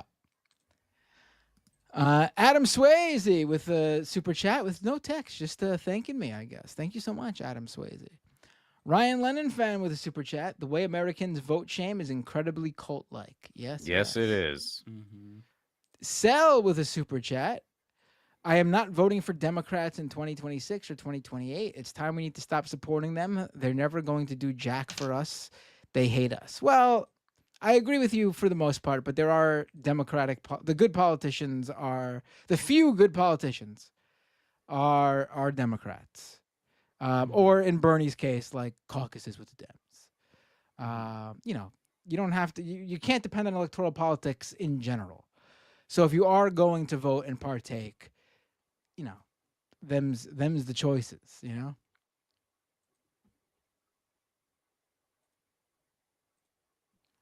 Andrew S, thank you for 5 gifted memberships. Appreciate that. Arenza with a super chat. Bad religion are always on point when saying how could hell be any worse. Yeah. Their song Los Angeles is Burning really hit home the past few weeks. That was like the first thing I spotted when it was all going down. I'm like, well, at least there's a banger about this already. Yeah. Yep. Logan Hill with a $20 super chat. Thank you, Logan. Immigrant rights groups are busy with legal issues right now. Any ideas of what to do to help locally? Haven't seen much outreach. I'm posting flyers around town that have resources. Sharing posts online isn't enough. That's a great idea, and I think that is very helpful. We're very insular in general. Like, just not even just talking about people who are leftists or share our politics. I'm just talking about like people who pay attention to the news online in general. It's a very small circle. It may seem big because we're in it, but it's actually a very small percentage of the population. So yeah, I think that's a really good idea. Like just get it out there so people see the signs of what they can do, what their rights are, who they could contact, who could help them. That's a great idea. Yeah, and any local orgs that help with that organization. I know here in LA, we have a number of organizations that specialize in that type of stuff. And then we're pretty lucky. We have a lefty city controller named Kenneth Mejia, who has been kind of blowing on the whistle on the city budgets. And that office has also been putting out stuff like these are your rights as an immigrant or just as a renter, especially because they're trying to jack up rents. So yeah, that stuff is super important now. Kenneth is awesome. I've had him on my show. Yeah, Kenneth's cool. Yeah, he's a cool guy. Max Boyer with a super chat. You guys really need to start a Leftist Mafia Discord server. It would be great to have a place to gather with other fans of y'all. We actually, very early on the show, we actually set one up. And I don't know what happened. It's still there, I believe. It is. It sort of fell off when the Triangle left because she was sort of in charge of that.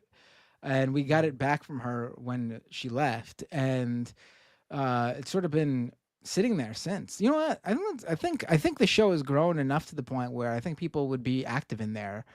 Let's get it going again, right, Mike? Don't you think so? We should get that going again. I think so. I know that I have a Discord for my show, and it's operated completely independent of me. I don't have anything to do with it. So, like, if people want one for Leftist Mafia, I think they should. Yeah, gotta get that. We going. have one already, so I think it'd be silly for people to try to start from the beginning with Yeah, other people yeah. already in. Yeah, so let me look into getting that up into running shape. Make sure I there's think no that'd be great spam for or any people. bullshit in there. Yeah. Yeah. Thanks, Max. The Tungsten Wire with a super chat. I got you to say hashtag Let's Go Red Bulls. So who's the real winner? I'm actually a Toronto FC fan. LMAO. Anyways, you're all welcome to Canada. Ooh, Toronto FC fan. I'm pretty sure we beat Toronto FC like every time we play them. Mr. Monkey Devil with a super chat. Just got back from a mannequin pussy show. They rock and it felt good to be in a crowd with like-minded people too. Not familiar with them. I'll have to check them out. I'm not familiar either. Oh, okay. I was like, I thought you all knew. I'm like, is that a band or like, is it literally mannequin genitalia? No, I don't know. That doesn't sound like a punk band. I but just I'll have to played check them Silent out. Hill 2 remake, so I'm a little bit touchy about mannequins right now. Ah, okay. Played the game, you know. It's scary. B-Wood 171 with a super chat. Yellowstone Super Volcano 2028. Right, yeah. Mike, there's a bunch of super chats in here that are not for me. I don't know who they're for. Did we read them and just didn't uncheck them? There's more that came in from me. I can. I got one more from the Synapsis member for 18 months super chat. May as well spend this. Thanks all for doing this, y'all. It's a good time for the end of the week. Yes. Oh man, every week is gonna feel like that. Go ahead, Mike. Go jump back in. My God. Okay, so let's see here. Nintendo Gaming Channel. Thank you for the $6.99. Avad is Progressive Karja. Avad is Sun King. Avad by personality, etc. It's pro everyone like Bernie Sanders. I will replay the game at some point, but yeah, I'll have to look for those. I'll have to play it more critically next time. Kyle G, thank you for the $5. I apologize for being an asshole. That's all. Good work, Kyle. I did not remember you being an asshole, but I appreciate the sentiment. Maybe he just had to let people know that in general. Okay, Just take the apology, man. Just take it. Yeah, I accept your I don't know. apology, Kyle. I appreciate that. We've all been assholes at times, so you just got to be like, yeah. Exactly. You were an asshole, You know, man. Yeah. Everyone's been an asshole. Yeah, that's true. That's true. Dream come true for Sam. LOL. Yeah, that's like Sam's dream to debate 25. Fucking, if they give him libertarians, he'll be in 7th heaven. Kyle G again. Thank you, bro. I reference John Brown all the time. Hell yeah, and reference to Kowalski's tweet. And then the last one here is the coup, Aaron Cam, and the One Drops, The Dead. I think that's probably bands. Okay, so this last one here I think is for Ariana. This is a Naked Dixiecrat government. And then the other ones are just ones that either I missed or didn't start. Might as well read them. There's just 2. Both from Zone Fanfic, $4.99. Thank you. Panel, please read my last super where I talk about the Southern strategy. I did read that one. Yeah, I read that one. And another one, autism goes out the window when you make over 8 figures. Well, that's it. That is every single super chat. All right. Oh, wait. Over on Twitch, really quick, I just have 3. NomDayNet, resubscribe for 1 month at tier 1. Subscriber for 3 months. Thanks, mods, for banning that jerk from earlier. Oh, there was a jerk in the chat. Didn't even know. But thank you, mods. Not My Michael cheered 500 bits. I was at the Blood Brothers show at Warsaw in December. Oh, you were? But there was like 3 of them. They did 3 at Irving Plaza and 3 at the Warsaw. I went to the Warsaw one, the last one, the Monday night one. I thought it was the best time to go because everyone would have already seen the other shows, so it'd be the most empty of the shows. And I think right. It was pretty packed, but from the pictures I saw, the earlier ones, not as packed. So I was able to have more fun, I think. Robot Monkey Cat with a super resubscribe for 30 months at tier 1. Geez, subscriber for 39 months. Sam talks about his Jubilee experience on the January 28th show after the headlines. I'll have to go check that out. All right, folks, that's the show. This was great. Ron, it was great to have you on. It was great talking with you, and I think it's the first time we ever, you and me at least, ever were on the same show. So Yeah, nice no, I meeting you don't think we've finally. ever been on a thing. So yeah, no, thanks for having me, guys. And real quick, if I just, hey, Left at Wall is my movie. You can, romplacone.com is my website. I'm Romplacone on all socials. Left at Wall is the movie, just Left at Wall. Please check it out. It's out on Apple TV, YouTube Movies. It's out on Google Play, Xbox. Mike's seen it. And I did the wrong. Wait, no, I did it. Yeah, there we go. It's the opposite. Yeah, Mike has seen it, and I'm gonna be using your testimonial soon. Thanks again for that. And yeah, so Left at Wall. Please check it out. Thanks for hanging out, and thanks for having me, guys. Yeah, take care. Do we want to raid Tyler Oakley? Yeah, let's raid whoever you want to raid. Let's do it. Yeah, Kyle, thank you for the $20 last minute. Am I wrong in thinking that we need to start practicing organizing? No, you are not. And thank you for the last minute super chat. Really appreciate that. Very generous. Just all right, Tyler Oakley? Tyler Oakley, yeah, one word. He's an old school YouTuber, one of the big ones, but now he's just like a leftist and he streams like video games, and he's a cool guy. You gotta bring him on the show. That'd be fun. Because he's a massive. He used to be a huge YouTuber. Oh shit! This guy, he was huge. What happened? He was huge. He decided to stop doing YouTube, and now he's just like a huge lefty. He tweets about like Israel Palestine, and like he's on the same. But it would be really fun to bring him on the show. So we should raid him, and you all should say he should come on Leftist Mafia. He's got a huge YouTube channel. He should really. Even if he doesn't want to do. Oh no, he still posts on there. Oh, not a lot. 9 days ago and then 6 months ago were the last 2 videos. Yeah. But yeah, if I was him and I didn't want to do what I've been doing, I would still use that 6.7 million subscriber audience to. Yeah, you want to do some of that. You don't want that. And he's especially if you're a lefty now. Come on, he'd automatically be the biggest leftist on YouTube if he just started using that channel for lefty politics. Yeah. All right, y'all. Yeah. Thanks for having me. Take care, Ron. Have a great night. Take care. You too. Yeah, last time I was on Twitch and I rated him, he was playing Animal Crossing in a French maid outfit. It's funny as fuck. That's cool. Let's I was like, this is awesome. All right, are you ready? Did you press it yet? Hold on, I'm pressing start rate. Yeah. Did you press start rate already? Hold on, give me a second. Yeah, I finished the countdown. All right, let me just. It's always the best when they get sent one after the other. Boom, boom. Right. All right, I guess we could say goodbye to everyone, though. All right, everyone, thanks for tuning in. It was a great episode, and we will see you all next week. I'm pressing raid now. You ready, Mike? Same. All right, here we go. Take care, everyone.